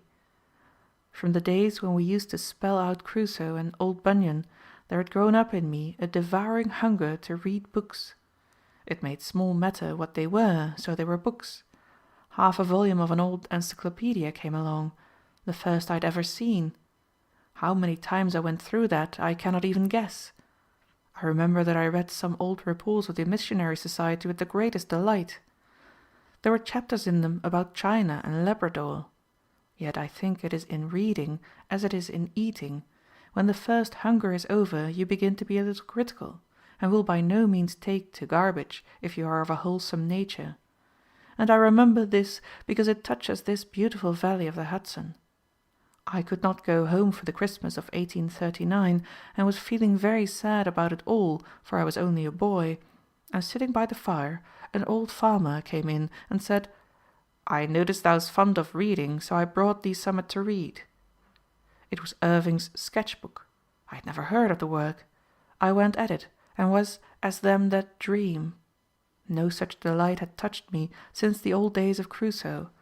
I saw the Hudson and the Catskills, took poor Rip at once into my heart, as everybody has, pitied Ichabod while I laughed at him, thought the old Dutch feast a most admirable thing, and long before I was through, all regret at my lost Christmas had gone down with the wind, and I had found out there are books and books. That vast hunger to read never left me. If there was no candle, I poked my head down to the fire, read while I was eating, blowing the bellows, or walking from one place to another. I could read and walk 4 miles an hour. The world centred in books. There was no thought in my head of any good to come out of it. The good lay in the reading. I had no more idea of being a minister than you elder men, who were boys then in this town, had that I should be here tonight to tell this story. Now, give a boy a passion like this for anything, books or business, painting or farming, mechanism or music, and you give him thereby a lever to lift his world, and a patent of nobility, if the thing he does is noble. There were 2 or 3 of my mind about books. We became companions, and gave the roughs a wide berth. The books did their work too about that drink, and fought the devil with a finer fire. In education, says Herbert Spencer, the process of self-development should be encouraged to the fullest extent. Children should be led to make their own investigations, and to draw their own inferences. They should be told as little as possible, and induced to discover as much as possible. Humanity has progressed solely by self-instruction, and that to achieve the best results each mind must progress somewhat after the same fashion is continually proved by the marked success of self-made men. "My books," said Thomas Hood, "kept me from the ring, the dog-pit, the tavern, and the saloon. The associate of Pope and Addison, the mind accustomed to the noble though silent discourse of Shakespeare and Milton, will hardly seek or put up with low or evil company or slaves." "When I get a little money," said Erasmus, "I buy books, and if any is left, I buy food and clothes." "Hundreds of books read once," says Robertson, "have passed as completely from us as if we had never read them, whereas the discipline of mind got by writing down, not copying, an abstract of a book which is worth the trouble, fixes it on the mind for years, and, besides, enables one to read other books with more attention and more profit." "This habit of reading, I make bold to tell you," says Trollope, "is your path to the greatest, the purest, and the most perfect pleasures that God has prepared for his creatures. Other pleasures may be more ecstatic, but the habit of reading is the only enjoyment I know in which there is no alloy." The Bible was begun in the desert in Arabia ages before Homer sang and flourished in Asia Minor. Millions of books have since gone into oblivion. Empires have risen and fallen. Revolutions have swept over and changed the earth. It has always been subject to criticism and obloquy. Mighty men have sought its overthrow.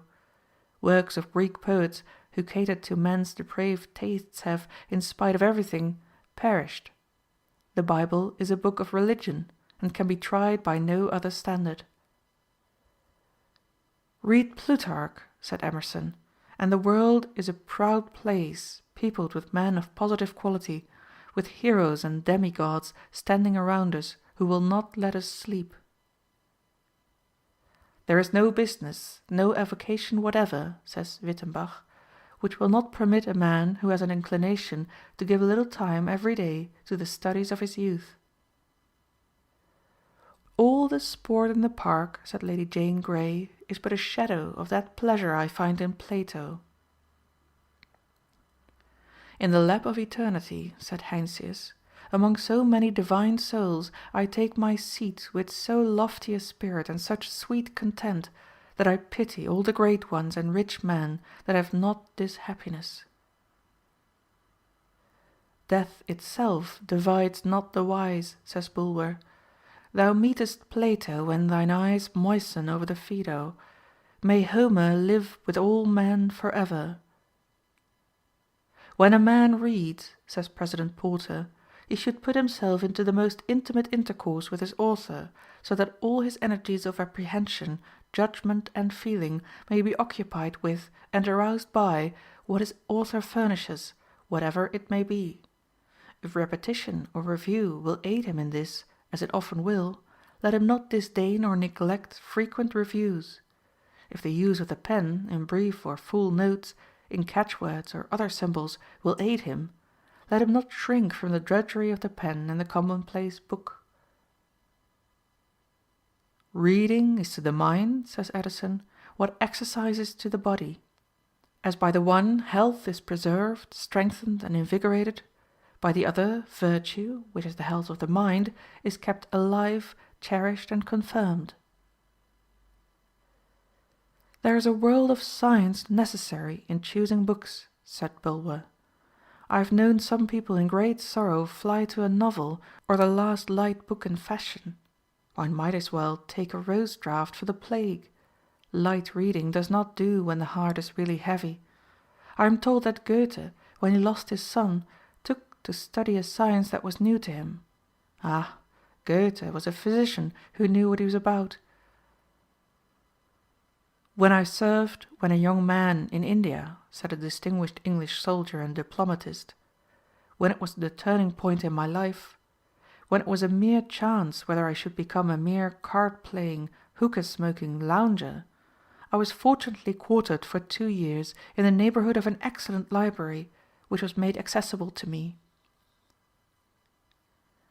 "Books," says E.P. Whipple, "are lighthouses erected in the great sea of time."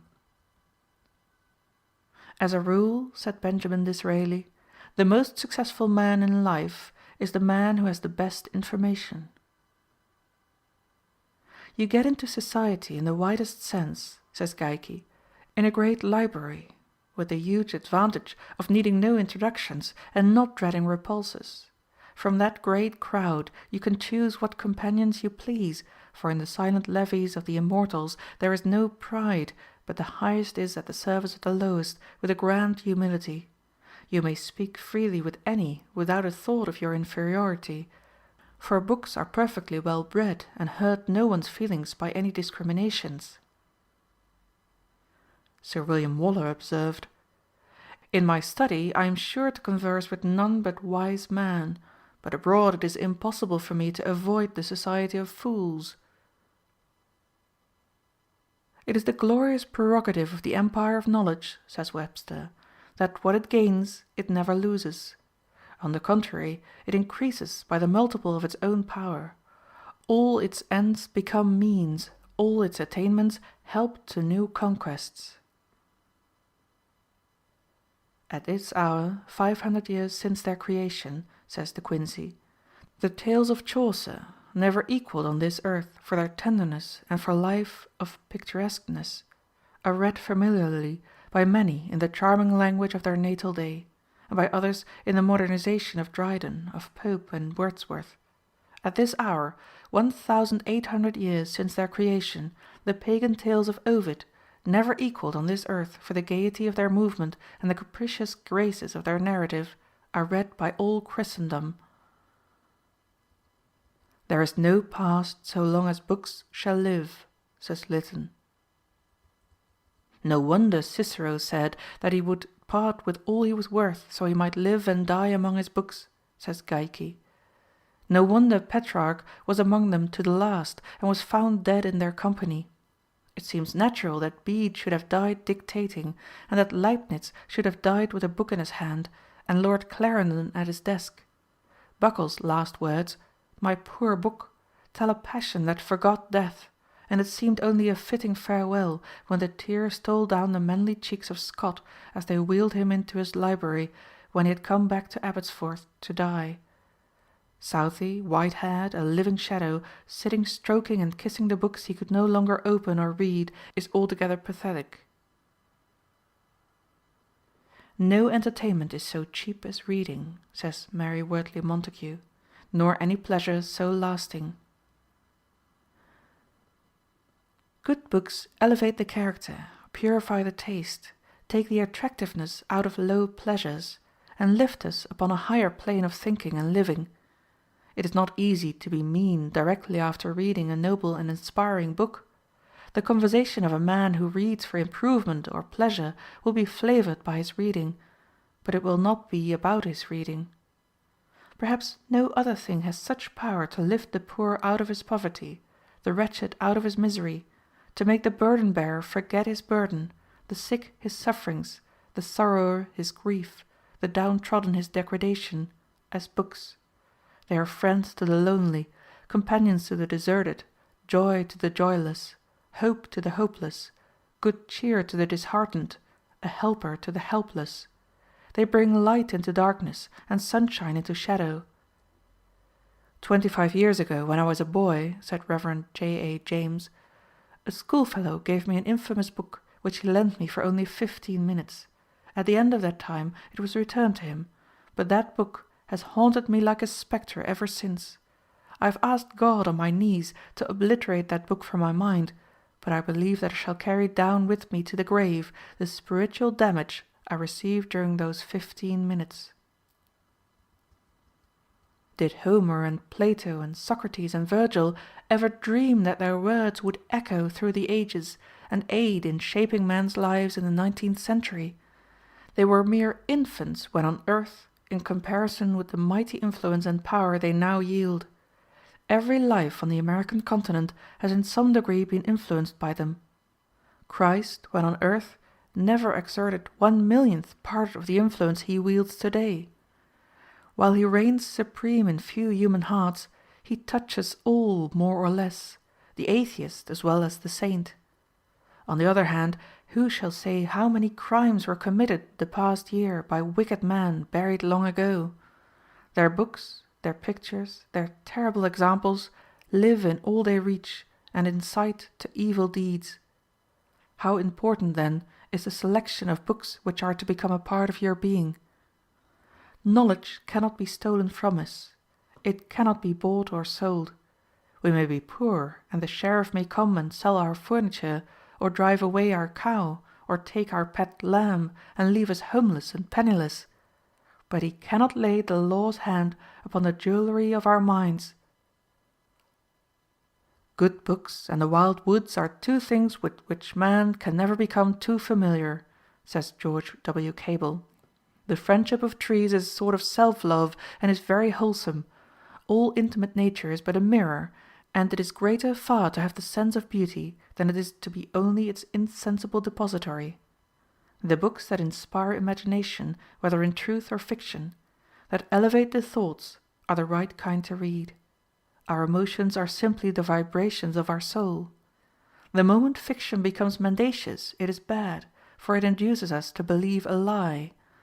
Fiction, purely as fiction, must be innocent and beautiful, and its beauty must be more than skin deep. Every field of art is a playground, and we are extra pleased when the artist makes that field a gymnasium also. Cotton Mather's Essay to do Good, read by the boy Franklin, influenced the latter's whole life. He advised everybody to read with a pen in hand and to make notes of all they read. James T. Fields visited Jesse Pomeroy, the boy murderer, in jail. Pomeroy told him he had been a great reader of blood and thunder stories, that he'd read 60 dime novels about scalping and other blood performances, and he thought there was no doubt that these books had put the horrible thoughts into his mind which led to his murderous acts. Many a boy has gone to sea and become a rover for life under the influence of Marryat's novels. Abbott's Life of Napoleon, read at the age of 7 years, sent one boy whom I knew to the army before he was 14. Many a man has committed crime from the leavening, multiplying influence of a bad book read when a boy. The chaplain of Newgate Prison in London, in one of his annual reports to the Lord Mayor, referring to many fine-looking lads of respectable parentage in the city prison, said that he discovered that all these boys without exception had been in the habit of reading those cheap periodicals which were published for the alleged amusement of youth of both sexes. There is not a police court or a prison in this country where similar cases could not be found. One can hardly measure the moral ruin that has been caused in this generation by the influence of bad books. In the parlour window of the old mossy vicarage where Coleridge spent his dreamy childhood lay a well-thumbed copy of that volume of Oriental fancy, the Arabian Nights, and he has told us with what mingled desire and apprehension he was wont to look at the precious book, until the morning sunshine had touched and illuminated it, when, seizing it hastily, he would carry it off in triumph to some leafy nook in the vicarage garden, and plunge delightedly into its maze of marvels and enchantments. Beecher said that Ruskin's works taught him the secret of seeing, and that no man could ever again be quite the same man or look at the world in the same way after reading him. Samuel Drew said, "Locke's essay on the understanding awakened me from stupor, and induced me to form a resolution to abandon the grovelling views I had been accustomed to maintain." An English tanner, whose leather gained a great reputation, said he should not have made it so good if he had not read Carlyle. The lives of Washington and Henry Clay, which Lincoln borrowed from neighbors in the wilderness, and devoured by the light of the cabin fire, inspired his life. In his early manhood he read Paine's Age of Reason and Volney's Ruins, which so influenced his mind that he wrote an essay to prove the unreliability of the Bible. These two books nearly unbalanced his moral character, but fortunately the books which fell into his hands in after years corrected this evil influence. The trend of many a life for good or ill, for success or failure, has been determined by a single book. The books which we read early in life are those which influence us most. When Garfield was working for a neighbor, he read Sinbad the Sailor and the Pirate's Own Book. These books revealed a new world to him, and his mother with difficulty kept him from going to sea. He was fascinated with the sea life which these books pictured to his young imagination. The Voyages of Captain Cook led William Carey to go on a mission to the heathen. The Imitation of Christ and Taylor's Holy Living and Dying determined the character of John Wesley. Shakespeare and the Bible, said John Sharp, made me Archbishop of York. The Vicar of Wakefield awakened the poetical genius in Goethe. I have been the bosom friend of Leander and Romeo, said Lowell. I seem to go behind Shakespeare and to get my intelligence at first hand. Sometimes in my sorrow a line from Spenser steals in upon my memory as if by some vitality and external volition of its own, like a blast from the distant trump of a knight pricking toward the court of Faery, and I am straightway lifted out of that sadness and shadow into the sunshine of a previous and long agone experience. Who gets more enjoyment out of eating, asks Amos R. Wells, the pampered millionaire whose tongue is the wearied host of myriads of sugary, creamy, spicy guests, or the little daughter of the laborer, trotting about all the morning with helpful steps, who has come a long 2 miles with her father's dinner to eat it with him from a tin pail. And who gets the more pleasure out of reading? The satiated fiction glutton, her brain crammed with disordered fragments of countless scenes of adventure, love, and tragedy, impatient of the same old situations, the familiar characters, the stale plots. She, or the girl who is fired with a love for history, say, who wants to know all about the grand old, queer old Socrates, and then about his friends, and then about the times in which he lived, and then about the way in which they all lived, then about the Socratic legacy to the ages. Why will that girl ever be done with the feast? Can you not see, looking down on her joy with a blessing, the very lord of the banquet, who has ordered all history and ordained that the truth he fashions shall be stranger always than the fiction man contrives? Take the word of a man who has made full trial of both. Solid reading is as much more interesting and attractive than frivolous reading, as solid living is more recreative than frivolous living. I solemnly declare, said Sydney Smith, that but for the love of knowledge I should consider the life of the meanest hedger and ditcher as preferable to that of the greatest and richest man in existence, for the fire of our minds is like the fires which the Persians burn in the mountains. It flames night and day, and is immortal, and not to be quenched. Upon something it must act and feed, upon the pure spirit of knowledge, or upon the foul dregs of polluting passions. Therefore, when I say in conducting your understanding, love knowledge with a great love, with a vehement love, with a love coeval with life, what do I say but love innocence, love virtue, love purity of conduct, love that which, if you are rich and great, will vindicate the blind fortune which has made you so, and make men call it justice. Love that which, if you are poor, will render your poverty respectable, and make the proudest feel it unjust to laugh at the meanness of your fortunes. Love that which will comfort you, adorn you, and never quit you, which will open to you the kingdom of thought, and all the boundless regions of conception, as an asylum against the cruelty, the injustice, and the pain that may be your lot in the world. That which will make your motives habitually great and honourable, and light up in an instant 1,000 noble disdains at the very thought of meanness and of fraud.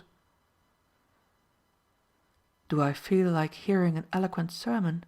Spurgeon and Beecher, Whitefield, Hall, Collier, Phillips Brooks, Canon Farrer, Dr. Parker, Talmage are all standing on my bookcase, waiting to give me their greatest efforts at a moment's notice. Do I feel indisposed and need a little recreation? This afternoon I will take a trip across the Atlantic, flying against the wind and over breakers without fear of seasickness on the ocean greyhounds. I will inspect the world-renowned Liverpool docks, take a run up to Marden, call on Mr. Gladstone, fly over to London and take a run through the British Museum and see the wonderful collection from all nations. Go through the National Art Gallery, through the Houses of Parliament, visit Windsor Castle and Buckingham Palace, call upon Queen Victoria, the Prince of Wales, take a run through the Lake region and call upon the great writers, visit Oxford and Cambridge, cross the English Channel, stop at Rouen, where Joan of Arc was burned to death by the English, take a flying trip to Paris, visit the tomb of Napoleon, the Louvre Gallery, take a peep at one of the greatest pieces of sculpture in existence, the Venus de Milo, which a rich and ignorant person offered to buy if they would give him a fresh one. Take a glance at some of the greatest paintings in existence along the miles of galleries.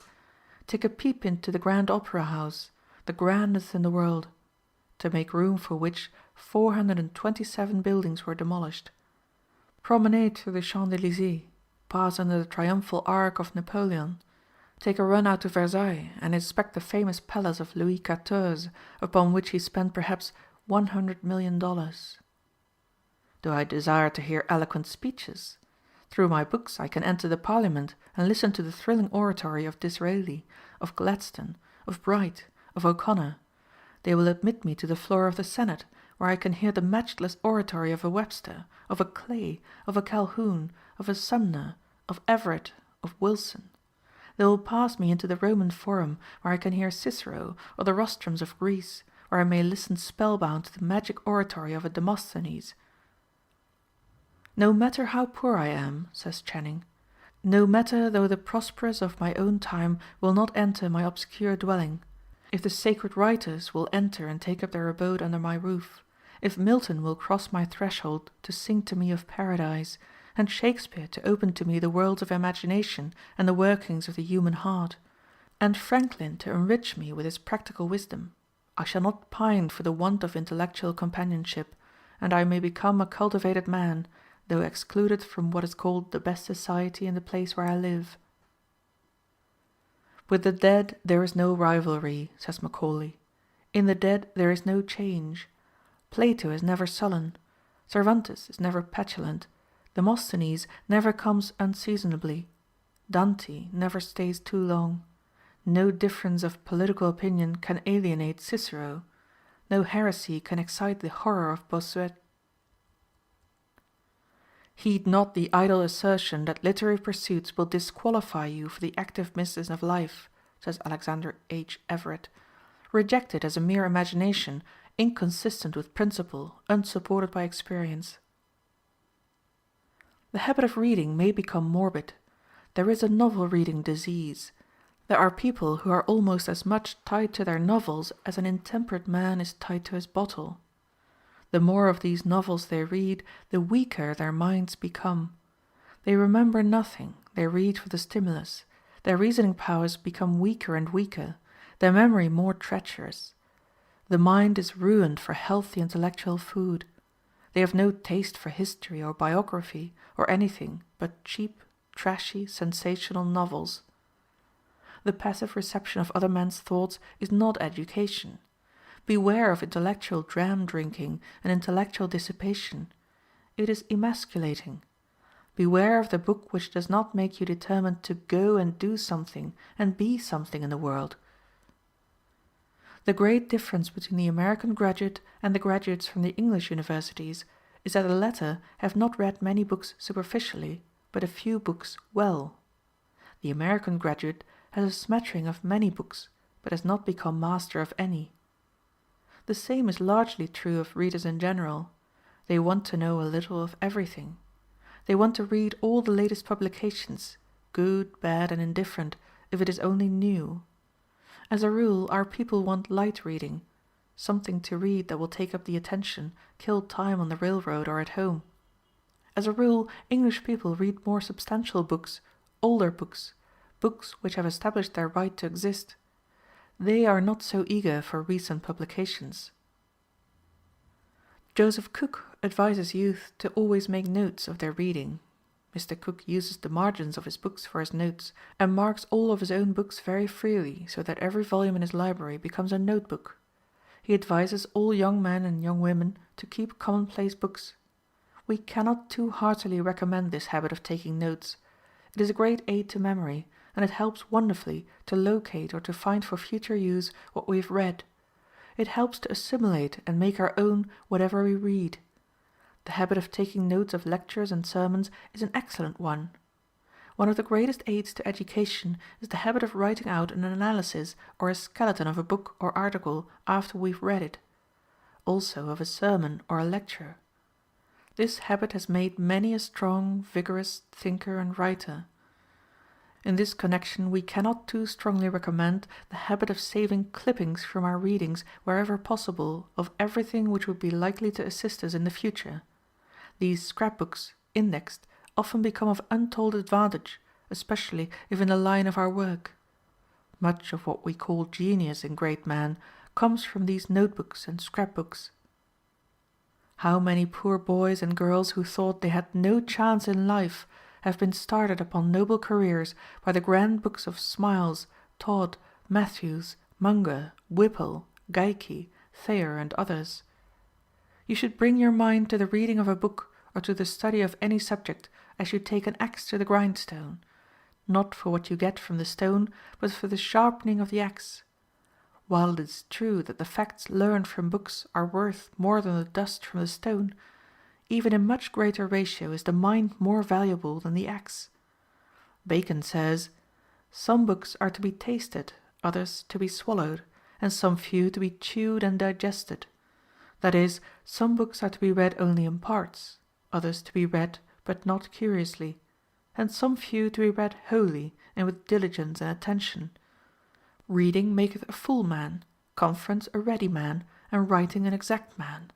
And therefore, if a man write little, he had need have a great memory; if he confer little, he had need have a present wit; and if he read little, he had need have much cunning to seem to know that he doth not. Histories make men wise, poets witty, the mathematics subtle, natural philosophy deep, morals grave, logic and rhetoric able to contend. End of chapter 24. Chapter 25 of How to Succeed, or Stepping Stones to Fame and Fortune, by Orison, Swett, Marden. Chapter 25 Riches Without Wings. Walk worthy of the vocation wherewith ye are called.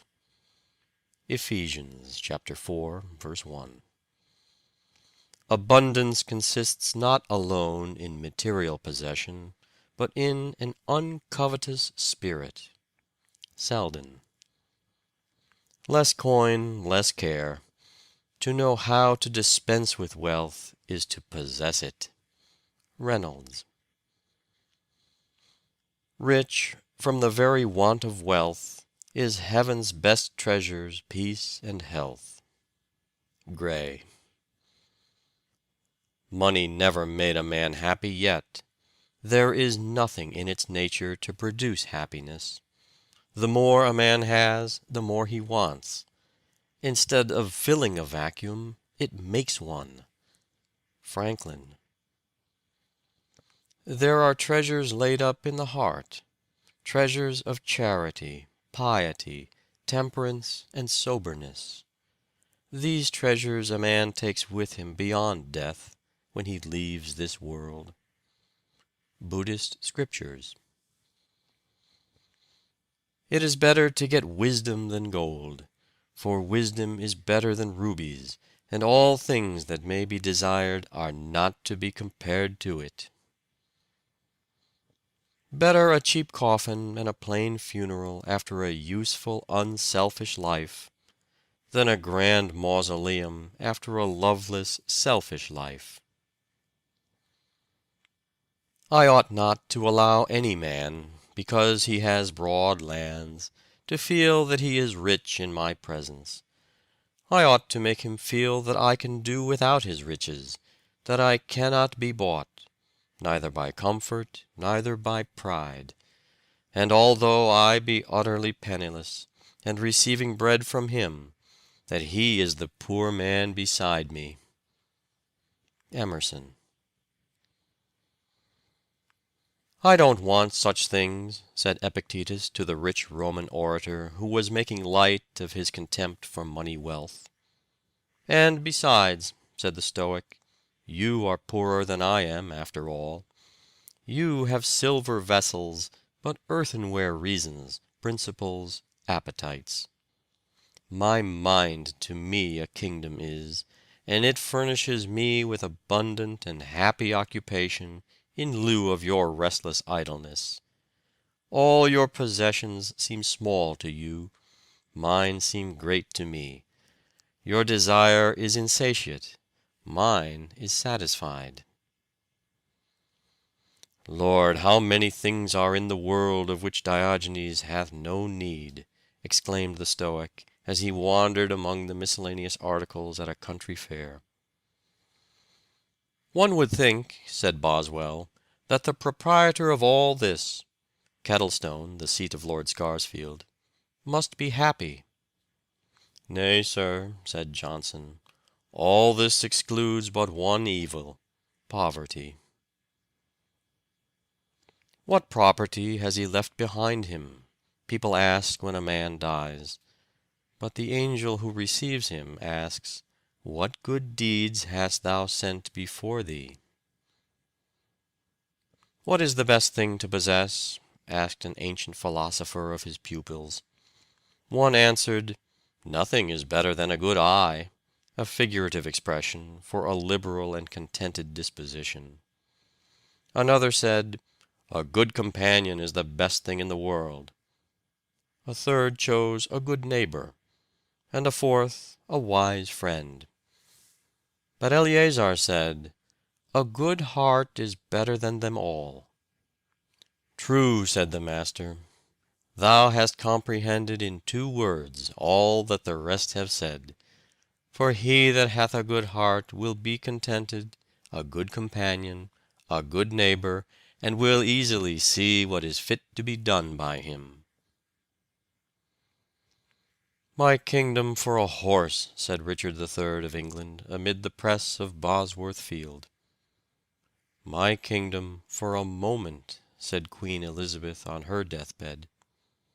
And millions of others, when they have felt earth, its riches and power slipping from their grasp, have shown plainly that deep down in their hearts they value such things as naught, when really compared with the blessed light of life, the stars and flowers, the companionship of friends, and far above all else, the opportunity of growth and development here, and the preparation for future life. Queen Caroline Matilda of Denmark wrote on the window of her prison, with her diamond ring, "Oh, keep me innocent, make others great." "These are my jewels," said Cornelia to the Campanian lady who asked to see her gems, and she pointed with pride to her boys returning from school. The reply was worthy the daughter of Scipio Africanus and wife of Tiberius Gracchus. The most valuable production of any country is its crop of men. "I will take away thy treasures," said a tyrant to a philosopher. "Nay, that thou canst not," was the retort. "For, in the first place, I have none that thou knowest of. My treasure is in heaven, and my heart is there." Some people are born happy. No matter what their circumstances are, they are joyous, content, and satisfied with everything. They carry a perpetual holiday in their eye and see joy and beauty everywhere. When we meet them, they impress us as just having met with some good luck, or that they have some good news to tell you. Like the bees that extract honey from every flower, they have a happy alchemy which transmutes even gloom into sunshine. In the sick room they are better than the physician, and more potent than drugs. All doors open to these people. They are welcome everywhere. We make our own worlds, and people them, while memory, the scribe, faithfully registers the account of each as we pass the milestones dotting the way. Are we not, then, responsible for the inhabitants of our little worlds? We should fill them with the true, the beautiful, and the good, since we are endowed with the faculty of creating. "Genius," says Whipple, "may almost be defined as the faculty of acquiring poverty." It is the men of talent who make money out of the work of the men of genius. Somebody has truly said that the greatest works have brought the least benefit to their authors. They were beyond the reach of appreciation before appreciation came. There is an Eastern legend of a powerful genius who promised a beautiful maiden a gift of rare value if she would pass through a field of corn, and, without pausing, going backward, or wandering hither and thither, select the largest and ripest ear, the value of the gift to be in proportion to the size and perfection of the ear she should choose. She passed through the field, seeing a great many well worth gathering, but always hoping to find a larger and more perfect one, she passed them all by, when, coming to a part of the field where the stalks grew more stunted, she disdained to take one from these, and so came through to the other side without having selected any. A man may make millions and be a failure still. Money making is not the highest success. The life of a well-known millionaire was not truly successful. He had but one ambition. He coined his very soul into dollars. The almighty dollar was his sun, and was mirrored in his heart. He strangled all other emotions, and hushed and stifled all nobler aspirations.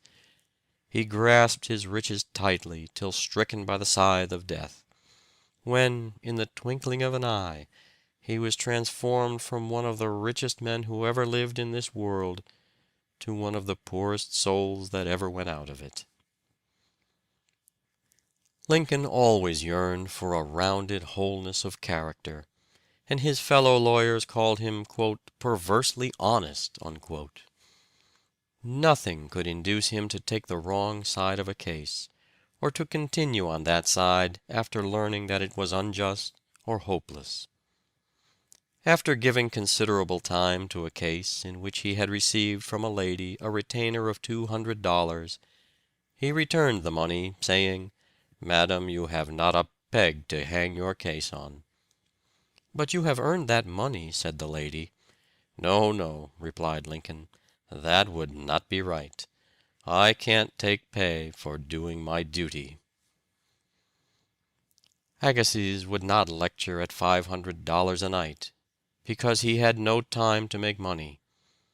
Charles Sumner, when a senator, declined to lecture at any price, saying that his time belonged to Massachusetts and the nation. Spurgeon would not speak for 50 nights in America at $1,000 a night, because he said he could do better. He could stay in London and try to save 50 souls. All honor to the comparative few in every walk of life, who, amid the strong materialistic tendencies of our age, still speak and act earnestly, inspired by the hope of rewards other than gold or popular favor. These are our truly great men and women. They labor in their ordinary vocations with no less zeal because they give time and thought to higher things. King Midas, in the ancient myth, asked that everything he touched might be turned to gold, for then he thought he would be perfectly happy. His request was granted, but when his clothes, his food, his drink, the flowers he plucked, and even his little daughter whom he kissed, were all changed into yellow metal, he begged that the golden touch might be taken from him. He had learned that many other things are intrinsically far more valuable than all the gold that was ever dug from the earth. The beggarly Homer, who strolled God knows when, in the infancy and barbarism of the world, was richer far than Croesus, and added more wealth to the world than the Rothschilds, the Vanderbilts, and Goulds. An Arab who fortunately escaped death after losing his way in the desert, without provisions, tells of his feelings when he found a bag full of pearls, just as he was about to abandon all hope. "I shall never forget," said he, "the relish and delight that I felt on supposing it to be dried wheat, nor the bitterness and despair I suffered on discovering that the bag contained pearls." It is an interesting fact in this money-getting era that a poor author, or a seedy artist, or a college president with frayed coat sleeves, has more standing in society and has more paragraphs written about him in the papers than many a millionaire. This is due, perhaps, to the malign influence of money-getting, and to the benign effect of purely intellectual pursuits. As a rule, every great success in the money world means the failure and misery of hundreds of antagonists. Every success in the world of intellect and character is an aid and profit to society. Character is a mark cut upon something, and this indelible mark determines the only true value of all people and all their work. Dr. Hunter said, "No man was ever a great man who wanted to be one." Artists cannot help putting themselves and their own characters into their works, The vulgar artist cannot paint a virtuous picture. The gross, the bizarre, the sensitive, the delicate, all come out on the canvas and tell the story of his life. Who would not choose to be a millionaire of deeds, with a Lincoln, a Grant, a Florence Nightingale, a Childs? A millionaire of ideas, with Emerson, with Lowell, with Shakespeare, with Wordsworth. A millionaire of statesmanship, with a Gladstone, a Bright, a Sumner, a Washington. Some men are rich in health, a constant cheerfulness, in a mercurial temperament which floats them over troubles and trials enough to sink a shipload of ordinary men. Others are rich in disposition, family, and friends. There are some men so amiable that everybody loves them, some so cheerful that they carry an atmosphere of jollity about them. Some are rich in integrity and character. Who is the richest of men? Asked Socrates. He who is content with the least, for contentment is nature's riches. Do you know, sir, said a devotee of Mammon to John Bright, that I am worth 1,000,000 sterling? Yes, said the irritated but calm-spirited respondent, I do, and I know that it is all you are worth. A bankrupt merchant, returning home one night, said to his noble wife, My dear, I am ruined. Everything we have is in the hands of the sheriff. After a few moments of silence, the wife looked into his face and asked, Will the sheriff sell you? Oh, no. Will the sheriff sell me? Oh, no. Then do not say we have lost everything. All that is most valuable remains to us. Manhood, womanhood, childhood. We have lost but the results of our skill and industry. We can make another fortune if our hearts and hands are left us. We say a man is made, said Beecher. What do we mean? That he has got the control of his lower instincts, so that they are only fuel to his higher feelings, giving force to his nature? That his affectations are like vines, sending out all sides blossoms and clustering fruits? That his tastes are so cultivated that all beautiful things speak to him and bring him their delights? That his understanding is opened, so that he walks through every hall of knowledge and gathers its treasures? That his moral feelings are so developed and quickened that he holds sweet commerce with heaven? Oh no, none of these things. He is cold and dead in heart and mind and soul. Only his passions are alive. But he is worth $500,000. And we say a man is ruined. Are his wife and children dead? Oh, no. Have they had a quarrel? And are they separated from him? Oh, no. Has he lost his reputation through crime? No. Is his reason gone? Oh, no, it is as sound as ever. Is he struck through with disease? No. He has lost his property, and he is ruined. The man ruined. When shall we learn that a man's life consisteth not in the abundance of things which he possesseth? How is it possible, asks an ancient philosopher, that a man who has nothing, who is naked, houseless, without a hearth, squalid, without a slave, without a city, can pass a life that flows easily? See, God has sent you a man to show you that it is possible. Look at me, who am without a city, without a house, without possessions, without a slave. I sleep on the ground. I have no wife, no children, no praetorium, but only the earth and heavens, and one poor cloak. And what do I want? Am I not without sorrow? Am I not without fear? Am I not free? When did any of you see me failing in the object of my desire, or even falling into that which I would avoid? Did I ever blame God or man? Did I ever accuse any man? Did any of you ever see me with a sorrowful countenance? "You are a plebeian," said a patrician to Cicero. "I am a plebeian," replied the great Roman orator. "The nobility of my family begins with me. That of yours will end with you." No man deserves to be crowned with honor whose life is a failure.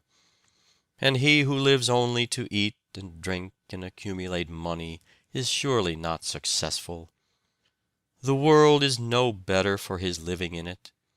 He never wiped a tear from a sad face, never kindled a fire upon a frozen hearth. There is no flesh in his heart. He worships no god but gold. Why should I scramble and struggle to get possession of a little portion of this earth? This is my world now. Why should I envy others its mere legal possession? It belongs to him who can see it, enjoy it. I need not envy the so-called owners of estates in Boston and New York.